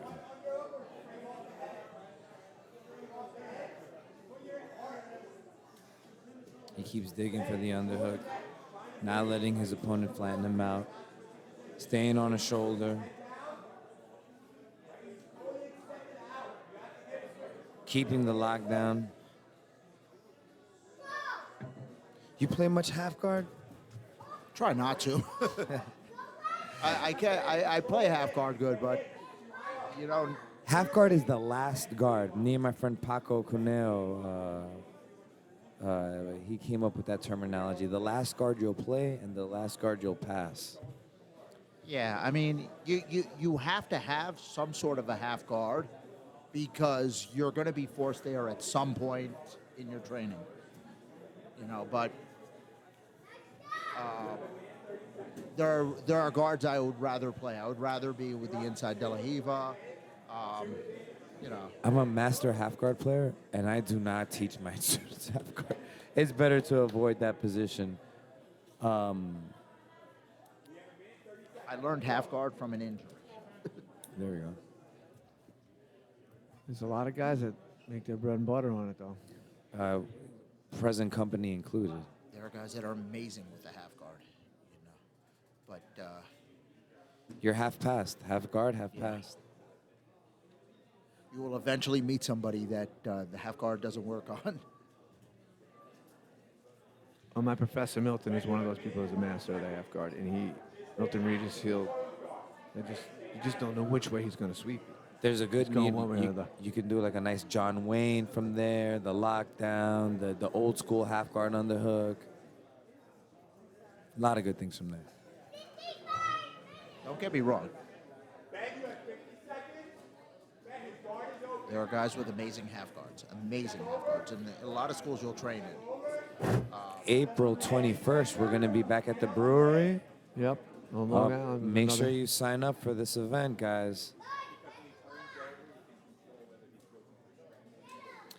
The best like John Wayne half guard player I've ever come across is Martin Darcy. He's the Darcy's brothers, the guy who invented Darce. Joe Darcy? Yes. Yeah. Martin's got a mean half guard. Shout out to Martin. He's got his arm across the neck here. And the time ran out. Not quite enough time to finish that. All right, guys, great match. Thanks to Harez. Alvaro, love seeing you here. We didn't forget your sub of the night last time. All right, guys, now we got one more. This is the final match of the night. We got the black belts. Put it together. Put your hands together, please. For our black belts.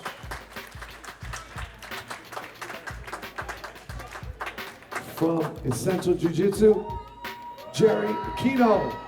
Come on out, Jerry. And from Henzo Gracie, Fort Lee, Jonathan Libreros. Come on out. These guys are Masters competitors, 195 pounds in the gi. Let's go. All right, man. We're trying to get Jerry on for a while. Last match of the night in the gi. Just the way we should close it off. A guard pull, and then immediately back up. He didn't like his grips. He decided to stand back up. No shame in resetting the position.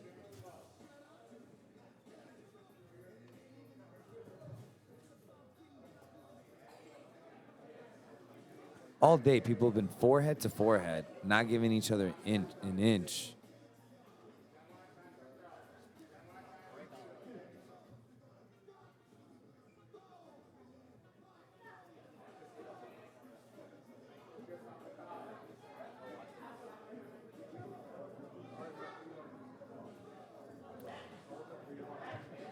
You know, Masters competitors are very deliberate about their grip setups. I train with Jerry. Very, very strong. Very strong. Very good. Doesn't really give me much. So he's not looking to really give much opportunity. Jerry's game is to sort of, like a lot of black belts, take advantage of the mistakes.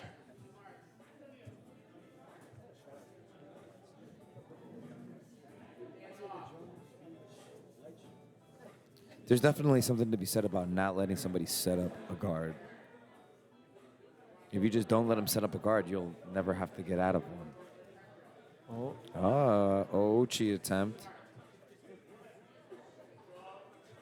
Back to the collar sleeve. Jerry drives from New Jersey all the way to Essential Jiu-Jitsu to train.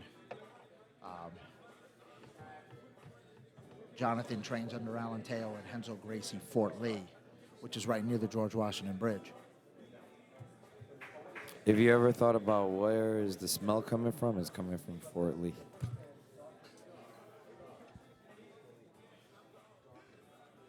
We all know that smell.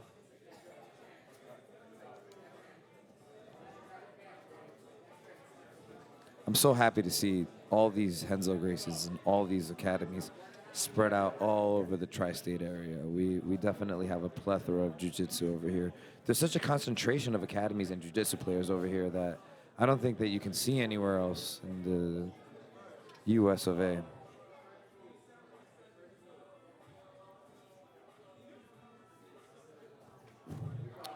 There's a shot, he's stuffed, and he uses to get into close guard.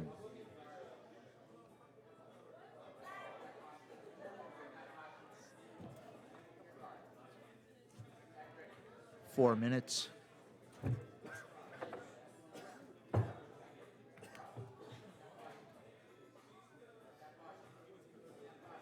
Two-on-one, grip on the elbow, grip by the wrist. This is how you two-on-one it.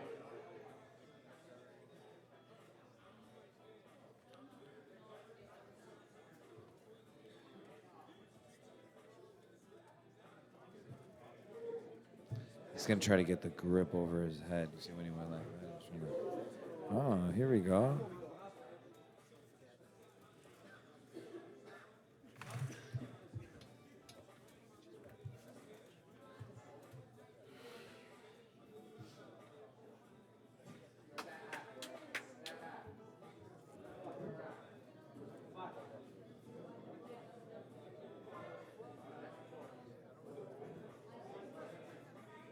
We actually have quite a number of competitors in this category here. Black belt, around 200 pounds. Masters 2, Masters 3. We've actually got quite a few of them that have been coming out. I'd like to see more of the Masters competitors. There's so many out there, these Masters black belts, that have so much skill. And train almost every day. Yeah. I'd love to see some more of these guys coming out, showing it off, so everyone could see what they do.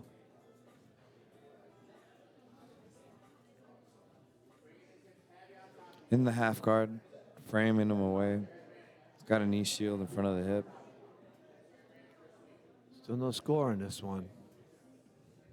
Anything can happen. Yeah, we're a little bit more than halfway through.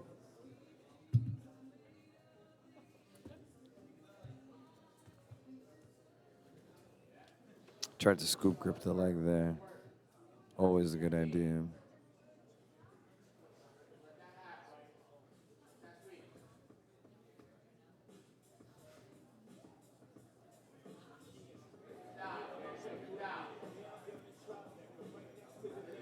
So Jerry has his two hands on the lapel grip.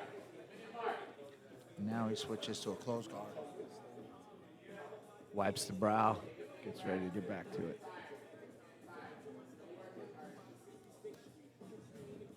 King of all guards, close guard here. 2-on-1, but by the wrist.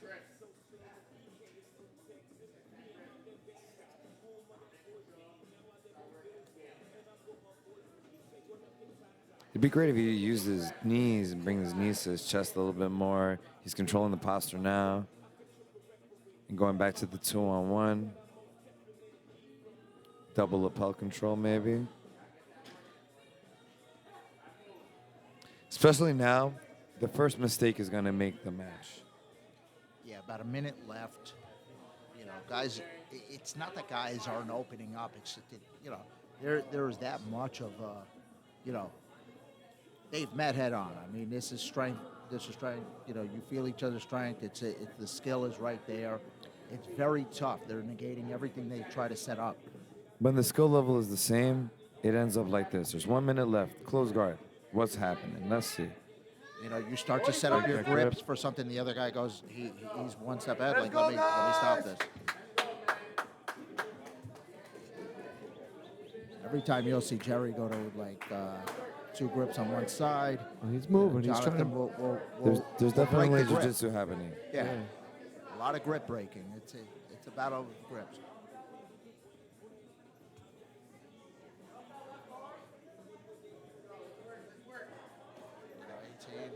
18 seconds.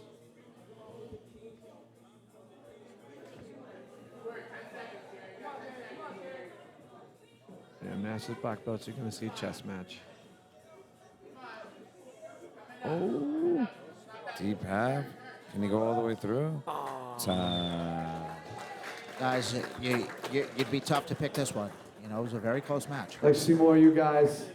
Thank you so much for coming out here and showing us how the black belts do. That's as close a margin as we get. Thank you guys, everybody.